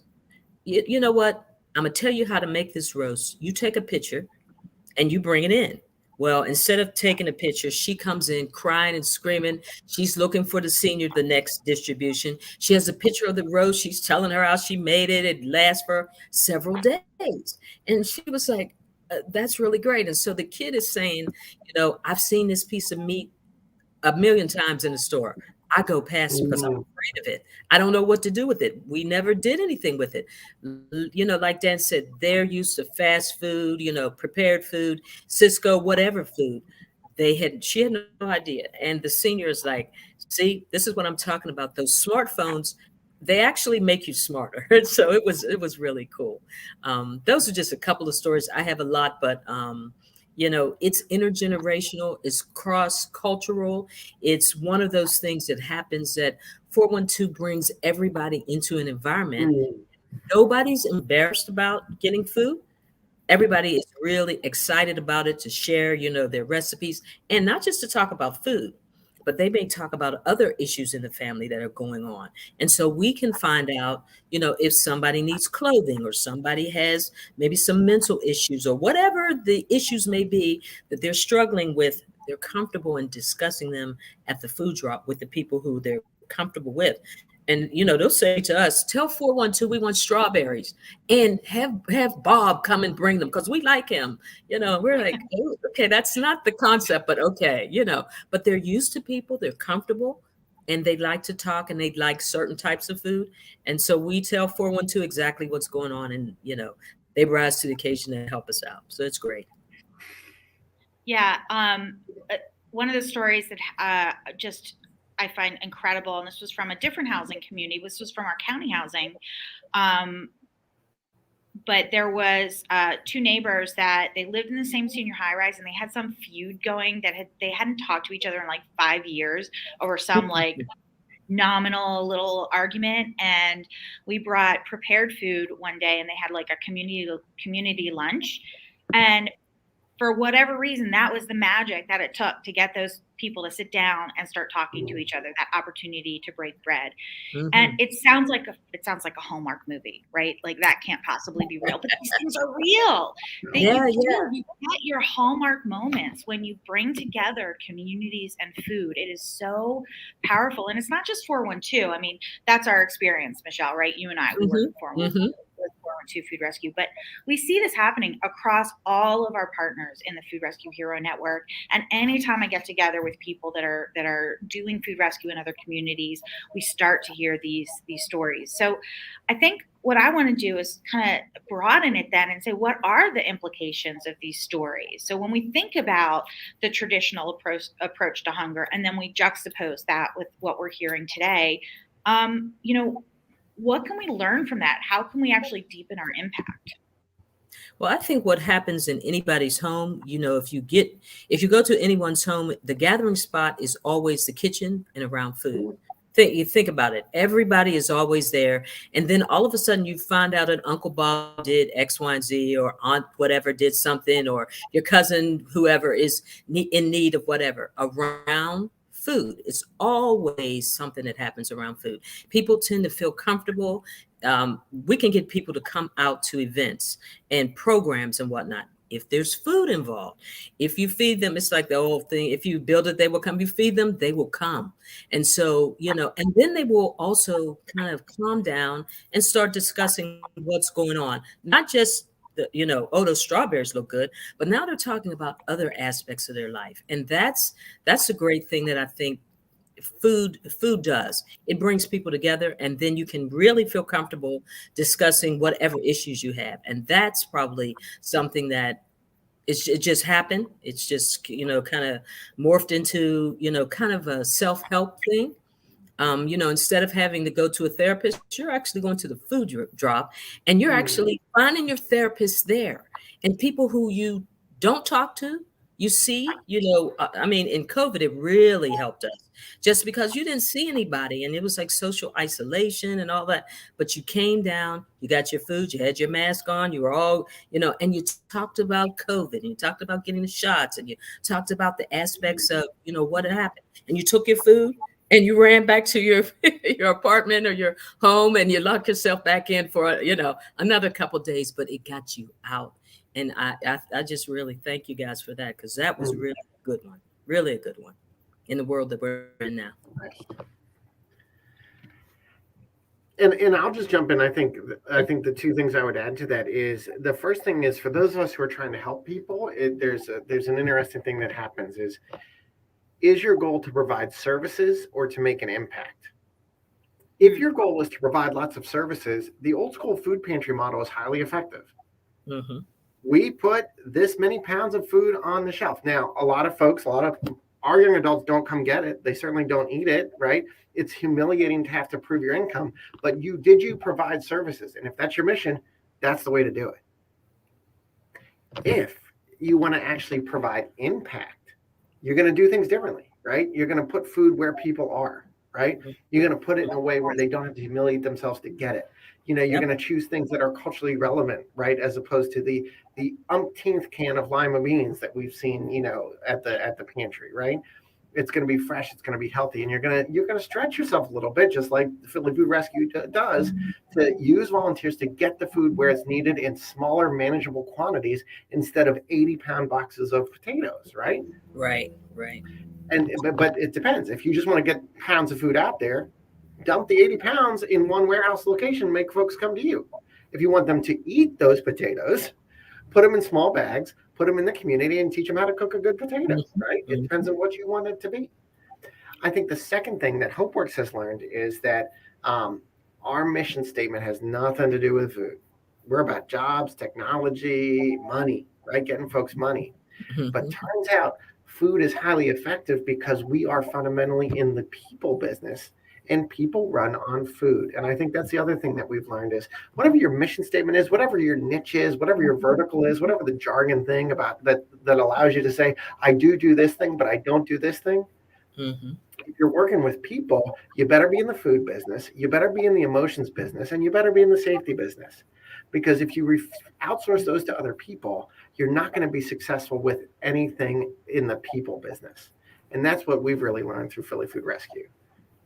Yeah, that just, it takes me back to that concept of, Maslow's order of needs or hierarchy of needs, is that if if you aren't safe, if you aren't housed, if you don't have water, you can't do anything else. And food is one of those critical needs that if you're hungry, you can't do anything else. And so I think a lot of service providers intuitively kind of know that providing service, whatever the service is, whether it's housing or training or education or, anything, you can't actually be successful in providing that if the people that you're trying to reach are hungry. The first thing you have to do is make sure that they're safe, they have water, and they have food. And and just to plus one that, listen, what's the first thing I do if I want to get together with folks I've known for 20 years? I feed them. Yeah, you feed them. Yeah. They all got their own food at home. At least they claim, right? But if I invite somebody to my house and I don't feed them, they're not coming back again, or at least they're talking about me, right? And that's because as humans, we know places that are safe and are welcoming and that love you feed you, right? And if we as nonprofits don't do that, we're sending a clear message whether we intend to or not. And we all have to look to our grandmas. The body is like a car. The car won't go anywhere without gasoline. Okay, you might be able to turn the radio on or something. You may be able to turn the lights on, but it's not going anywhere without the gasoline to keep it going. It's the same thing with the human body. You have to have some food to keep this car going. If in fact you don't eat, you will you'll fall out. You won't perform. You may be able to make it to the corner with a little bit of gas, like a little bit of food. But if you don't have enough nourishment to keep you going, school, work, everything suffers. You suffer, and so we've recognized that. I think everybody who provides services have recognized that. Why do you have a lunch break? Why do you have a lunch break? It's why do people say you need to go and get something to eat? You need to go and eat. It's because these things keep you going so that you can do what you do. If you don't eat, your body will tell you you can't do it. You're gonna suffer, and your car does the same thing. No gas, you're not going anywhere. You can do a few things without food, but keep going and see just how far you go. Yeah. That's a really good analogy. I'm going to put Susanna on the spot here for a little bit, because I don't know if you know this, Michelle, but Susanna actually used to work at the Westmoreland County Housing Authority.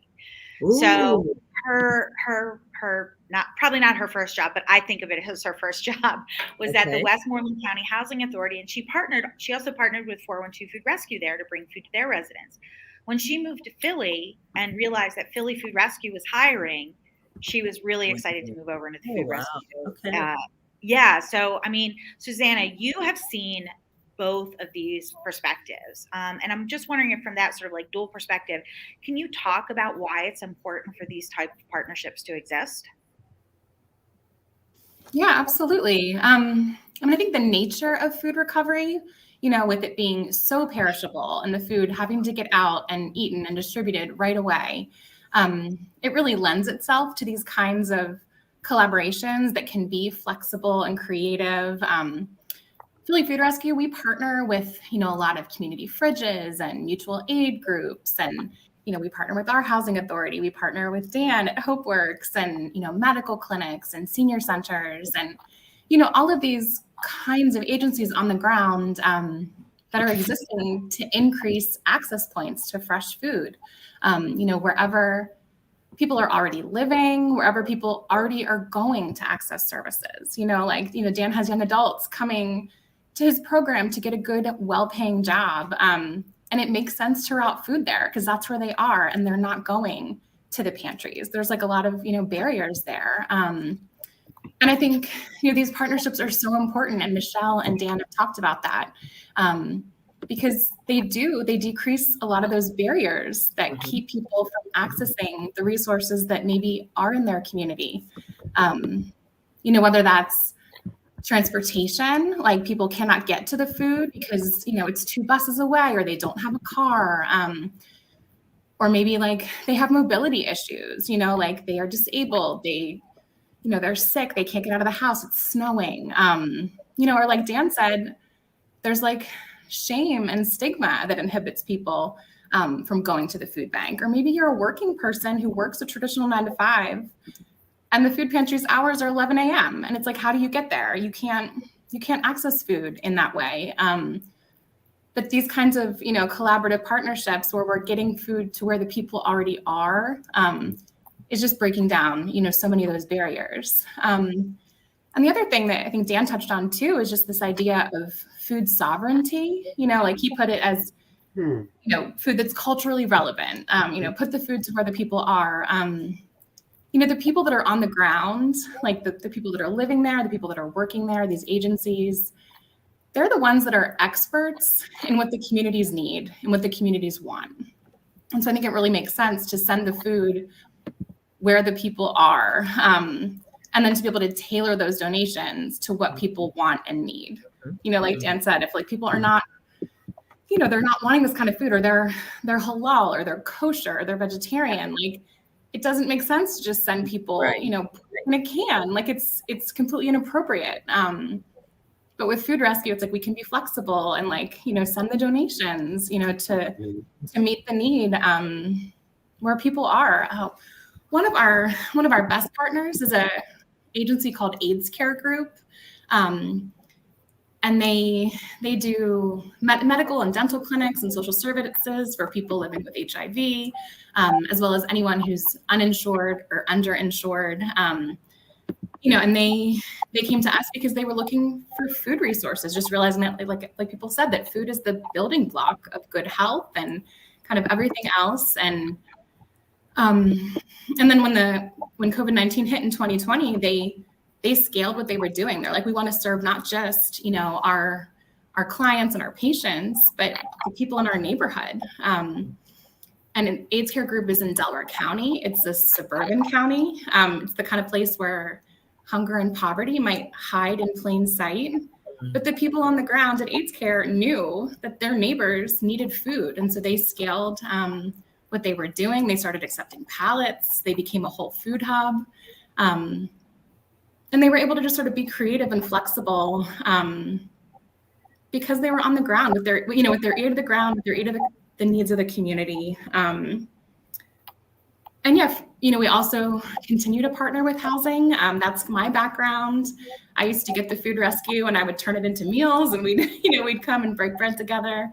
At Philly Food Rescue, we continue to route a lot of food to housing communities. And I think one of the best parts about that is that the residents, Michelle touched on this a little bit, but the residents are in charge of their own distributions. Like, and a lot of these folks, like maybe they're retired, maybe they're disabled. And in, our capitalistic society, like it can be hard to feel purposeful when you stop working or when you're forced to stop working.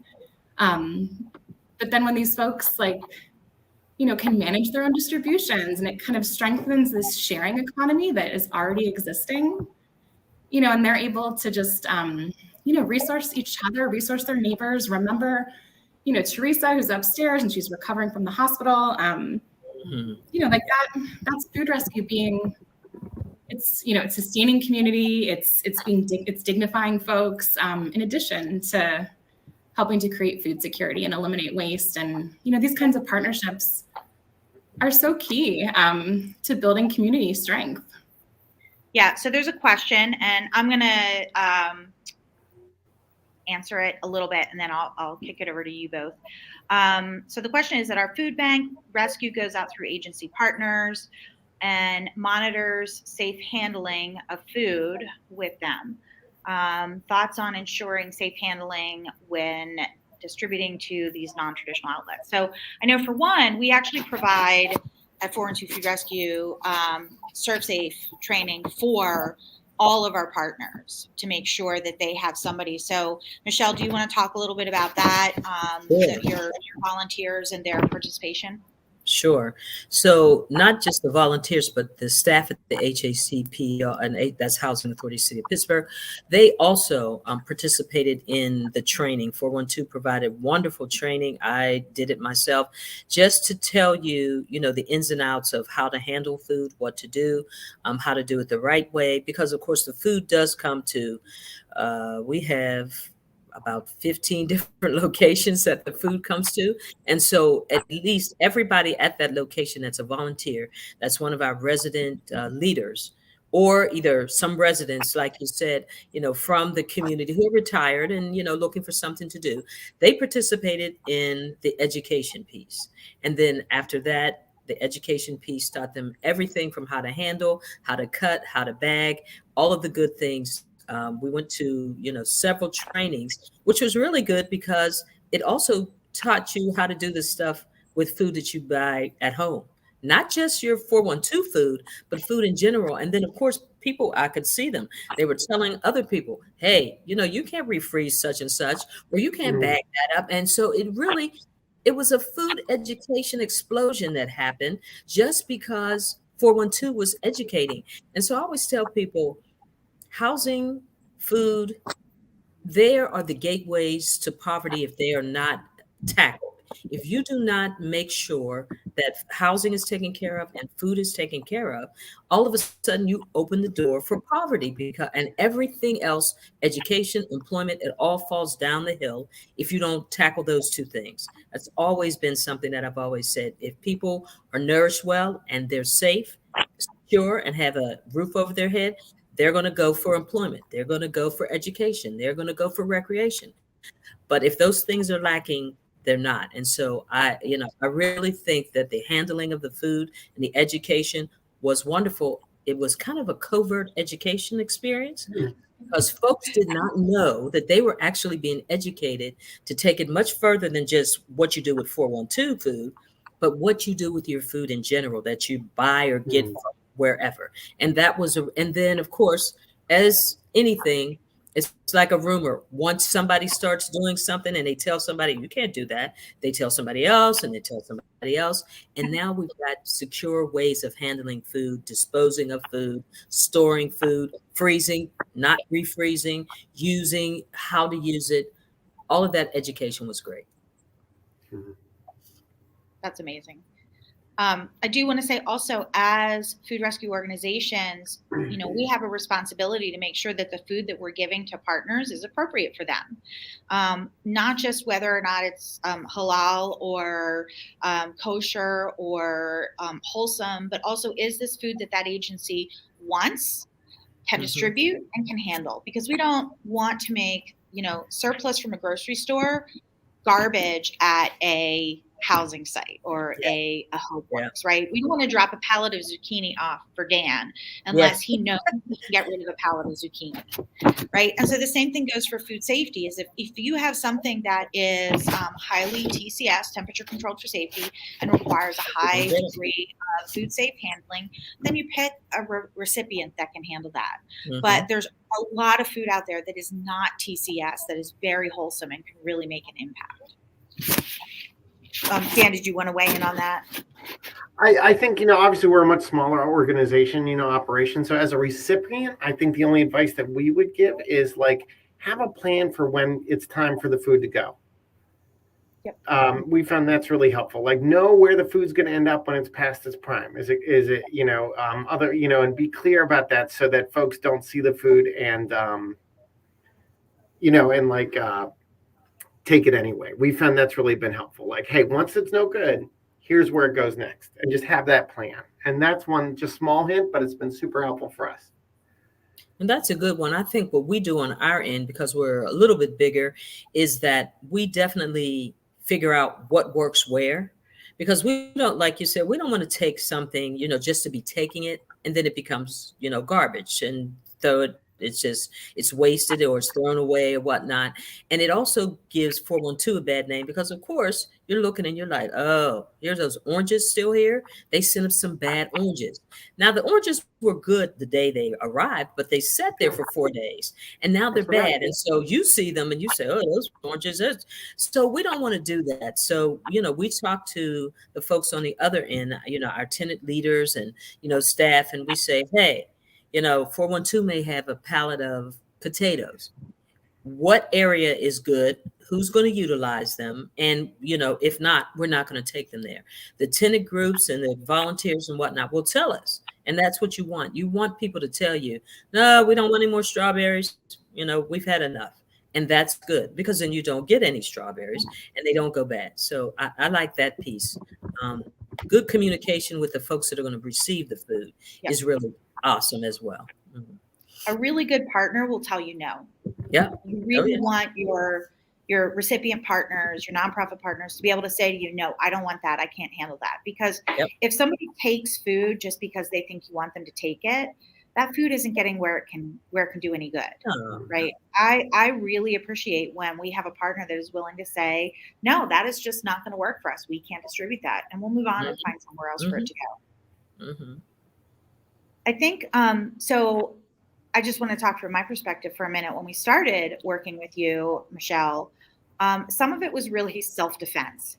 We had all of this fresh food and the pantries couldn't handle it. The soup kitchens were full up and we had more fresh food than we could deal with. And we're like, what are we going to do with this? We need to find somewhere that it can go. And I think a lot of food rescue organizations run into this. And I hear this, like, we have more than we can handle. We don't know what to do with it. So the first step is for us was going out and finding somewhere that people that were really sorry, I keep talking with my hands. Did you ask me? I broke up for 1 second. I missed you. Did you ask me a question about? I'm not done speaking, but there was an echo, so I just paused. Okay. All right. Okay. Now. Our first step was, just trying to find somewhere that could use this food, and it was totally self-defense. I think a lot of food rescue organizations are in this position where you get this donation and you want to take it. You're like, wow, holy cow, what am I going to do with 600 pounds of cucumbers? And there's no way you can get rid of that many cucumbers at the food pantries that are open once a week. And so you start looking for organizations like the Housing Authority, like HopeWorks that can take that food. And it's really just it's born out of necessity. But it's so transformative. And I think that's what's so important for food rescue organizations around the country to recognize is that this then creates a really good story of impact that you can then leverage when you're talking about fundraising, when you're talking about building your organization and doing more. And it all sort of works together to create this really compelling story of impact. So that's one of the things I just really love about working with partners like yourselves. I wanted to ask you, Michelle, to talk a little bit about the program that we created during the pandemic with you guys. You went and you got a grant. If you could talk Correct. a little bit about that. Yes. So we went in. We recognized that we had to continue to operate because, of course, we serve people. Even COVID tried to stop us, but we couldn't let it because we've got 20,000 residents that we serve. We're a small city within the big city, and so we recognized that 412 Food Rescue was essential. A lot of people were talking about, oh, we have to get food. We've got to get people food. We're in COVID. People aren't coming out, and we were doing something. So we came up with a mechanism, and we got a grant to purchase a vehicle. And so what we did was we purchased a vehicle. We figured out how to be able to drop food off right there. And so folks came right up to the truck that we have, and they got the food, and it was packaged a certain way so that, with COVID, prior to, a lot of food would come. It was like a smorgasbord. You would show up, folks would be in a line. They would, pick, I want strawberries. I want this, I want that. And it was already prepackaged. And it was kind of like a grab and go environment. Well, it was a grab and go environment. And folks just came up to the truck, got the grab and go bag meal, had everything in it, and kept going. Social distancing was good. Even, 412 would have masks, and hand sanitizer that they would give out also. So that was good. So it was kind of meeting the moment as it related to what was going on in the world. And that's what happens. We recognized the world was changing. We had to change the distribution aspect of how we did it. We also had some opportunities to be able to employ some residents who could participate in the distribution piece. And that was a good thing because, of course, during COVID, folks were working, they weren't working, it was off and on and whatnot. They were losing their jobs, they were losing their income. So this helped folks maintain the sense of what they were used to doing. So we recognized that. We partnered with 412. We got, like I said, a grant, bought a truck, and we added an additional. So as if we didn't have enough people, we added another additional 500 or 1,000 more households. And those households were the folks, they were in traditional public housing as well as just throughout the city. So we could bring food to your door. Kind of DoorDash. Well, it was DoorDash before, or Uber Eats before they even started thinking about it. 412 was already doing it. So we were excited about that and still are. Here's another question. Yeah. Do you see that, cool. Savannah? Yeah, I like that. It's pretty cool how that goes. Okay, yeah, I didn't even see that before. Yeah, there's a question from the audience saying, do you know of any studies showing the link between essential needs met, safety and nourishment, and an individual's ability to thrive and not just survive? Dan, is that anything that you want to respond to? Or Michelle? No, is the short answer. But that's not our specialty. I will say that we have pretty good data on our population about the impact of that. So, we're small. We're certainly not going to make a research study, but yeah, certainly we see that every day. Yeah, I don't know of any studies either. Yeah. But I will say that just because you're small doesn't mean you can't do some of your own research. And one of the things that we've done with our partners is we did a both qualitative and quantitative study to find out, to ask them if the food that they were receiving was making an impact. We used some of the traditional food security language to identify whether or not it was helpful. We were actually just beginning to figure out how to do pre-post surveys when the pandemic hit, and we weren't able to do that. But even a small organization can kind of gather that data and present their findings. Michelle, your statement about ending hunger, I know that's something that you've been able to leverage and to use and talk about the impact that your participation in this program has made on your residents. And Dan, you've got those stats about your partnerships with Philly Food Rescue. And again, food rescue organizations can work with partners like yourselves to get that data. It doesn't have to be like a big national piece of research. You can use that to demonstrate your own impact, which can, again, help you leverage funding, critical to keeping those doors open, right? And make the argument to other partners who might be reluctant. Yeah, I think we use the data to be able to get, because our funding comes from housing and urban development. So we were able to secure funding for the vehicle based on the data that we had as it related to food insecurity. And I think I said early on, the food rescue mission thing that we have at work, we probably had anywhere from 8 to 10 calls, for emergency food every month. And then in 6 months, we're doing what we did with 412 Food Rescue. We received 0 calls. So, we're scratching our heads like, wait a minute, that just can't be. And to this day, we have no calls. We get nothing. So we still have our fund and we still raise the money. But it's incredible because we don't have that insecurity anymore. And it just used to really be, anywhere from 8 to 10, to 12 folks monthly, would reach out and say, hey, you've got a new house. That's nice. You got an apartment and maybe you have some furnishings, but you don't have any food. And so we would have to do an emergency food, and go through our food fund and provide food so that you can start your new life in your new house with your new furnishings that you may have. And now 412 has showed up and folks, they know what time, they know what day, they're on us. If 412 is late, if they don't show up, they're like, what's going on? If it's Bob or Jim or whoever, Sally that's bringing the food, they're concerned about where they are. They know about their family. It's a nice bonding of community. And they don't even live in the same community. They're volunteers from all over the county. And folks know who they are. They know what they're doing. So we do have stats as it relates to, food insecurity being wiped out. We really do have those. So I wanted to ask you, we do run into roadblocks sometimes, to hesitancy. There are housing authorities that don't want to work with food rescue organizations. There are organizations like Hope Works or, medical clinics or whatever that are reluctant.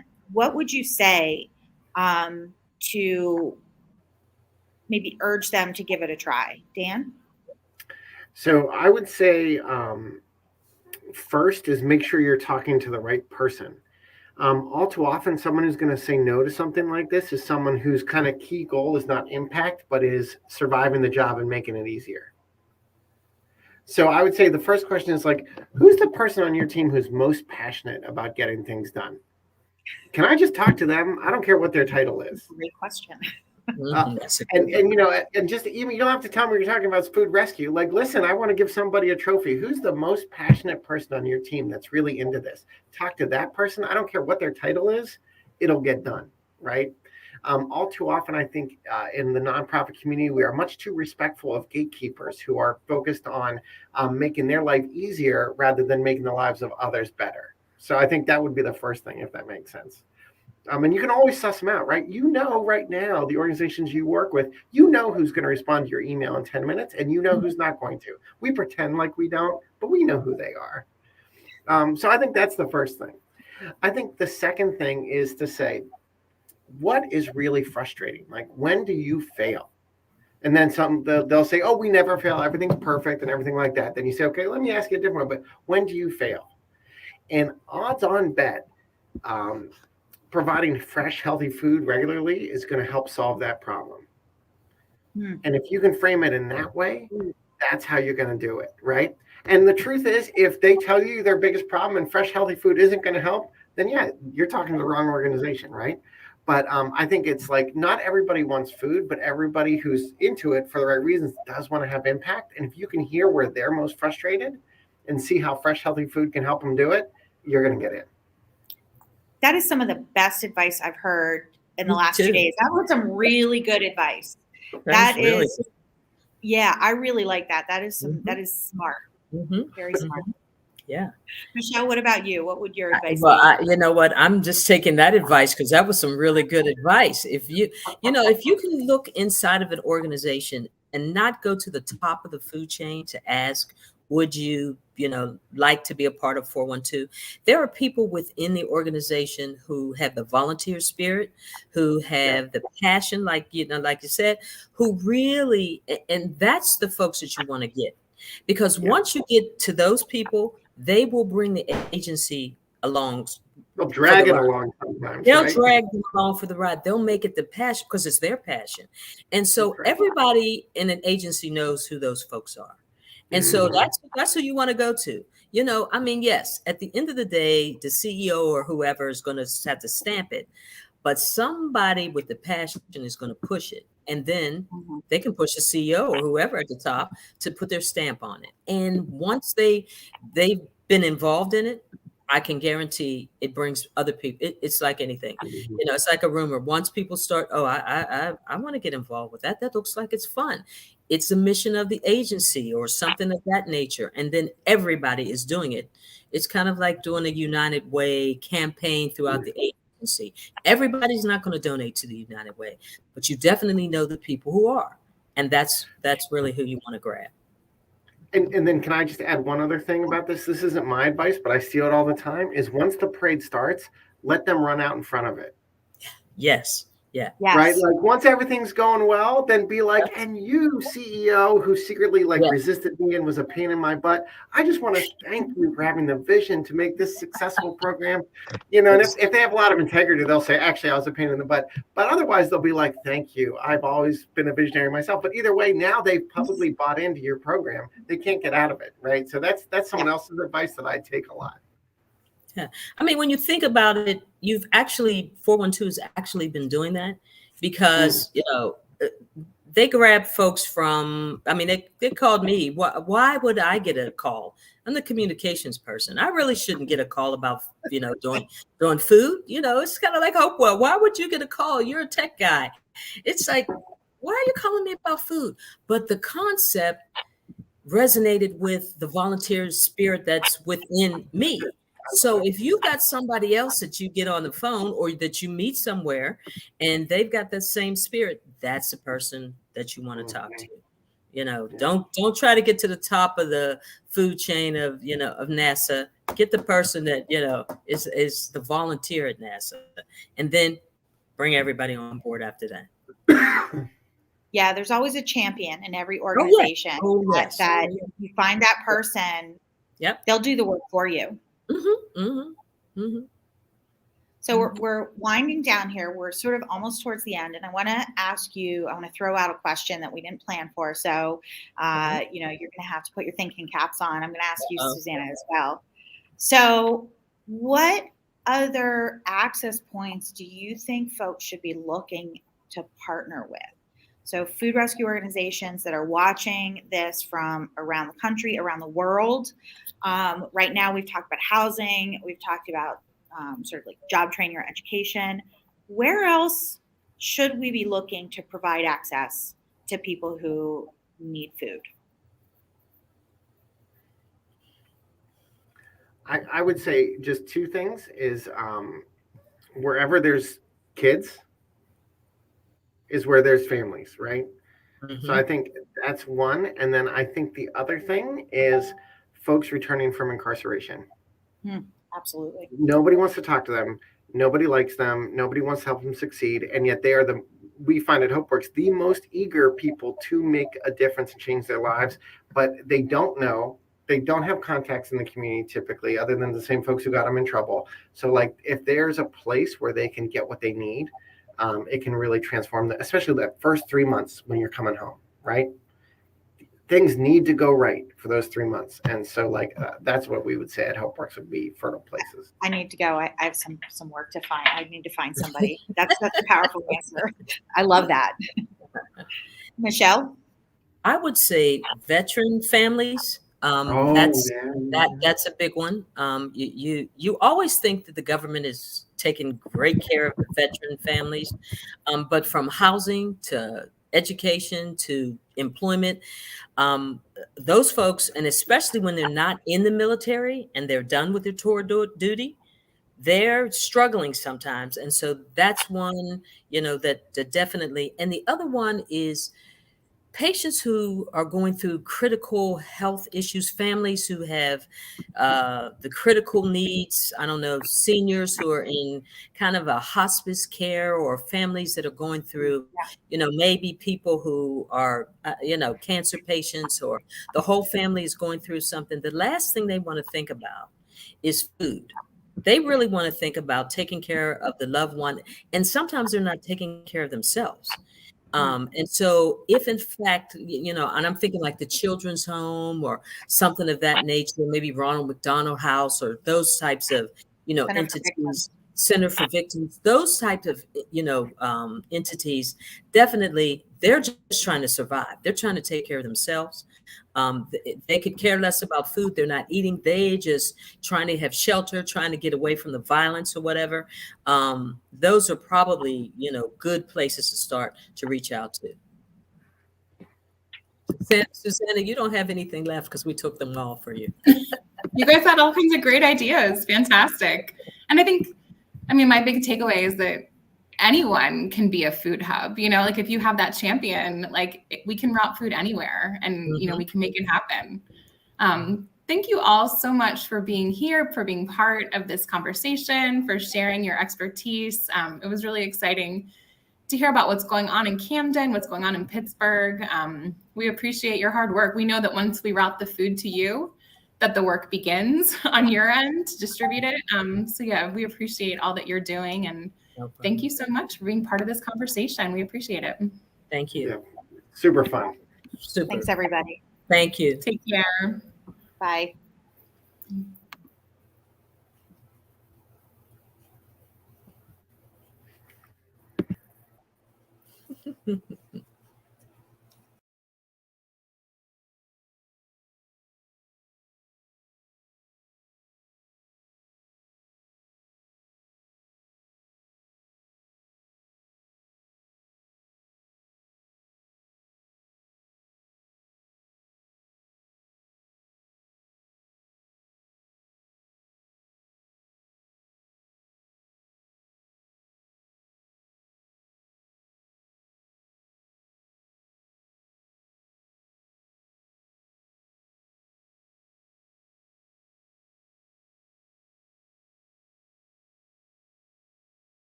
Hello, everyone. It's Clancy Harrison here. Hopefully you can hear me and technology is working.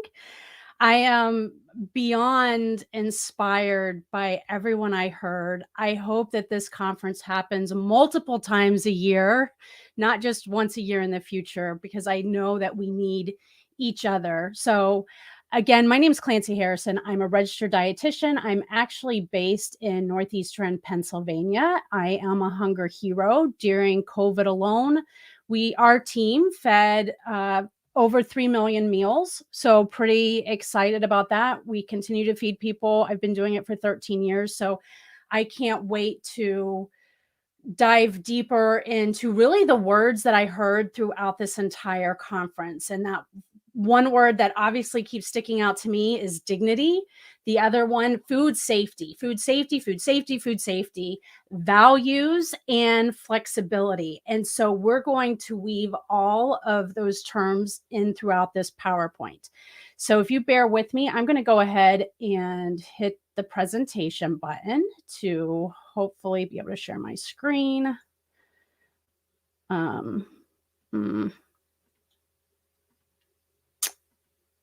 Okay, so you should be able to see my PowerPoint. I'm going to put it in full mode. So I don't think I'm going to be able to see you. So if anyone in the background within Food Rescue, if you need to bring my attention to anything, please let me know. So I'm going to just move forward.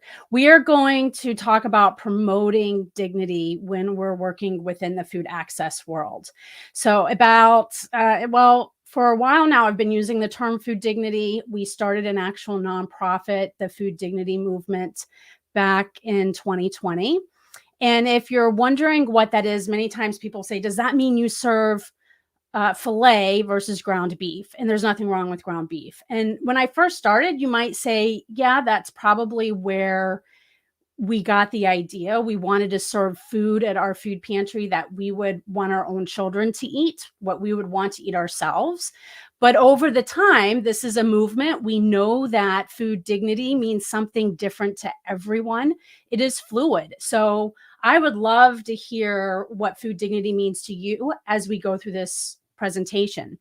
As a nonprofit, we help other nonprofits, for-profits, universities, you name it, pediatrician's office, set up food access points within their organization. So we might be working with New Roots, it's drug and alcohol recovery. When people are coming in for their recovery, they're leaving with nutrient-rich foods that would help feed not only themselves, but their families, heal their liver, their kidneys. We work with domestic violence centers, school districts, you name it. And so what we're really trying to do is get hunger out of the charity box and also work with organizations so they understand their social responsibility. What value is it in them and for their organization when they improve food access for their clients? And we'll talk about that as we go through this presentation.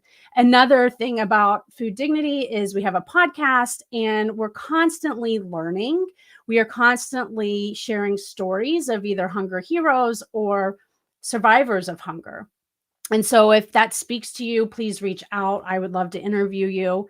And then the other piece, we become advocates for existing member agencies of food banks to let them know what's actual possible, to let them know how to get nutrient-rich foods on site. We train food safety, all kinds of great things within our nonprofit. All right, so if we think about food dignity, there are 3 pillars. The first one is respect life experience. And so if you look at this jacket that I'm wearing, there's a lot of threads that are in my jacket. Those threads will represent everything that has happened to me, for me, against me, inspired me, made me sad, made me happy. Anything that happened to me in my life is represented in these threads. And so that will lead how I perceive the world around me, how I judge, my assumptions, my misconceptions, my truth, or what I perceive to be the truth. That is my life experience. And the unique thing about me is that I'm different, just like you are. And so we all have something to add to this story because we all have different threads in our sweater. And that's a really important aspect of food dignity, because we really believe that we should dignify every and any conversation, even if we're in doubt or disagreement, because there's an opportunity for both parties to learn from each other. Understanding barriers that people face, or even organizations face every single day around food access, is really key. We need to understand that versus making assumptions. And then when we work with people, whether that is a community partner, a volunteer, a client, or at our food pantry, we call people our guest. So how do we lead with strengths? And we're going to talk about all that. But when we can put all three of these foundational components together, we start to build trust, we have growth, and we have success. And that is really what food dignity is about. So just some things that how we define food dignity. And again, it's a movement, it's fluid. I would love to hear from you. But one thing that we definitely do is we recognize that anyone at any time could be living with food insecurity. We also know that hunger impacts everyone, independent of where you work, where you live, where you pray, where your kids go to school. We seek to understand a situation over assumptions, and we're going to dive deeper into that as we go through. We look for the lesson in every situation. Even here today, I'm looking for the lesson that you're going to teach me. And I think I know that when we can go from that knowing mindset to the growth mindset, that's where the magic happens. That's where we can say, you know what? I was so right. I thought I was so right that I'm actually wrong. I can be wrong, so I can be right. And it takes a lot of pressure off your shoulders when you do that. And again, we want to preserve dignity in every single situation that we can. So as you move forward, if there's anything you can take from this closing keynote, is that wherever you go in life, ask the question, what am I here to learn today? What's my lesson? Where am I wrong so I can be right? Could you imagine the world if we all just did that? It would change drastically. You'll change your community. You'll change your relationships with the people that you work with every day. And I say work with versus serve. We work with the people that we're trying to feed. We work with our community partners, and we work with our volunteers. So I have to share, she brought me to tears. Lauren, I don't know if I'm pronouncing your name right or wrong. Please correct me. But you brought me to tears. And you actually stopped me in my tracks. You were talking about body and soul and the partnership with 412. And you were giving out tickets to the symphony in Pittsburgh, and people weren't going. They weren't accepting them. They weren't going. I don't know that full story behind that. But what you said was that you took time to respect the space of the client, of the person. I can tell you, if I'm speaking from myself, years ago, maybe even today, I might have resented that. I might have said they're ungrateful. They don't care that we're on. Why wouldn't they want this? You know, all of these things I know that I would start questioning, and you didn't do that. Instead, you thought, I'm going to bring the music to them, I'm going to uplift the situation as much as I can with my magic, my passion. And I just want to take a moment and pause and recognize that, because that is that's truly food dignity when we think about it.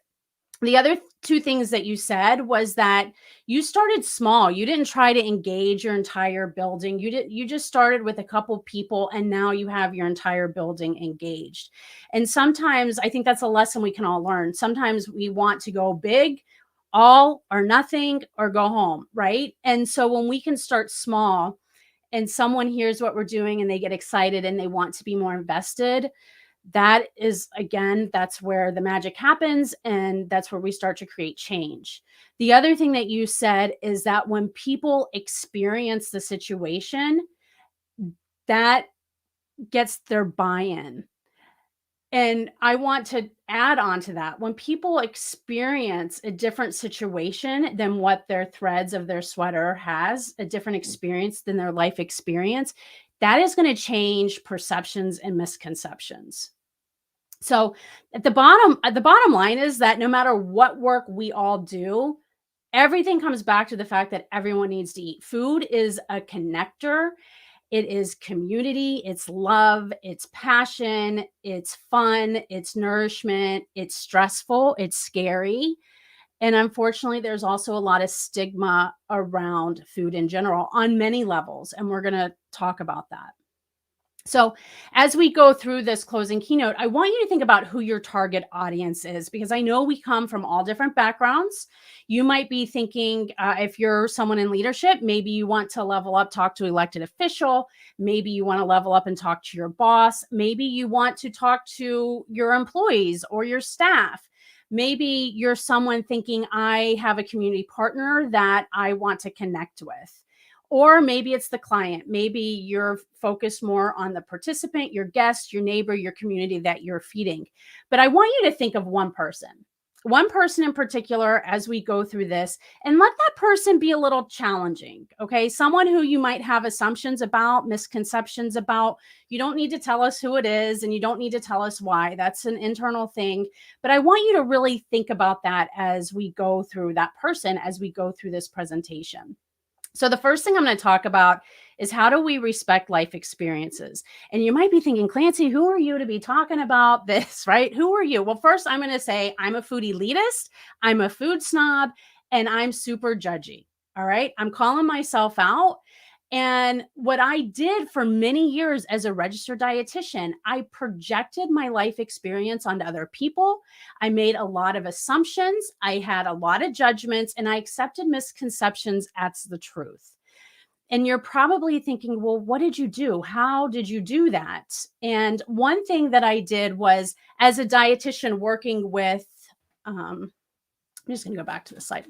As a dietitian, when I was working per diem with diabetes management, I would say, hey, we need to eat broccoli, because broccoli is going to help you with your disease management. It's going to help you with your blood glucose levels. And in that process, I never asked someone about their barriers to broccoli. I never, in my mind, I was thinking of I wasn't actively thinking it. These are unconscious assumptions, right?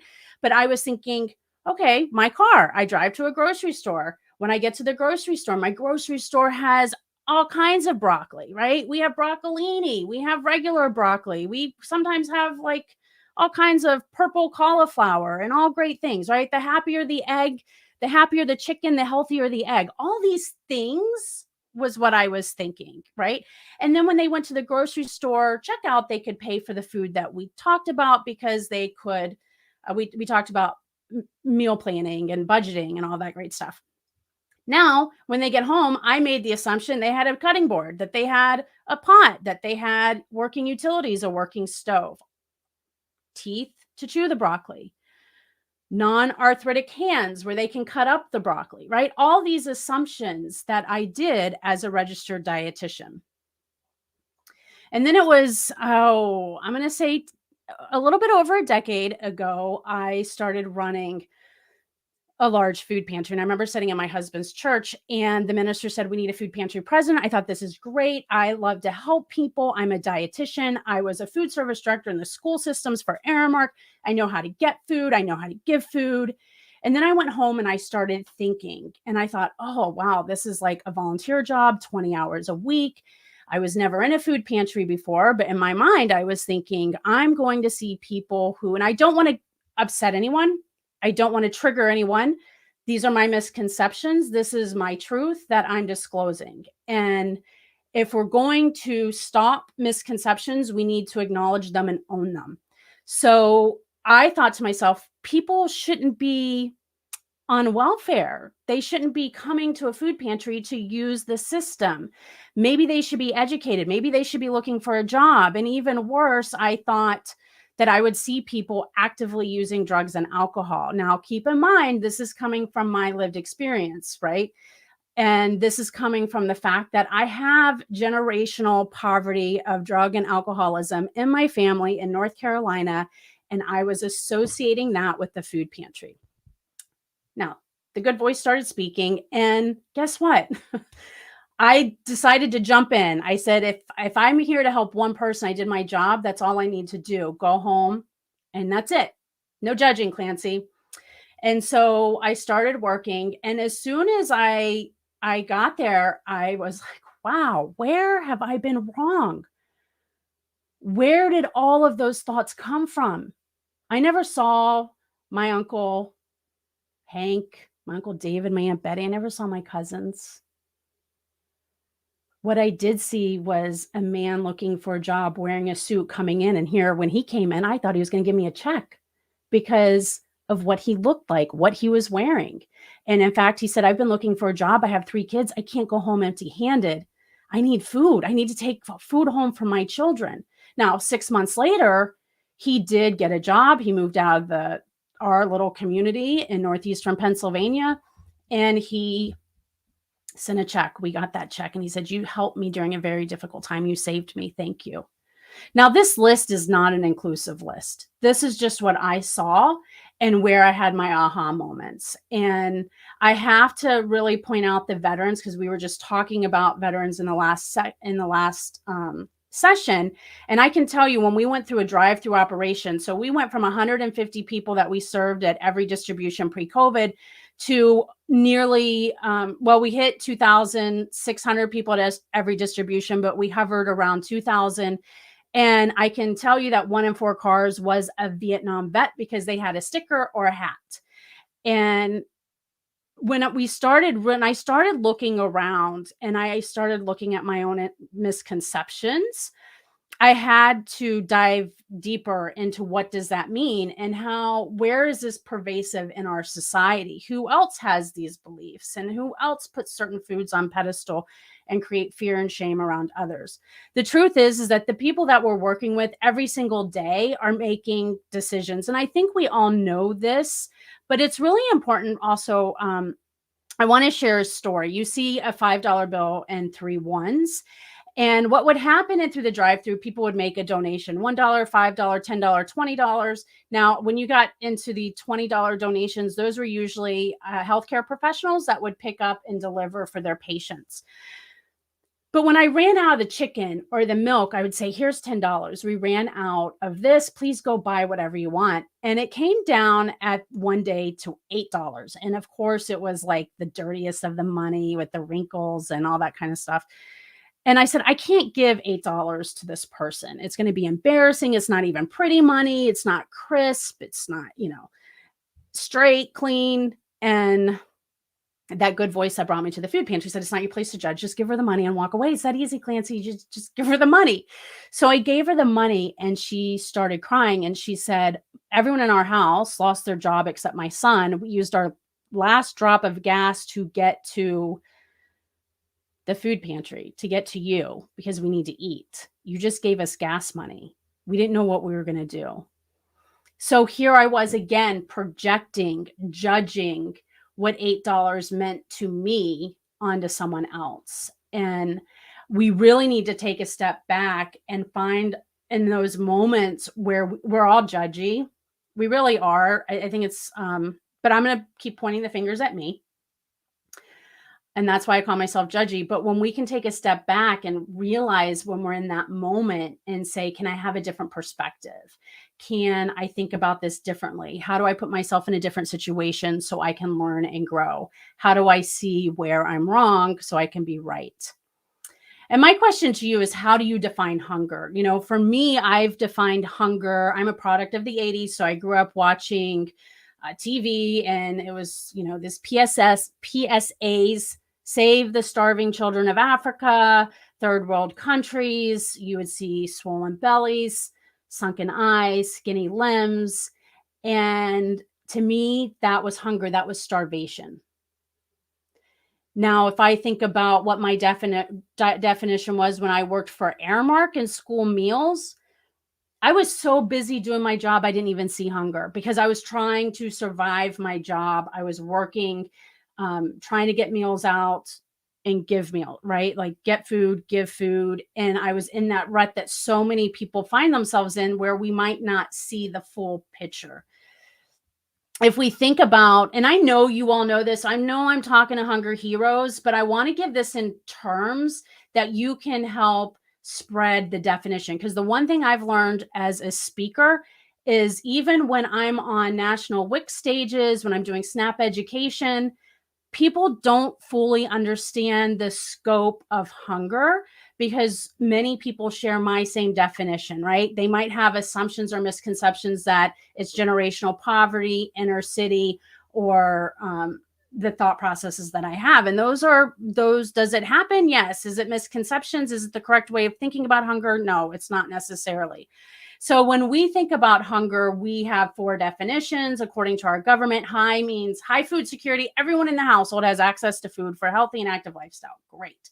Marginal food security. Again, our government says people are not food insecure, but what's happening is mom, dad, grandma, grandpa, whoever it is might be saying, these gas prices are really high. I don't know if I'm going to be able to afford groceries. I don't know if we're going to be able to eat what we normally eat. Stress starts happening, and that stress actually starts a bigger increase in risk for 10 chronic diseases. And as we go down the definitions, as the severity of hunger increases, so does the increased risk for chronic disease. And so when we get to low and very low food security, we all know here that that means someone is food insecure. So let's just start with very low, because that's the definition that people associate hunger with. And that's chronic hunger, where we might be skipping meals. We might be going without food for a day, 3 days. We might be dumpster diving for our food. I think we all understand that. Low food security is where we have room to grow, where we have room to educate people. And I always say, and this is the thing, this is the one that gets people that aren't really that familiar with food insecurity. When I say, you know what, when you survived in college on instant noodles, that was not a rite of passage. That was most likely food insecurity. That was hunger. You might have had enough food in your belly, but you're eating the same thing. You're lacking variety, and there's nothing wrong with instant noodles. But what's happening is you're not getting the fiber, the calcium, the iron, the vitamin C that you need to thrive. And when we can start having other people, especially decision makers, associate a time in their life where they might have struggled or had stress around their food, where they were making trade-offs with their food, then you're going to have more buy-in, right? When people get that instant noodles in college was not a rite of passage, I start seeing people lean in more. They want to know more. And they're like, oh, wait, I thought I just had heavy groceries when I was in college because I ate a lot of canned food. And when we really talk through these definitions, people start to have a better understanding. But the truth is, we don't know what we don't know, and we should celebrate that, because that's just an opportunity to learn. We're not supposed to know everything. And quite frankly, it's pretty boring when you're with people that think that they know everything, right? So the bottom line is that we have to be willing to learn. We have to be willing to ask the right questions. We need to be willing to respect and value everyone's lived experience. We need to try to understand where people are coming from, even when we don't agree with them, because if we can understand where they're coming from, then we can have a better dialogue. So my question to you is, are we asking the right questions with the people that we're working with? We know that barriers can include stigma. We heard that a lot. How are people treated when they're signing up for their benefits or going into a food pantry? Maybe a medical diagnosis is what actually caused food insecurity to begin with.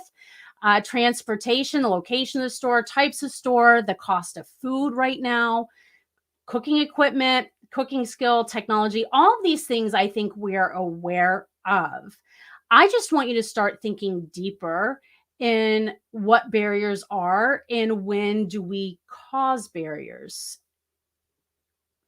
So real quick, when we think even of transportation, we know that that's a major barrier. But it wasn't until I really started talking to Dominique on the podcast, he said, Clancy, taking a bus could, like, for 5 miles could be 2 hours. Someone might have 2 stops. And later on another podcast, I was interviewing someone, and they were talking about how they are working with a single mom. She had to take 2 buses to get to the grocery store. When she got to the second bus stop, she had to cross a busy road. She had to have her young son with her because she was a single mom.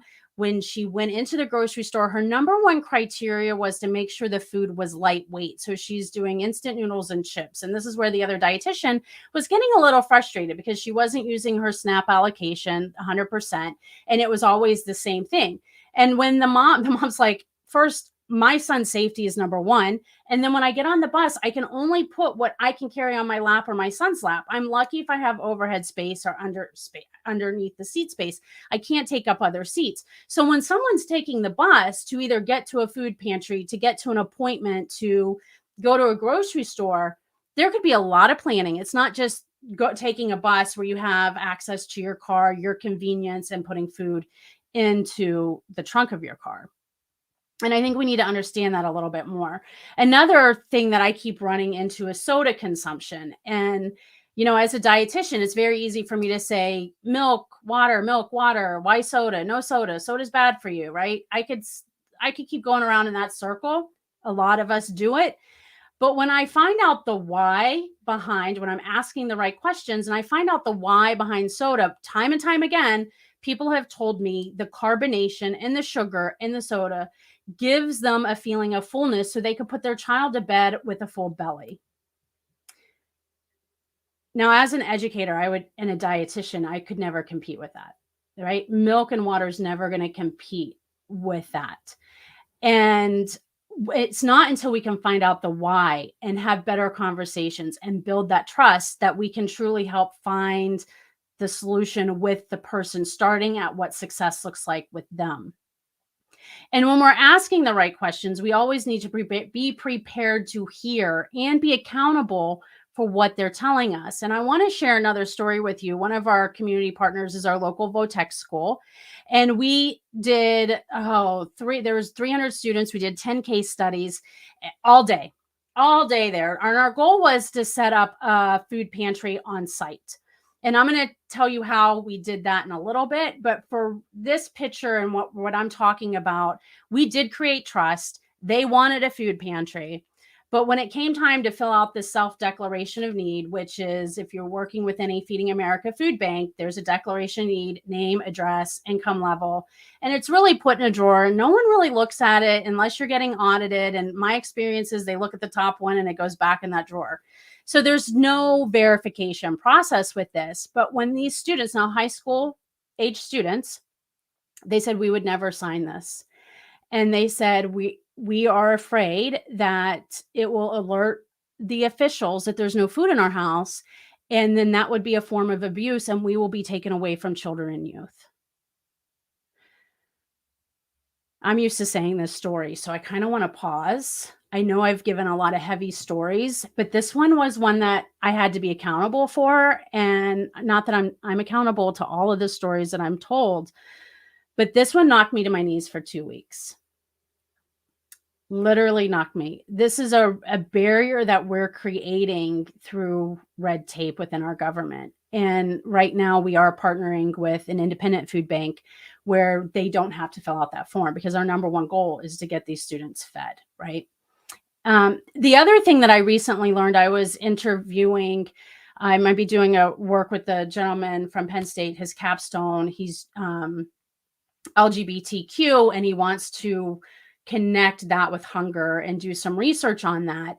And he was talking to me. He's like, Clancy, someone in my situation would never go to a church to get food because I might have been shamed by that church. So now you're turning around asking me to go to a place. I'm already embarrassed that I don't have food. And now you're asking me to go to a place that I've known I haven't been welcomed to ask for food.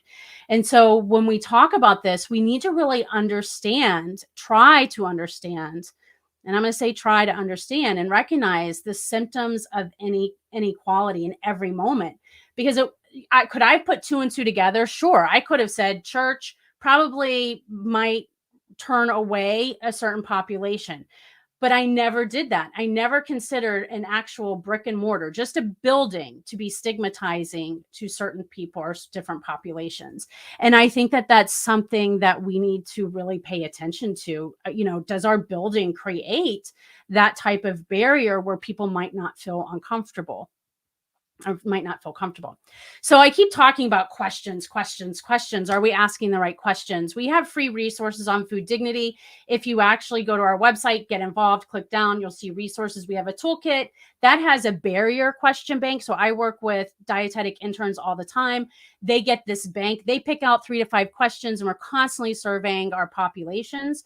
But then we also have something called engaging conversation starters that are really great questions that you can use to help normalize food access and barriers where we're leading with strengths versus, what's wrong with you. And we're going to talk a little bit about that.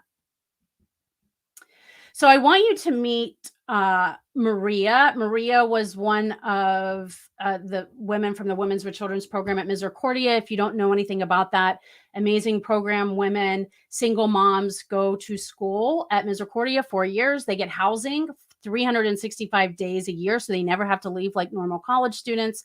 They get a room for their child, a room for their mom. They have free housing. They do have some help with tuition, but for the most part, it's a two generational model where we are seeing the children graduate college themselves, graduate high school, go to college, go off to the military. So this program is breaking the cycle of generational poverty. But Maria, so we have done something called the Food Dignity Institute. The last 2 years we've been creating it because most of the time when I leave a stage, people are like, can you please come and train our staff? We need to train our staff on food dignity. And I can't be everywhere, but we surveyed, we had it peer reviewed. But before we did all of this with our institute, we had Maria. She does DEI at NYU. And diversity, equity, inclusion at NYU. And I said, will you just look at our outline of what this institute's going to be and what we're going to do together? And she took it, and a week later I get it back and it's all red, right? All of the red. And I couldn't get past the one sentence or the one question. And the first question was, Clancy, where do you create barriers around food access yourself? I had to my ego was on fire, right? My ego was like, doesn't she know that we're feeding 3 million meals right now? We're on the ground. It doesn't matter if it's snowing, if it's 100 degrees, if there's lightning, we're out there in the sleet and the rain, freezing. Doesn't she know this?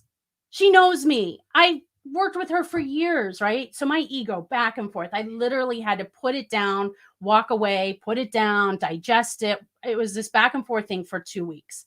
And then I did come around. I do normally come around, right? But I had to go through that process.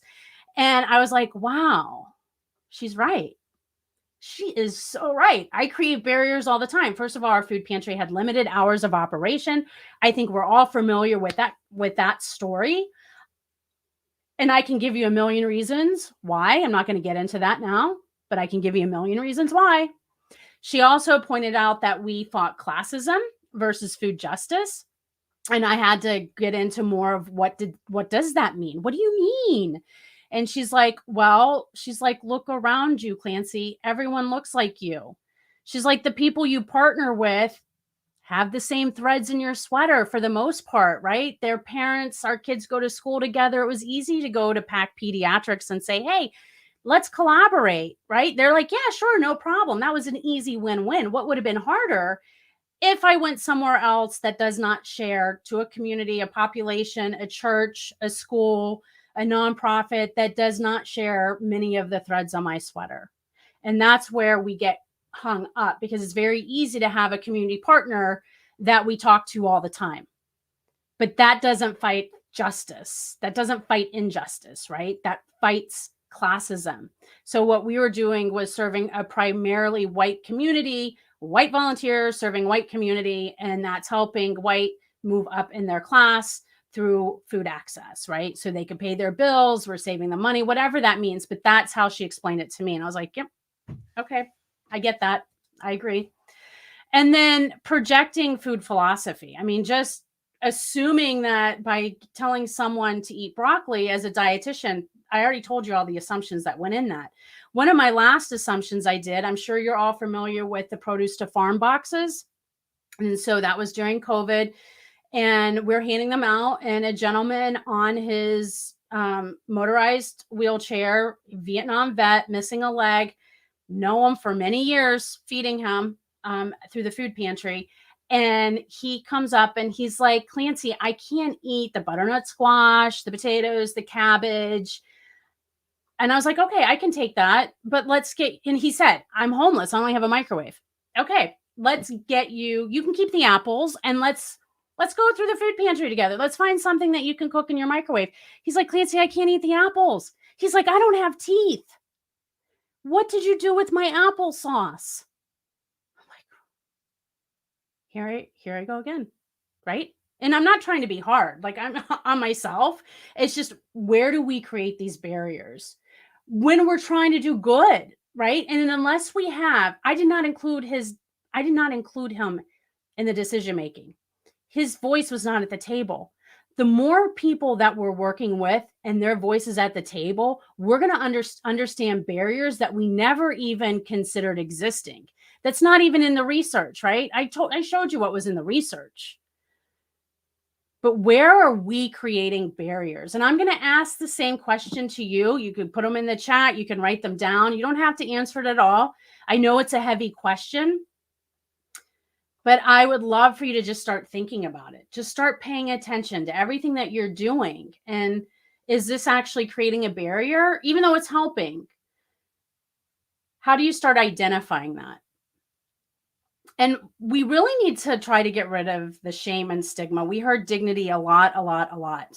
And the only way we can do that is by considering different perspectives. And so I just want to go over 3 common judgments that I hear all the time, especially in the car line, right? Oh my goodness, look at their car. It's so nice.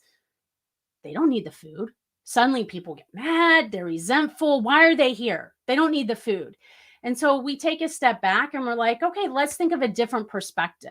I mean, if we're going to make up a story, why does it have to be negative? Why can't we make up a positive story? Because that's what we're doing at the end of the day. When we're saying that, when I had my volunteers actually saying that, I'm like, you're really just making up a story. So let's practice some self-care and have a positive story. Let's just do that while we're at it. So maybe it's the boss's car. Isn't that so nice that the boss allowed them to drive their car to get food? Or maybe it's the sister's car. Maybe they lost their job and they can use the car to get from point A to point B, but they cannot eat their car, right? And so when we start flipping the perspective, making it a positive story, suddenly we're not resentful. We have a better day volunteering. We go home and we're not talking about that. Maybe we are, and we're like, oh, wasn't that so nice that we're a community and we're helping each other, versus automatically thinking the worst. Here's our car line. It literally wrapped for 2 miles at one point. And I remember standing next to the police officer who was helping that day. And he's like, can you believe this? Clancy, can you believe this? Everyone's here just for the free food. How are you managing that? And part of me was like, well, it's kind of the point. It's a food pantry. It's free food. That is the point. You're right. But I didn't do that because that would have been, that probably would have came off wrong, right? Like, I could sit back and look at that and smirk a little now. But in that moment, I just looked at him and I flipped. Instead of me getting upset or combative, I just said, right, I'm trying to preserve dignity and I'm trying to give him a different way to look at it. So I said, how about this? I said, would you wait for 1 hour to 2 hours in a line in this heat with all the cars running to get finally up here, not knowing what food we're going to have or if we run out of food? Would you wait that long for that? And he was like, you could see the wheels. Like it was just like, oh, I get it. Yeah, you're right. I wouldn't do that. And so again, that's what I call positive curiosity. If you're working with someone and you're not agreeing, how can you just flip it into a question versus, me, I used to always be like, I know everything and I blah, blah, blah. And I would like to throw stats and statistics. But now I'm kind of like, I don't know. Would you do that? Right? Like, how do we just be more nonchalant? How about this one? People who are hungry should be grateful for the donated food. Okay. So there's a dumpster there. There's about 2,000 pounds of food. This was during Stamp Out Hunger. If you're familiar with it, it's a big food drive from the Postal Service. I think it's great that they do it. But the problem is that a lot of people feel, oh, the postman's going to pick it up. I'm just going to go clean out my cupboard and give everything away. And I would normally at this point, if we were in person, be like, can anyone guess? Or we keep a can of the winning can of expired food. If you want to take a guess, you can guess. I can't see the chat. So I'm just going to tell you 1987. And that was donated during COVID, 1987. Would you be grateful? I mean, look at this spice. This is literally my grandma. I'm going to be 50 in 2 years. And this is like the spice rack that was in my grandmother's house, right? And first of all, it's first of all, it's opened.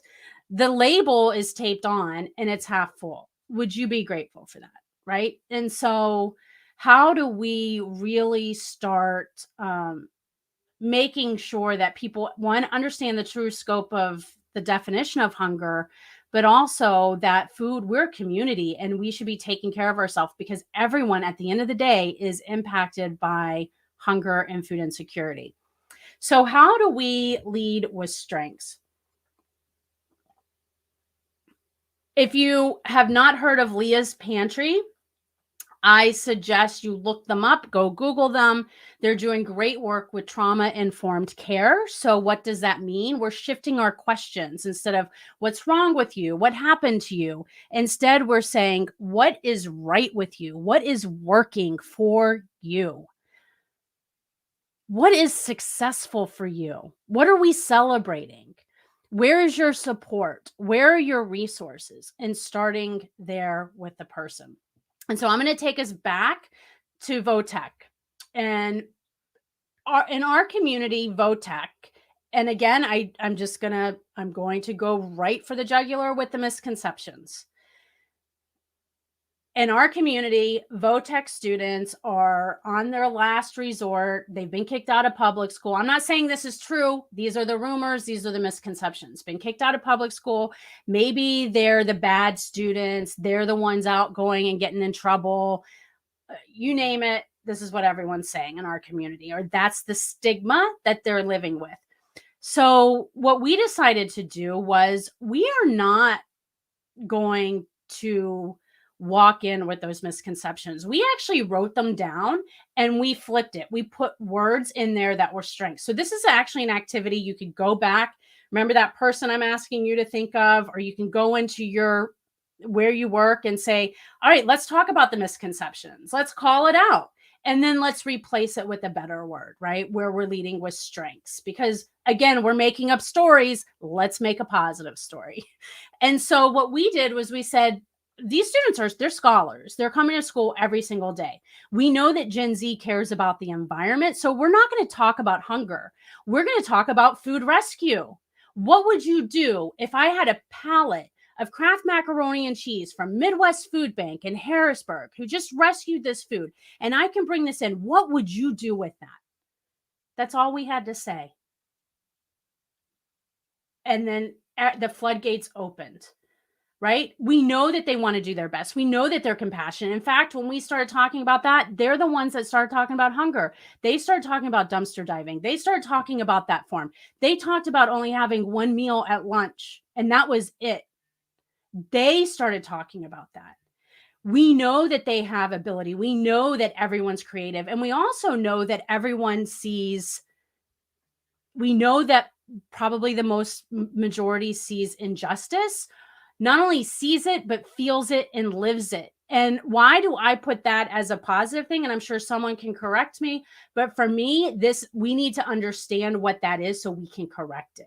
And we need to make these students the leaders, not us. We walked into these focus groups with an idea. Oh, believe me, I had a whole flow chart of what we were going to do. That flow chart went out the window. As soon as we put them the students in a position of leadership, ownership, they had a completely different plan. And guess who's running it now? They are. We had 20 volunteers show up. So by them being seen, validated, understood, not surrounded by a bunch of misconceptions, not going and saying, oh, you're hungry, we want to feed you. Oh, you're hungry, we need to help you. No.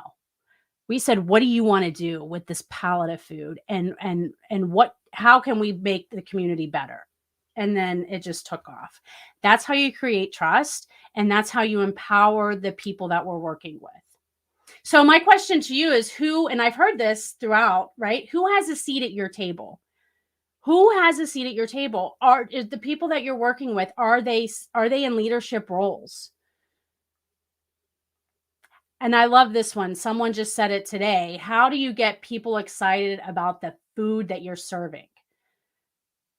Right? We want people to eat the foods that sets them up for success, that they're familiar with, that they love, because food is love. It's community, it's passion, it's home, it's family. And we need to remember that dignity is going to look different to everyone and anyone.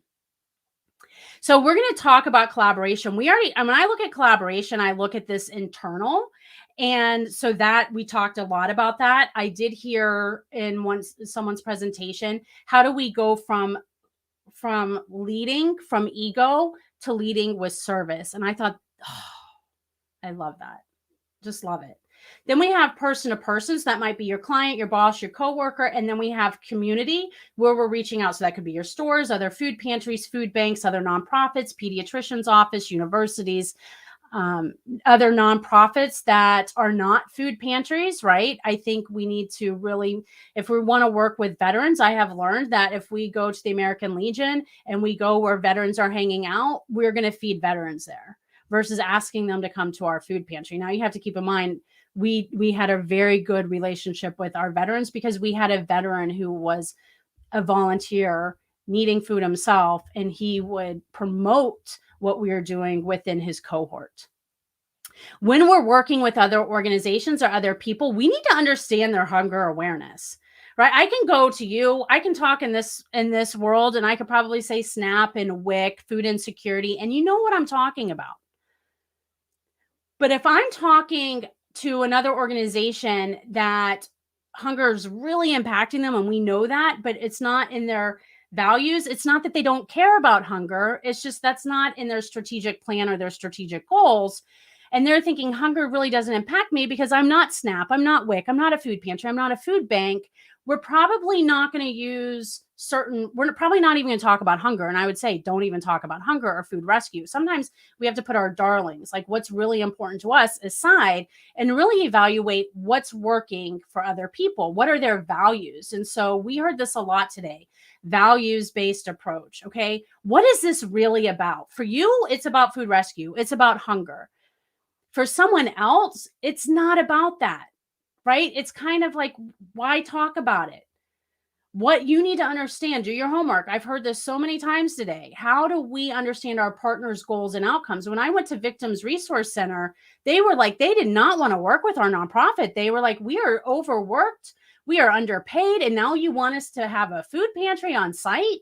And I was like, I have dietetic interns. The only way I could really do my job, I highly recommend having a dietetic intern. If anyone ever wants to learn more about it, I can help you with that.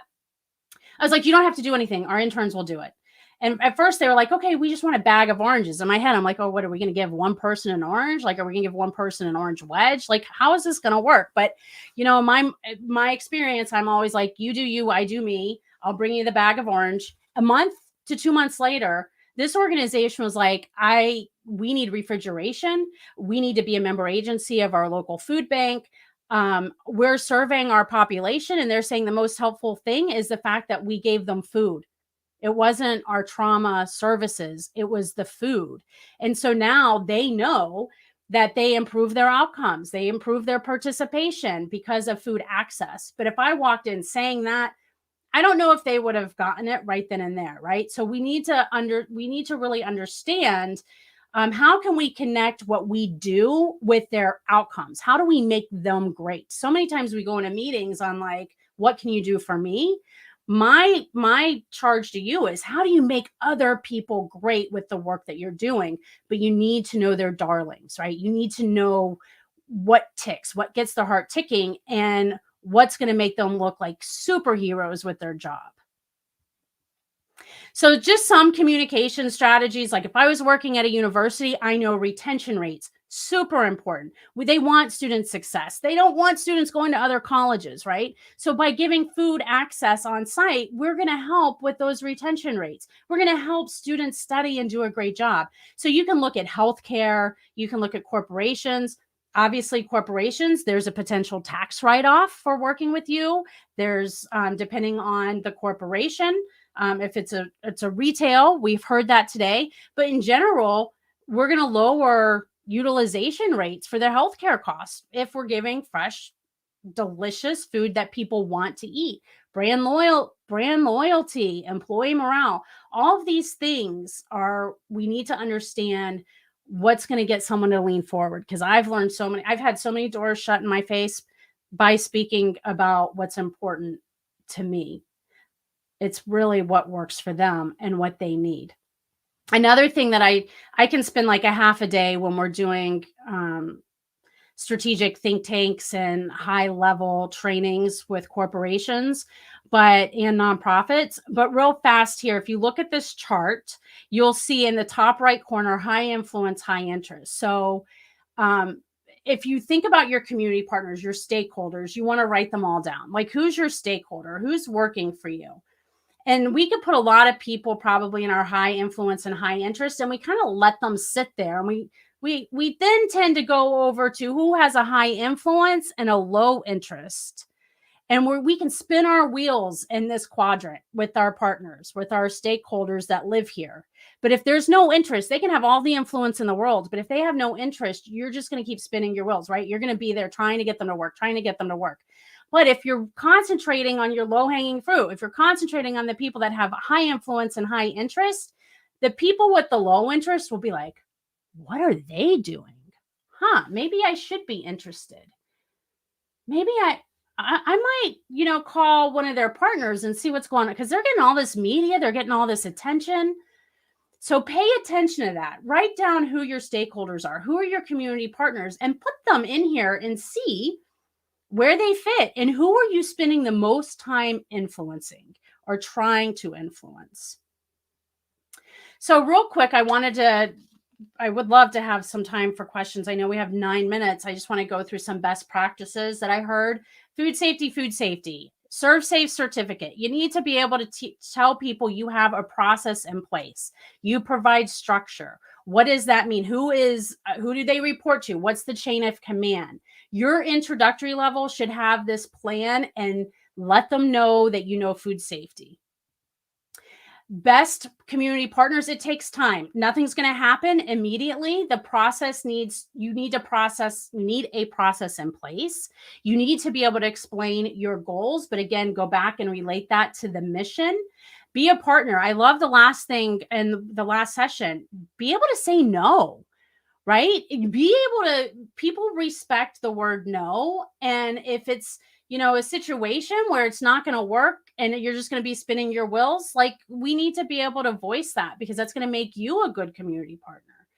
And the last one too, I just heard, who has the most passion in the other organization you want to work with, and how do you create a relationship with them and then start and build slowly or fast, depending on how passionate that person is. Grant writing, some best practices. They love to hear from people with lived experience, right? So how do you put people that you're working with in leadership roles? Grant writers love collaboration. So I talked a lot about that, right? With throughout the day, especially with working with other organizations. Like, how are we improving the outcomes for food and drug alcohol recovery? By just providing food. That's an awesome story and an awesome collaboration. Clarity on what you're doing. Be very concise and be very flexible within your programs. Volunteers, we want to lead with passion. When I have volunteers come to me, I'm like, what are you good at? And I had a lady, she lost her job. She was a balloon artist. And she's like, well, I can make animals out of balloons. And again, I'm like, okay. You do you, I'll do me. Go make your balloons. I think this is great. It actually turned out to be one of the best partnerships I ever had, because what was she doing? She's giving out little balloon dogs and balloon flowers to people in cars, and parents, kids are like, oh my gosh, I want to go back to the food pantry. Look what I got. Mom or dad, they're not embarrassed again. Well, I'm assuming, but there's smiles on faces versus hiding behind their jacket or hat and their mask. And people were coming back and they wanted the balloons. And I have faith that that created a really positive, a more positive environment than what they thought when they were coming through. Just like if the Pittsburgh Symphony is playing. How do we create positions of decision makers? We do this all the time in our organization. Our board member, you have to have a lived experience. That's just how it is with us. So we can learn from each other. How do you create? We created a healing community. Our volunteers get more out of giving than they do receiving, because they're there. It's a very unique information community based off of trust within each other, but everyone has some type of trauma that they've either survived or surviving. And it's really pulled us together, but we've been able to do that by putting people in leadership roles versus micromanaging. And certainly dietetic interns, you best thing I ever did. Best practices for your clients, again, leadership roles, include them at the table, have focus groups, do surveys, lead with strengths. Start where they are, literally and nutritionally, right? We need to understand what they want to eat based off of all different situations within their life. So your job is really to find the crack and be the glue. Many times people are like, can we come volunteer at the food pantry? Can we do this? And I was like, you know what? You can look for that crack right within your own organization, and you could be that glue. And the food dignity movement would love to help you identify that and work through that, because I think we need more of this in our society. I want you to meet Rebecca. She is the artist behind all these great images that you have seen. She is just another example of using your passion to fight hunger. And she is a student that we actually pay at this point. Some resources for you. We do have the Institute. You can go and look at that if you're interested. You can take the challenge, but again, you do that, get involved, drop down, you'll see a bunch of resources. And with that, I think we have 4 minutes for questions. So I'm going to stop sharing so I can see what people are saying. So comments, okay, new question. How do you address saviorism? I never heard that term, but I'm assuming someone trying to save other people through food access.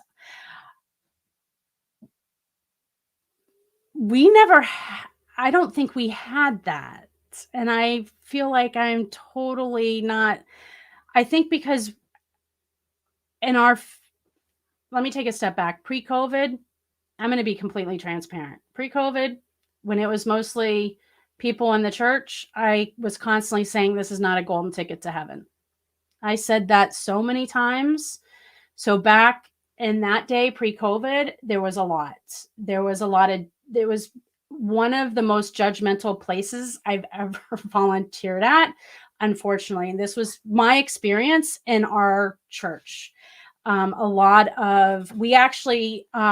We created a point where people would share. I wanted volunteers to take food, and that helped that, because then I had a lot of pushback, but then I was like, the produce is going to go in the dumpster or to Hillside where the pigs are. It depends on the quality of it and if the farm wants it, but we need to eat this produce. And eventually it turned into conversations. It turned into recipe sharing. It wasn't, I'm here to help you. It was, what do we do with rutabaga? What did your grandmother do? So I think having our volunteers back in that time and era, actually taking the food with the population that we were working with, helped normalize what was happening. That was a big fight. I got a lot of pushback, but it was the best thing I ever did, because there was a drastic shift. And then when there was too many golden tickets being handed out or thought that was being handed out, we recommended that they go volunteer at another organization. And it took a lot of leveling up to do that, but it was something we had to do because most of our volunteers did shift over into people that we were working with, and they took on more leadership roles. And then by the time COVID hit, it was literally a healing community of people just wanting to give back and help each other. That was a 10-year change. So I hope I answered that. But when you start putting people in leadership roles who you're working to help, that will change it big time and very fast. So hopefully I answered that for you. Any other questions? I know we have 1 minute.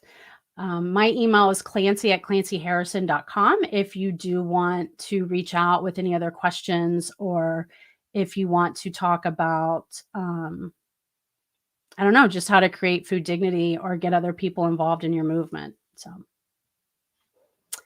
other than that, I think we're at 3:50. I can hang on for however long you want me to.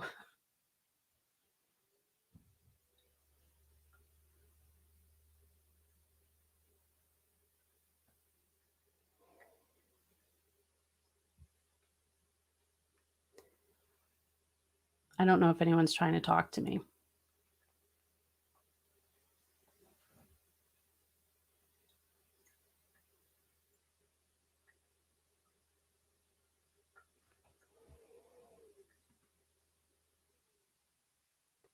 Oh, I was told to say bye.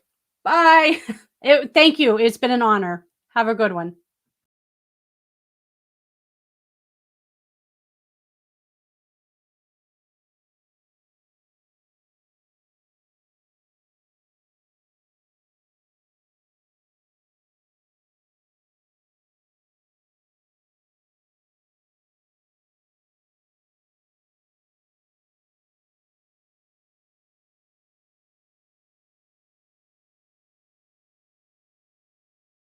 Wow, what an amazing 2 days. Thank you so much to all of our panelists and our moderators, and thank you all for being here and being part of the conversation.